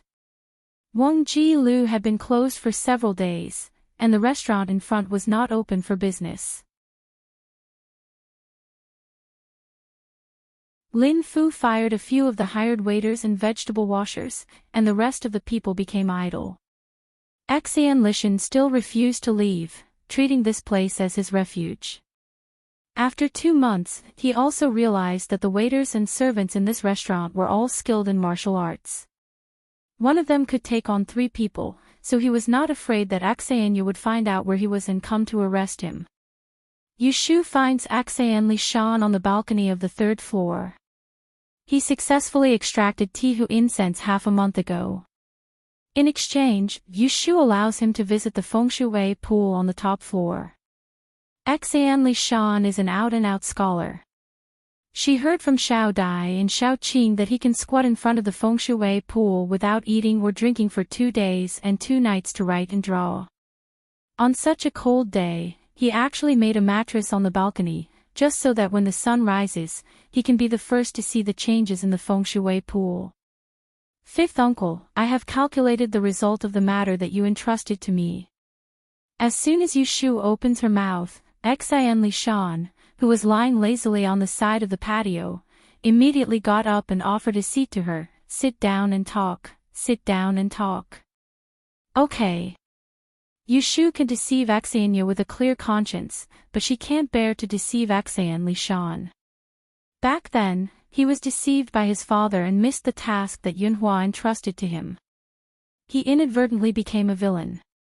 However, after many years, he found out the truth and resolutely broke off the relationship between father and son with Axianya, giving up a bright future and a rich family.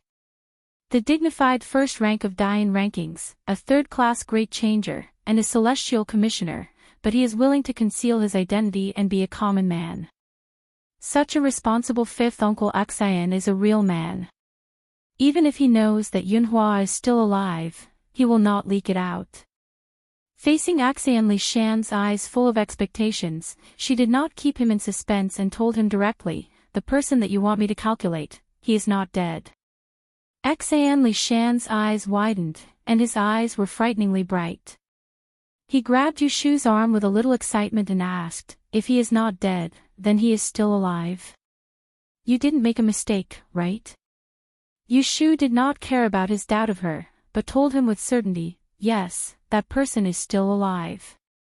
Then she repeated what she said to Axianya, except that the last sentence, "He died in a foreign land, died a violent death," was changed to, "His lifespan is not up, he is still alive." For a moment, she saw tears glistening in Axian Li Shan's eyes, and thought that she saw it wrong. When he turned his head to wipe his face, she realized that he was really crying. Axian Li Shan's shrewdness was not inferior to his father's, but at this time, he forgot to hide his emotions. As he wiped his tears, he kept saying, "Great, great, he is not dead, he is not dead." Between him and Axianya, one hoped that Yunhua was alive, and the other hoped that Yunhua was dead. Yushu watched this scene coldly from the side. She thought that if she were Yunhua, she would probably forgive Axian Li Shan, but she would never let Axianya go. At the end of the month, there was finally a good news that made people excited: Shui Rui was reinstated. This confused people who thought that the Shui family was going to fall. In this generation of the Shui family, Shui Rui was the only outstanding one among the descendants, and he was undoubtedly going to inherit Shui Lingnan's mantle in the future. Previously, Emperor Zhao Qing had personally asked about Shui Rui's disappearance and ordered him to be suspended from his post for investigation. Everyone saw this as a sign that the Shui family was going to be demoted. Now, not only had Shui Lingnan returned to the court, but Shui Rui had also returned to the Supreme Court. Emperor Zhao Qing's action was thought-provoking. Most people felt that the Shui family was innocent victims, and now that they were cleared of suspicion, Emperor Zhao Qing would naturally be lenient. However, a few people noticed a detail. The cause of the whole incident, the Shui family's chief who was wanted by the emperor, had not been released yet. In any case, the Shui family's courtyard was bustling again these days, and it was not as quiet as it was half a month ago. When Yushu got the news, she immediately asked Zhou Hu to prepare a congratulatory gift and send it to the right minister's residence. She was wary of Shui Lingnan, so she did not go in person. But the next day, she went to the Supreme Court. The guards all recognized this young lady and let her pass. Yushu walked to the backyard with familiarity. On the way, she also saw some officials playing chess and drinking tea in the warm pavilion. It was very leisurely, but when she found Shui Rui, she saw another scene. Two writing tables were facing each other, and stacks of files and legal books were placed on top of them. There was only an empty corner where brush and ink were placed. Shui Rui sat at the edge of this corner, and the petty official and the registrar stood on both sides of him. They kept passing files into his hands, and after he finished reading one, they would find another one. If they had any doubts, they would search for the legal books on the table. Yushu stood under the window and looked in for a while.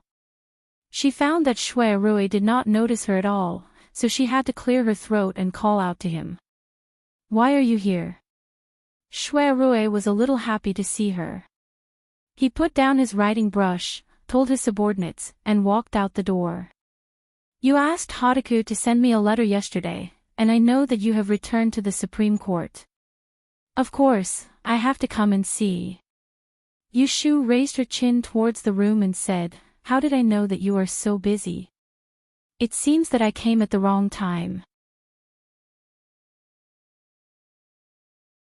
Shui Rui shook his head and said, "I have been idle for a month, and many official matters have been delayed. The local authorities are waiting for the Supreme Court's warrant and approval.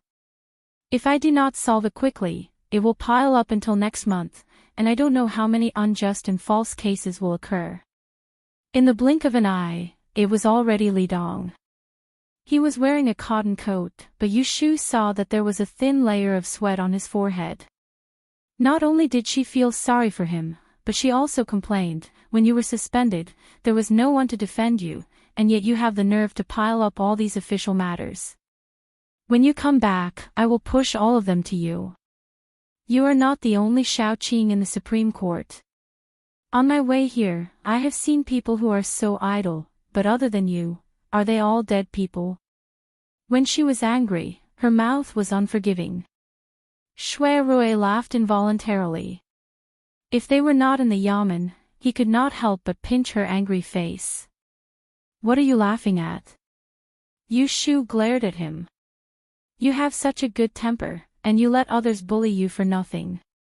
Shui Rui pulled her along and walked a few steps further away so that the bystanders would not hear their conversation and gossip again. Today was different from the past.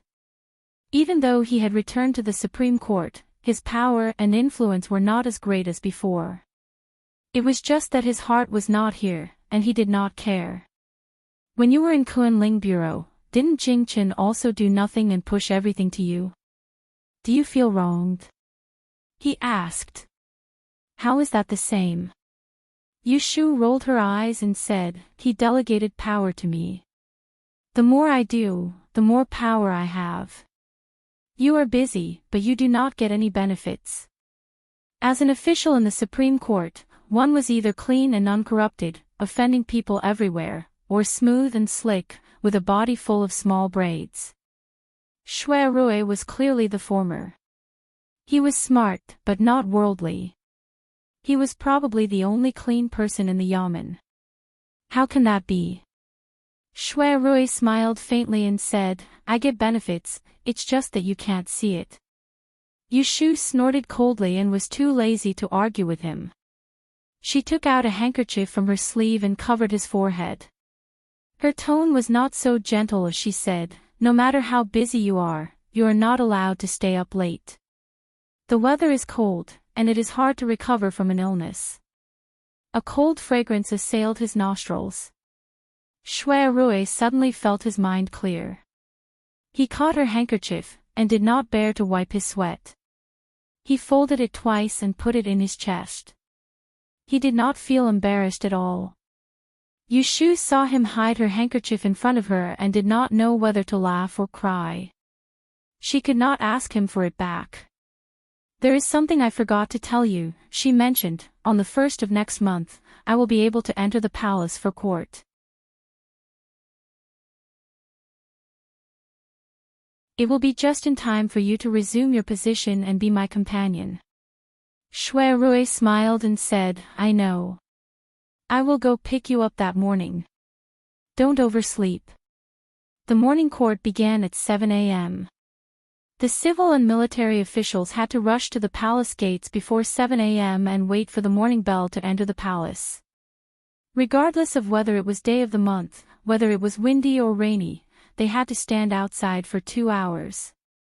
Those who were late and those who were absent would be recorded by the censors in charge of inspection.